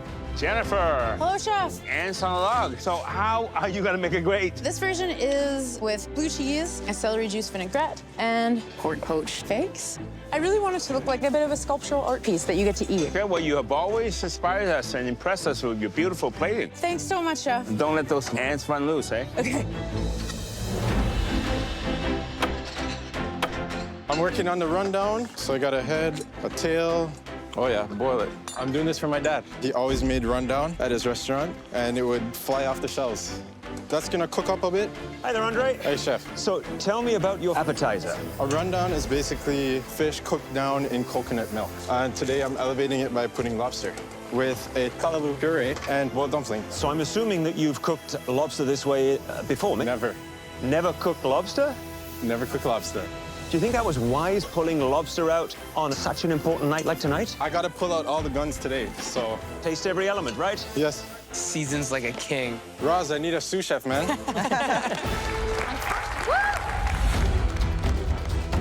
100%, the hardest part of the appetizer for me is the celery. I'm a little worried because it takes a lot of skill, which she has, to elevate such a humble vegetable as celery. Because the backbone of this dish is celery, and Andre's is lobster, I have to allocate a lot of time and love and care into this celery to make it the best celery the judges have ever had. If she can pull this thing off, she's gonna wow us. Hey, okay. Yeah! Celery looks good. Thank you, thank you. I'm making the dumplings today like some gnocchi. It should take about 5 or 6 minutes to get a nice cook on it. Dumpling time. I'm looking down at Andre's station, and his dumplings aren't boiling. If they sit in just warm water, they get tough. I don't know what's going on with it. Not a good move. That's not good. I'm trying to shoot for the stars right now. I cannot make any mistakes today. Oh, dear. It's round 1 of the MasterChef Canada finale. Andre, you got this, bro. Oh, yeah. With Jennifer's childhood-inspired ants on a log dish Got this. up against Andre's Caribbean-inspired lobster rundown. Yeah, I can smell it now. Yeah. Oh, yeah. But it's his dumplings that may be in hot water. I don't know what's going on with it. My water's not boiling. Oh, dear. You need that heat of that water just to almost put a seal on them and allow them to cook slowly from the outside into the center. I want to make sure that it's cooked properly. So I change burners and I put it on the blast burner and I crank it up. Good. Do your thing.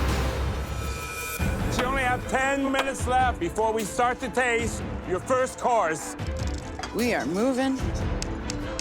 Time is the most important ingredient in this kitchen. Jennifer, what's next? I'm gonna make a blue cheese mousse. Way to stay focused. You got it. I still have to do so many other components. Almost.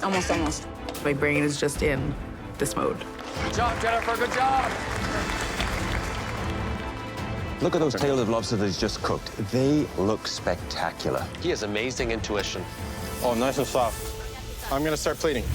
5 minutes. You only have 5 minutes before the first course. Both Andre and Jennifer right now are feeling the heat. Everything has to be beautiful because this is such a simple dish. More salt. I want all of the bites to be perfect and all of the bites to be just a little different. Okay, here we go. 1 minute. 1 minute. Service is coming to pick up your dishes. You got this. Come on. Nice. That looks amazing. Wow. Thanks, guys. Looks fabulous. Thank you. 10, 9, 8, 7, 6, 5, 4, 3, 2, 1. Hands up. Andre, Jennifer, please keep cooking. We'll excuse ourselves to the banquet room while we try your appetizers. I think the way I treated every element on this plate makes it a finale-worthy dish. I hope so. I don't care that I never cooked lobster before. This is my last cook in the MasterChef Canada kitchen. You got to go big or go home. First up for tasting is Andre's Lobster Rundown with a coconut callaloo puree on a bed of boiled dumplings. I love what I see on the plate. It's Caribbean Carnival. It's all about those great colors. And I think the proportions are really spot on. You can see there's a lot of imagination behind the dish.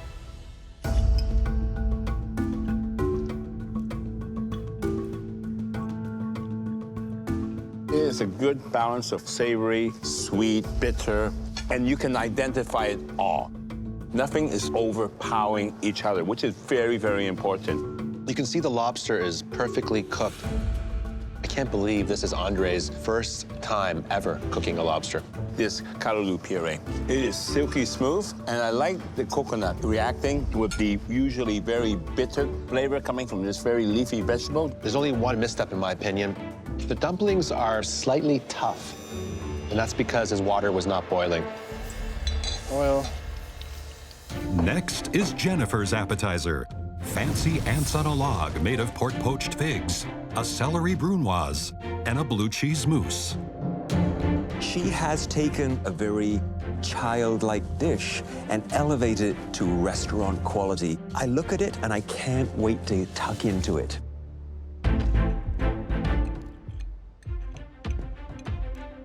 It seems almost simple in the beginning, but once you taste it, you realize the complexity, the fine detail, and the finesse to it. In there, you get so many complex textures. I get the crunch from the walnut and the celery. And then you have the blue cheese, full of flavor, but it's also balanced. It's very hard to balance blue cheese. There's so many different juxtapositions happening on this plate. It's a really, really smart dish.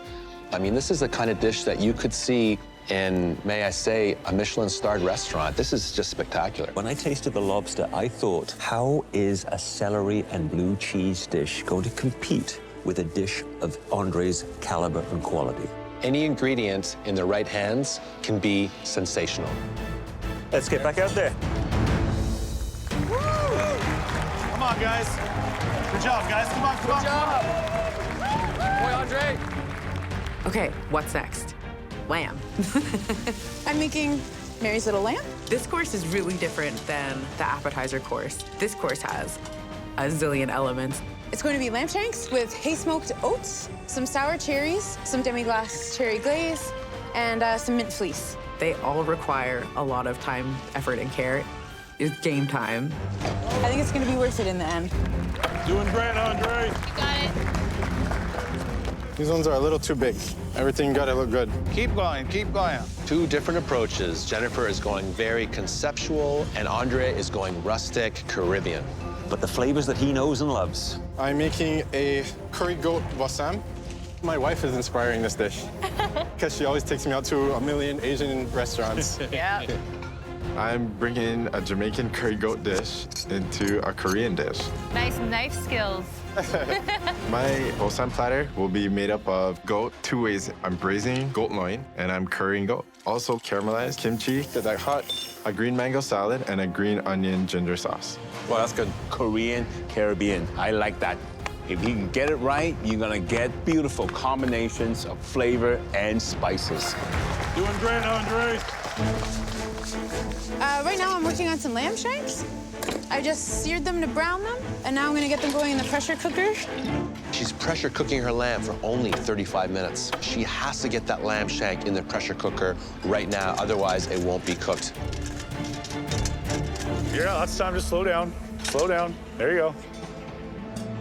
Yes. There you go. Atta girl.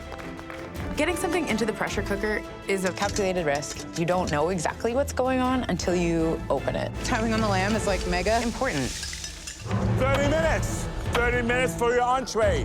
What is that, Andre? Gochujang. It's like a spicy red pepper paste. Is that for the salad too? That's for the mango salad. Oh, nice. Is it good? Could use something to mellow it up. More honey? Yeah, and some lime. I just gotta make sure I don't overthink everything and just do what I do best. Flavors. Get some salt in there. Jennifer is taking that childhood nursery rhyme and creating almost every element from that nursery rhyme in this dish. I am making a mint fleece for the lamb. To do this, I'm powdering some mint candies, and I'm going to make them into the cotton candy. That is going to be the minty element, which is a great condiment to have with lamb. Is she doing cotton candy in her dessert? No, this isn't this entree? dish. What? It's crazy. I want a nice little fleecy ball that almost looks like a cloud and will melt away when it touches the lamb. There we go. He still has to do the other goat. This is goat loin. I'm serving this goat two ways. For the curried goat in the pressure cooker, almost there. It's gonna have a pulled pork consistency. For the braised goat, it's gonna be nice and tender like a filet mignon. I'm gonna braise it, baste it in butter, and get it nice. I'm looking for a medium rare cook on my goat loin. If I don't get the cook on this goat right, I'm just handing the trophy directly to Jennifer. 20 minutes, only 20 minutes left. Okay. Oh my God, Jennifer. Both Andre and Jennifer right now are feeling the pressure. I think part of it is that they're multitasking. Half of my burners are taken up by the pressure cookers for almost the entirety of this cook. I have at least 5 elements that require burners. This is very tricky. I think she has too many things to do. I'm a little bit anxious about that. Less than 20 minutes left. The only thing I have done is fleece. I can think of 8 other things I still have to finish. Can I get this all done? Okay, I will eventually need this. I can think of 8 things that I have to get done. I know how to do all these things, but time is of the essence. My oats, I am haze smoking right now. I just gotta do the next right thing. I feel like a lamb might want to eat some oats. She's got to be very careful with the smoking. Do not over-smoke. It might impart a bitter finish to those oats. It's risky, but if it works, pure genius. Steel-cut oats are amazing anyway, but with like the sneak attack of smoke taste, I think it'll be outrageously awesome. The smoke smells awesome. Thank you, thank you. Goat, how's the goat? Andre is opening up his pressure cooker. How is it? Tastes good. Bring some salt. And look, Jennifer's opening up her pressure cooker now. I don't know if it looks done to me. It's tough to see from up here, right? I can tell whether or not things are done usually by feel. I hope I nailed it. How's my time, guys? 5 minutes. 5 minutes. Keep going. Keep going. What was that, Jennifer? Red wine demi-glace. Wow. I'm gonna add some of that sour cherry syrup to it. I am brushing these lamb bones with some of the glaze and wrapping them in copper foil. It's finale day. Why wouldn't I? 2 minutes! You only have 2 more minutes left. I'm pretty close. I'm pretty close. It's looking good, bro. Looking good. Watch your time. Go, Andre, go. How you doing, man? I think I'm doing well. What are you gonna do with the cabbage? The cabbage is what they're gonna eat it out of, so they're gonna wrap it and put it in the cabbage. Okay. 1 minute. You only have 1 more minute to entree time. Look at those dishes. Wow. Oh, that looks so delicious. Thanks, guys. Nice, Jennifer. Oh my God. Wow. Hey. You got it, buddy. You got it. 8, 7, 6, 5, 4, 3, 2, 1. Hands up. That's it. Yes. Don't let up now because dessert is going to be served in 1 hour. The judges will now head to the banquet room to taste the entrees. Okay, Bolsam has probably never been seen like this before. I think the judges will really like it. At the start of this, I thought this dish might be a bit impossible because there was just so many elements, but it did all come together. I just really hope they love it. Jennifer's entree is up first. It's a braised lamb shank served with hay-smoked oats, sour cherry glaze, and a mint fleece. I always love a story in a dish. It evokes the sort of whimsy of that nursery rhyme. It is eye-catchingly colorful. And this right here, this mint fleece, it is so unusual, very smart.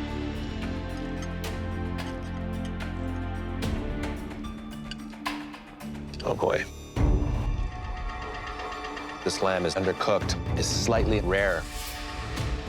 Oh man.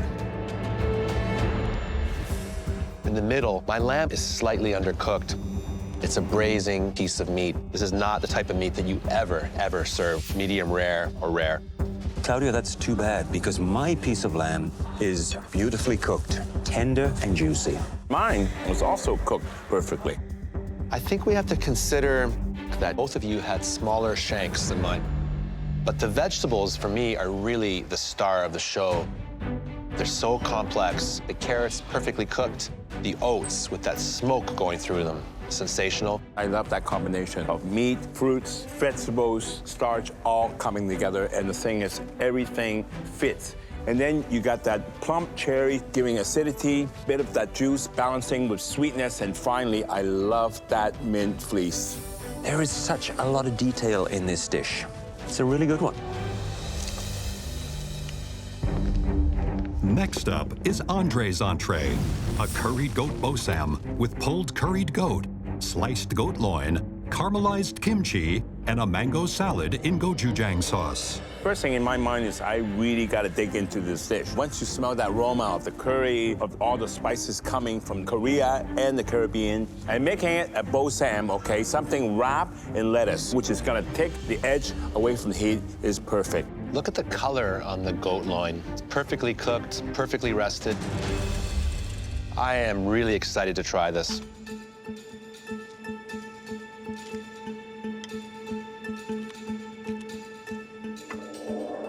I gotta tell you, the flavor is out of control.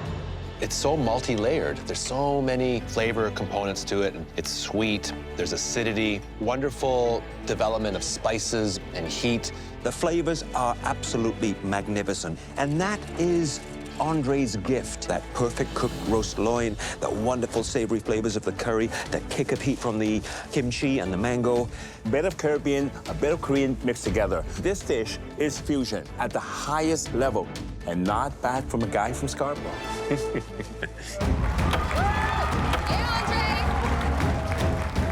Oh, that's nice. This is like the home stretch. I really hope that the judges enjoyed what I made for them. Come on, let's go. Oh my God, I really wish I could hear what the judges said about my dishes. I know I did them well, so hopefully they see that. These home cooks have been cooking solidly for 2 hours. The pace has been brutal. They cannot lose that momentum right now. It's crucial. It comes down to this very last dish, dessert. Is that rice? Yeah. You're puffing the rice? Oh, that's so cool. Oh, nice. Jennifer's doing a take on sugary breakfast cereal. I love breakfast cereal. Many a chef finish their night with a bowl of sugary cereal. It's more Saturday night than Saturday morning. Good. Puffy. And Andre is doing an elevated version of a classic Filipino dish. I'm making a deconstructed turon. A turon is a plantain coated in brown sugar and wrapped in a spring roll and fried. Hey there, Andre. Hi, chef. So was this something that you would eat growing up? Since I met my wife, her mom has made it for me almost every single week. So how are you going to make it really special? The Jamaican part of this is the grapefruit soda snow, and I have a stout and coconut condensed milk sauce here, and I have a nice Irish moss red seaweed ice cream to go with it. They sound like amazing, unusual ingredients all coming together. Yes, chef. Good luck. This is my first time making ice cream and the grapefruit snow, and yeah, I just hope it turns out well. If I'm going to serve the judges treat cereal in the finale, I better make sure that there's some good technique in that bowl. Let's see what happens here. I'm making a chocolate crumble, meringue marshmallows, a sugar-cured egg yolk with a brulee, chocolate ganache, and tea smoked milk. Jennifer, Hello, Chef. okay, How tell are me, you? why tea smoked milk? Something that I think is so nice after a meal is a sweet and a tea. And I use my favorite tea, which is birthday cake flavored. I just think it pairs really well with this. You got a lot going, you got a lot of treats coming. I can't wait to taste this. Yes, chef. How do you think of smoking milk? Oh, I don't know what happens in there, really. Like, I don't. Look, Andre is using 5-spice powder to flavor his waffle. What a great idea. And 5-spice is used a lot in Chinese cuisine. What I love about this waffle is I've never seen a Chinese 5-spice waffle before. 5-spice is similar to allspice. It's quite strong. He's got to be very careful. Use too much, it's going to be bitter and nasty. Okay, that's the last one, man. Both Andre and Jennifer have a multitude of garnishes and ingredients to finish their dessert. They really need to move fast and efficiently right now. I'm just flipping the sugar-cured egg yolks to make sure they all get enough time in the sugar. Putting it onto the sugar, it creates a light skin around that egg yolk so it doesn't burst. I'm going to melt some sugar and do a little brulee on top of it for a bit of crunch. Nice. 10 minutes left for dessert. Keep going, keep going. It is neck and neck in this kitchen right now. They have just under 10 minutes left. This dessert is pretty bold. It looks very simple, but it's pretty complex. Oh, shoot. That one's not ready. I'm gonna refreeze this. My grapefruit ice isn't frozen very solid, and I'm worried that I'm not gonna have enough time. You can see how hard Andre is working. My entire MasterChef journey is riding on this one dessert. Andre and Jennifer are racing to finish a grueling 3-hour finale cook. that will determine which of them takes home a $100,000 prize and the title of Canada's newest MasterChef. The final dish, your dessert, has to be ready in 2 minutes. You got it, Dre, come on. 2 minutes? Got it. Oh, that's nice. Cannot find words to describe how I feel. I've never been so proud of Andre in my life. Come on, Andre. Go for it. Looks great, Jennifer. Just to see Jennifer in her element doing what I've always known her capable of doing is amazing. Woo! 1 minute! You have 1 more minute left. Come on, 1 minute. Let's go. Get it out. Come on, guys. Look how soft that ice cream is that Andre's scooping out. It looks gorgeous. Whoa, let's go. Wow. These dishes look pretty incredible to me. Yes, Jennifer! 15 seconds. Finish strong, finish strong. 10, 9, 8, 7, 6, 5, 4, 3, 2, 1. Hands up! Amazing. That was incredible. Good job. I've literally given everything into this cook. Like, I'm super wiped and I'm super pumped that I just finished it. You did it! Oh my gosh, that happened. That happened. I'm so proud of myself. We did it. You did it. Wow. Now it's time to taste your final course. Please follow us into the banquet room. Come on in.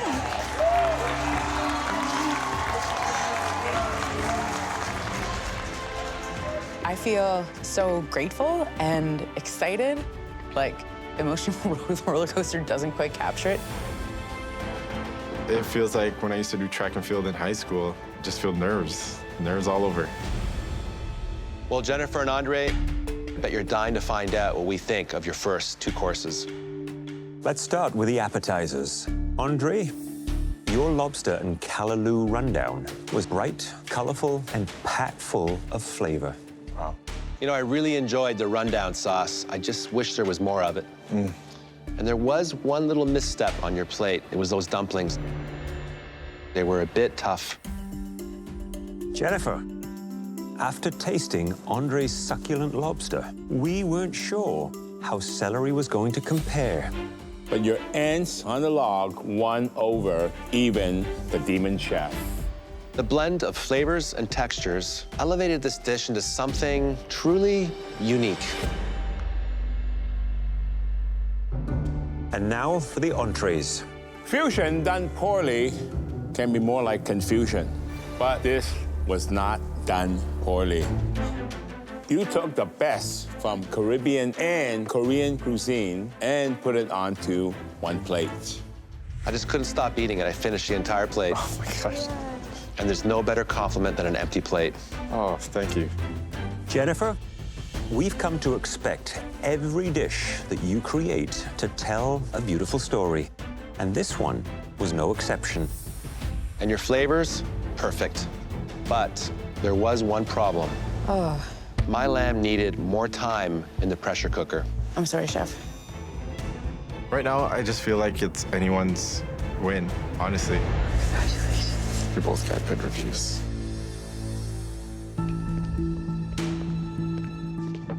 Andre, please tell us about your dessert. Today, I have a deconstructed toron. I paired it with a stout sauce, also a Chinese 5-spice waffle, some caramelized plantains for the crunch, and the snow is a grapefruit soda snow. I'm a sucker when it comes to the desserts, and I just love a really well-presented dessert. And this looks inviting. It looks fresh, it looks clean. Well done. Thank you, Chef.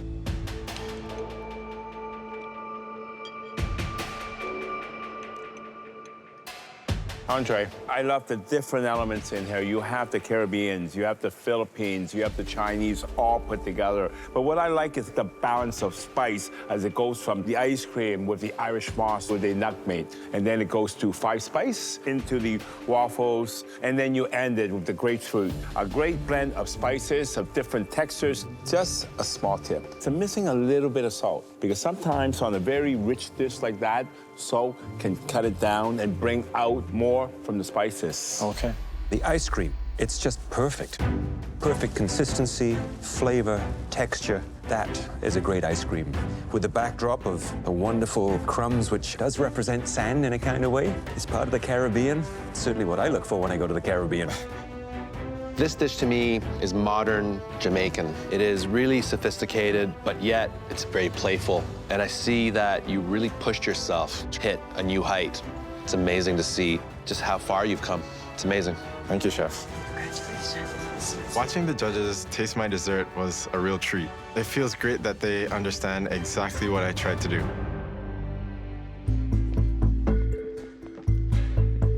Jennifer, please describe your dessert. Tonight I've made one of my favorite dishes, treat cereal. There's a chocolate soil in the bottom. I've puffed a variety of different rices. I've made some marshmallow meringue. There's a chocolate ganache bed for the sugar-cured egg yolk, and I've tea-smoked milk. This isn't just a dessert, this is an experience. Oh. Wow.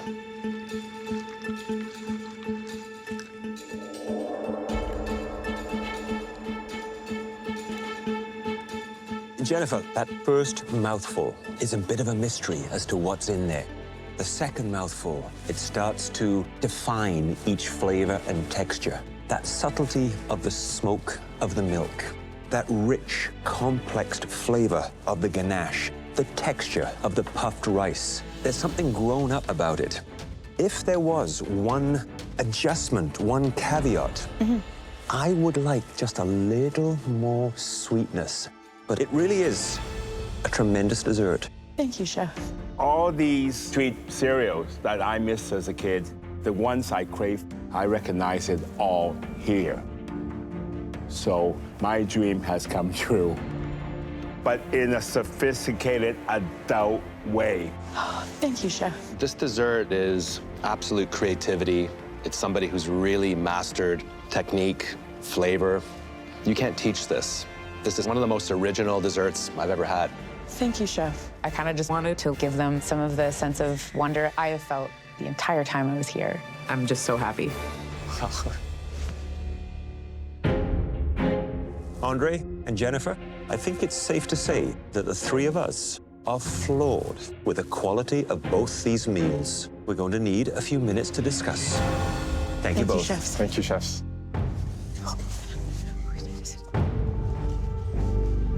So, Andre's flavors were just explosive. They just transported you to the Caribbean. He was able to deliver bigger flavor impact. I've given my all in this entire competition, and especially today, I poured it all out there.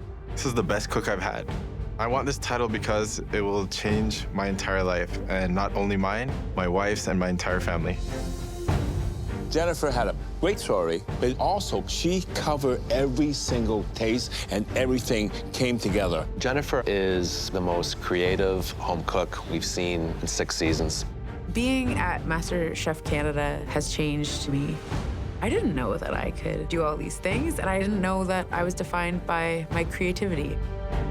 It's hard to imagine life not being different after this, because I'm different. I think we have to consider the culinary journey that both Jennifer and Andre took us on. One just had that slight edge for me. It's really, really tough. Jennifer and Andre, the two of you came here with a dream. You knew you had potential in the kitchen, and you wanted to turn that into a life-changing reality. And now you're both standing here at the end of an epic journey. What you did tonight has earned you the right to change places with us. Amazing. Thank you, Chef. Thank you. It is my last day here, and it's the first day that I've entertained the thought of, what if I win? This is nuts, man. I'm so nervous. The suspense is killing me, honestly. Jennifer and Andre, those chef's jackets that you're wearing are a symbol of what you've accomplished and of where you're going. A career in food is unfolding for both of you. Both of you made incredible meals. that we felt privileged to eat. In the end, we decided that one of you took us on a culinary journey that cannot be denied. That home cook will win $100,000, this trophy, and the life-changing title. This year's winner and Canada's new Master Chef is...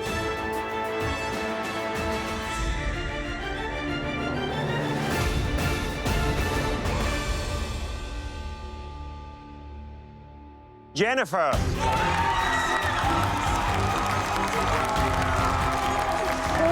You deserve it. Oh my God, Andre.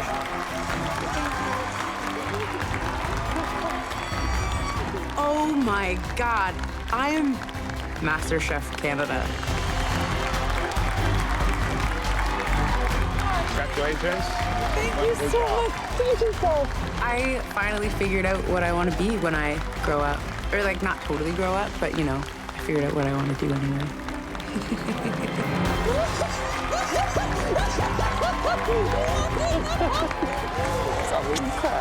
I'm still a winner, honestly. I'm not leaving with the trophy, but I'm leaving with a million skills, new friends, and a new path.